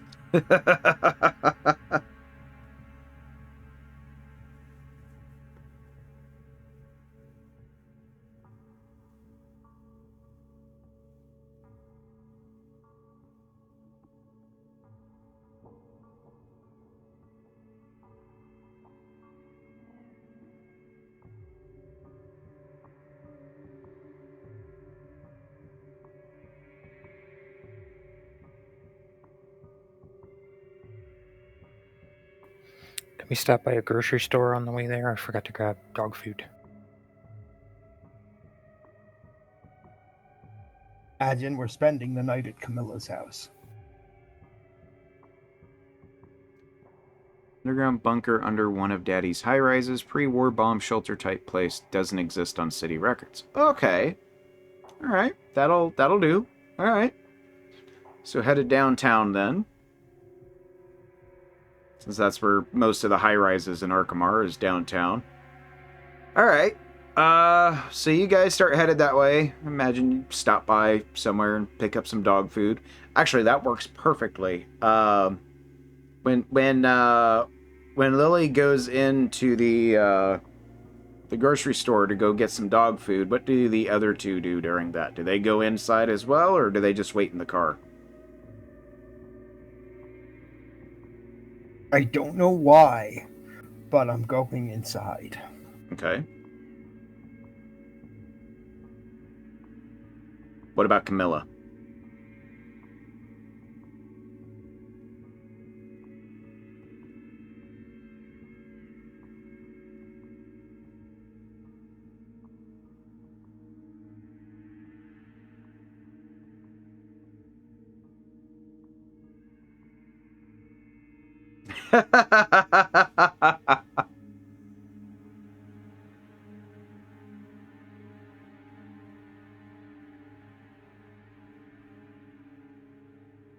Camilla waits outside. All right, perfect. So while the other two of them are inside, Camilla's sitting in the car waiting, and there's a little rap at the car window. Camilla looks up, and she sees the door guy from the prince's office earlier.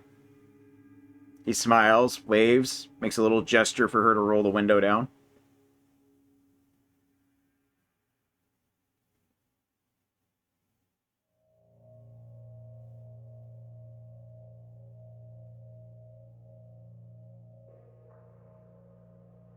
Howdy there.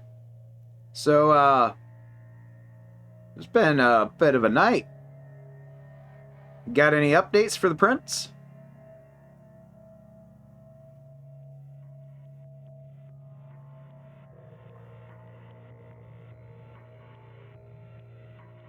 It takes a deep breath.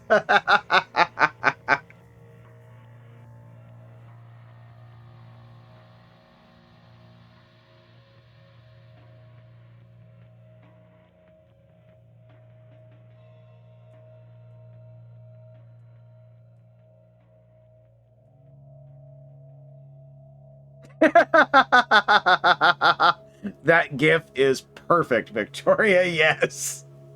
I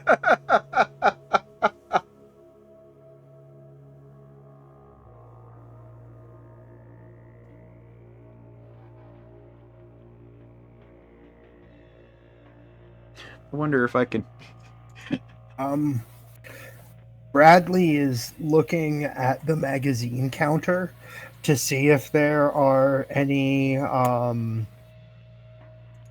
magazines that talk about Miskatonic University. Camilla said some group, clandestine or otherwise, have either kidnapped or killed our sires. They have our places bugged, and we believe this has been some kind of attempt to weaken the prince. How? Oh, the text-to-speak cut off too soon. How, why, or who? We're not sure yet.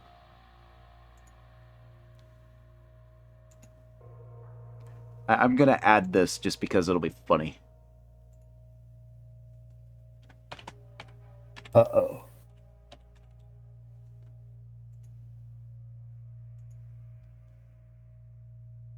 Let's see here. Come up here. Up there. Arkham. Where's it at? There it is.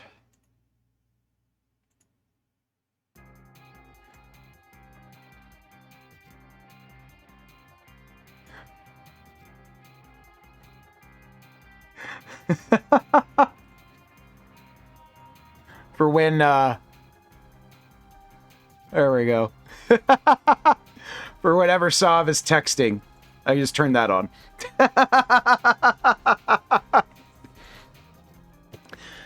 All right. He nods and says, all right. Any clues, any leads, anything you're working on right now?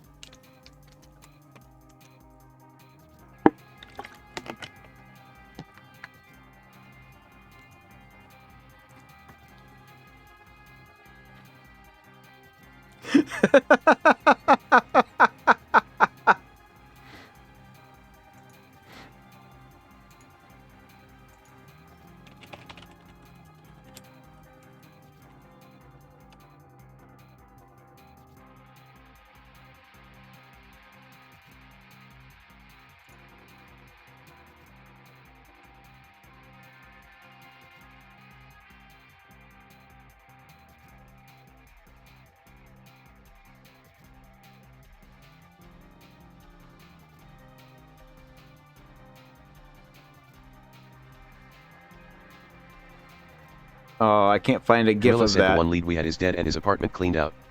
Whoever hired him is extremely powerful. They used one of the men as a vessel. A vessel? What do you mean, a vessel? He kind of quirks an eyebrow like, hmm?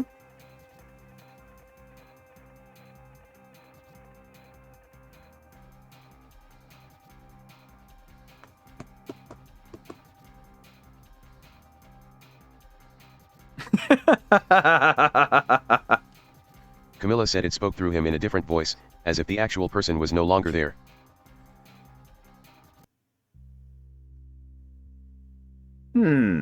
Interesting. So a kind of possession, possibly.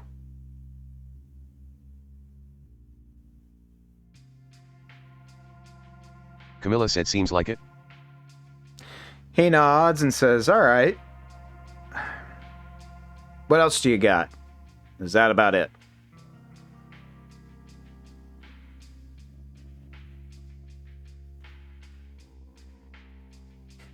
Camilla said that's it, I'm afraid.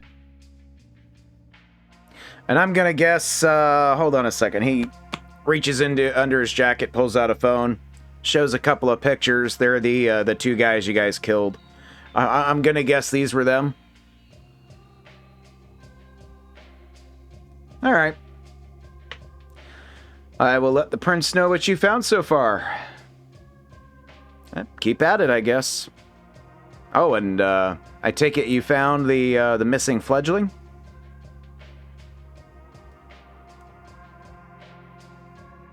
Camilla said we did, yes. Good, good. All right, well. Get back at it, I guess. I'll go let the prince know what's going on. Should probably try to keep in touch and, you know, let people know what's going on. You've been silent all night. He got worried. Anyway. Oh, looks like your friends are coming back. Alrighty. He looks around. Camilla said thank you. Looks around, makes sure nobody's around. He just nods and suddenly turns into a bird and flies away.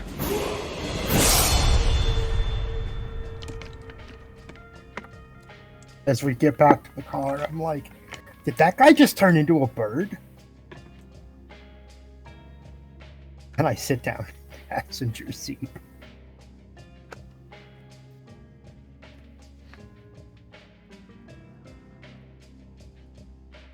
All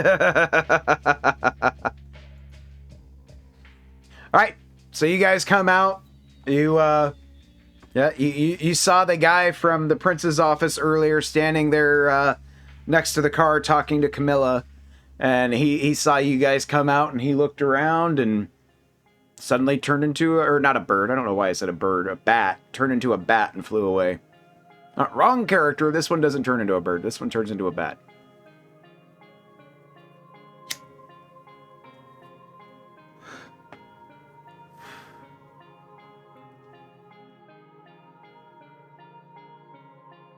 More traditional. All right, so what are you guys doing? Start looking into his financials at your safe house. Honestly, tonight I'll feel safer with the both of you.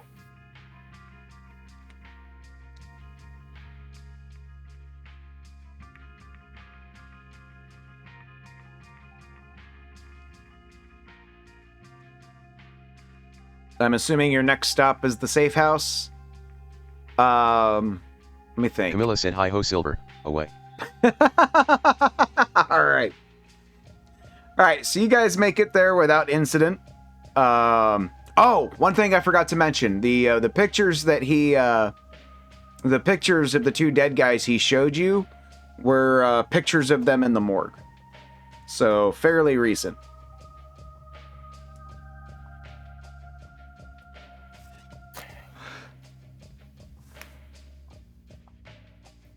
But you guys get to what's that? Crispy critters in the morgue. Little bit, yeah. Although it looks like they hadn't been burned up too much. Like, they were burned up, but they weren't burned up as badly as you were hoping they would be. Were they burned up enough to hide the fact that they were bitten by vampires? Oh yeah, probably. Hopefully. Although it looks like something you may or may not have to worry about, considering one of the prince's men had gotten in there to get photographs. Good point. All right. You guys get to Camilla's safe house, which, as she described earlier, is a little bomb shelter bunker type of place under one of the smaller high-rises downtown. And it's pretty much locked down. There's only one way in or out, at least that you can see. And nothing seems out of the ordinary when you get there. So you get in there and you it's got a little underground parking garage and all that. Does Camilla have any books? Camilla is typing. I'm going to use that entirely way too much now.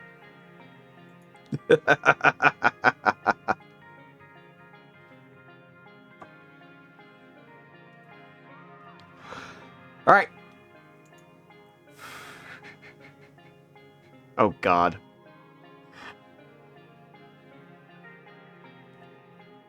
Oh, my God. All right. Do I even want to know how that... Okay, yeah. That one didn't really give away what it was in the text. All right. So you guys get in there, settle down. It's a little after 3 now.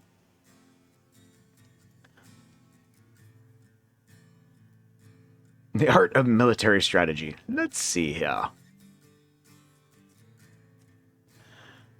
right. So what are you guys doing?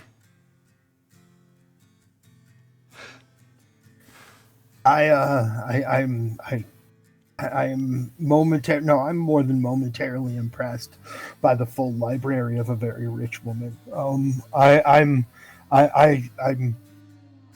spend a few moments really admiring the library and then sit down with one of the laptops and see what I can do. See if I can find any financial records or other things about this guy. I know that about a month ago or a little bit after, he probably came into some money, and that's a place to start. All right. I'm gonna ask Camilla because I still don't know her name yet.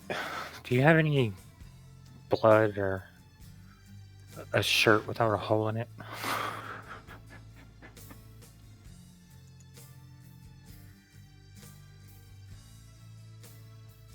I like how those are just like two completely opposite ends of a spectrum of a question to ask, and yet they are somehow related. Yeah, because there's a hole in my shirt and there's still a hole in my chest.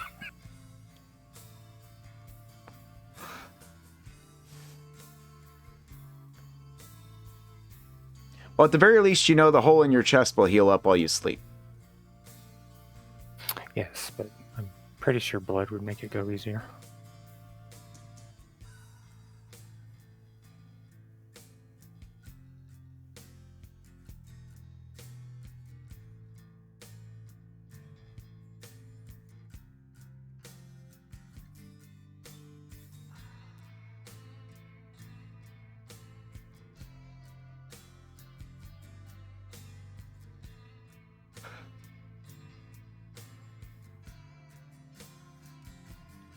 All right, of course I follow.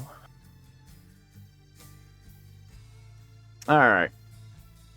So you guys spend the last couple hours of the night before the sunrise. I believe Bradley was looking into, what was it again? You're trying to find his financials. Records. Okay. Yeah, financial records and financial transactions.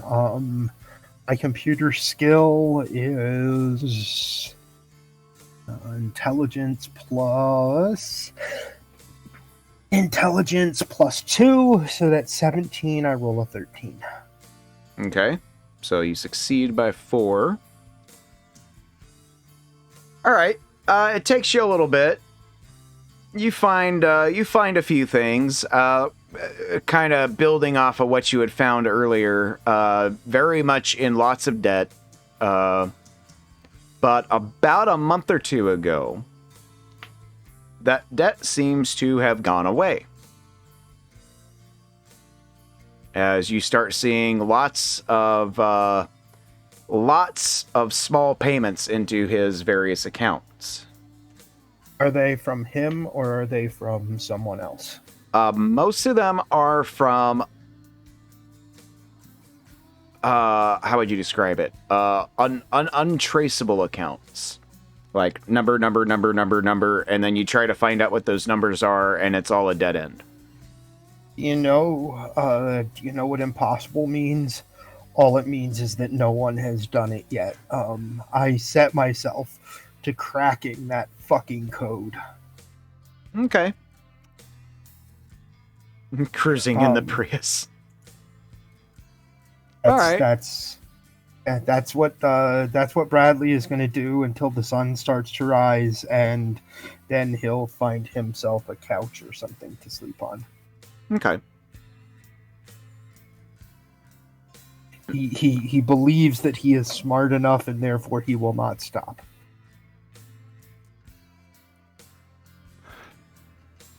All right. Well, for story's sake, we'll say he doesn't quite make any headway. Oh, I imagine on that tonight. He's just stubborn. Mm-hmm. yeah. He's just stubborn, and he refuses to take defeat on something as simple as cracking a numerical encryption on a bank account. Okay. Camilla, Elizabeth, do either of you have anything you're doing or working on before the sunrise?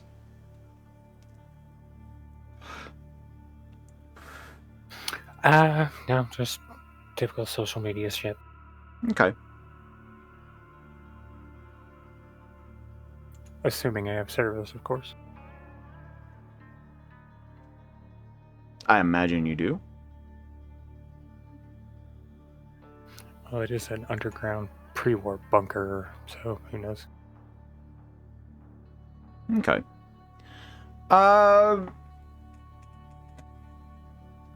I think that's a really good stopping point. What do you guys think? I think it's pretty good. Again, sorry for being late. No worries. like I said, Like, I knew we were all talking about Masquerade, but nobody said anything of we're playing tonight, so I didn't even think about it. But oh, yep. Depression Monster kicked my ass pretty hard today, so I needed a nap. All right. So we will go ahead and stop there. Good session 1. We'll be back next Friday. Really? We're going to do this on Christmas Eve? Oh, wait. Is next Friday Christmas Eve? Oh. It is. I cancel that then. Never mind. No, we probably won't do this Christmas Eve. I don't know when. First, we could do it the first week of the new year. Or we could do it Christmas Eve and New Year's Eve. Yeah, we'll figure it out. We'll figure it out. We might do one later this week. Cool. Just to get into it. Normally we will be doing this Friday nights though. So. But all right. It certainly entertained me. I had a really good time. That was fun. Good, I am glad. Ladies and gentlemen and everyone in between who watched us and listened to us tonight, we're glad to have you here. Let's go find somebody to raid, shall we? Let's see. I seem to be the only one in the Vampire the Masquerade category. Yep. Let's see. Who do I know is streaming right now?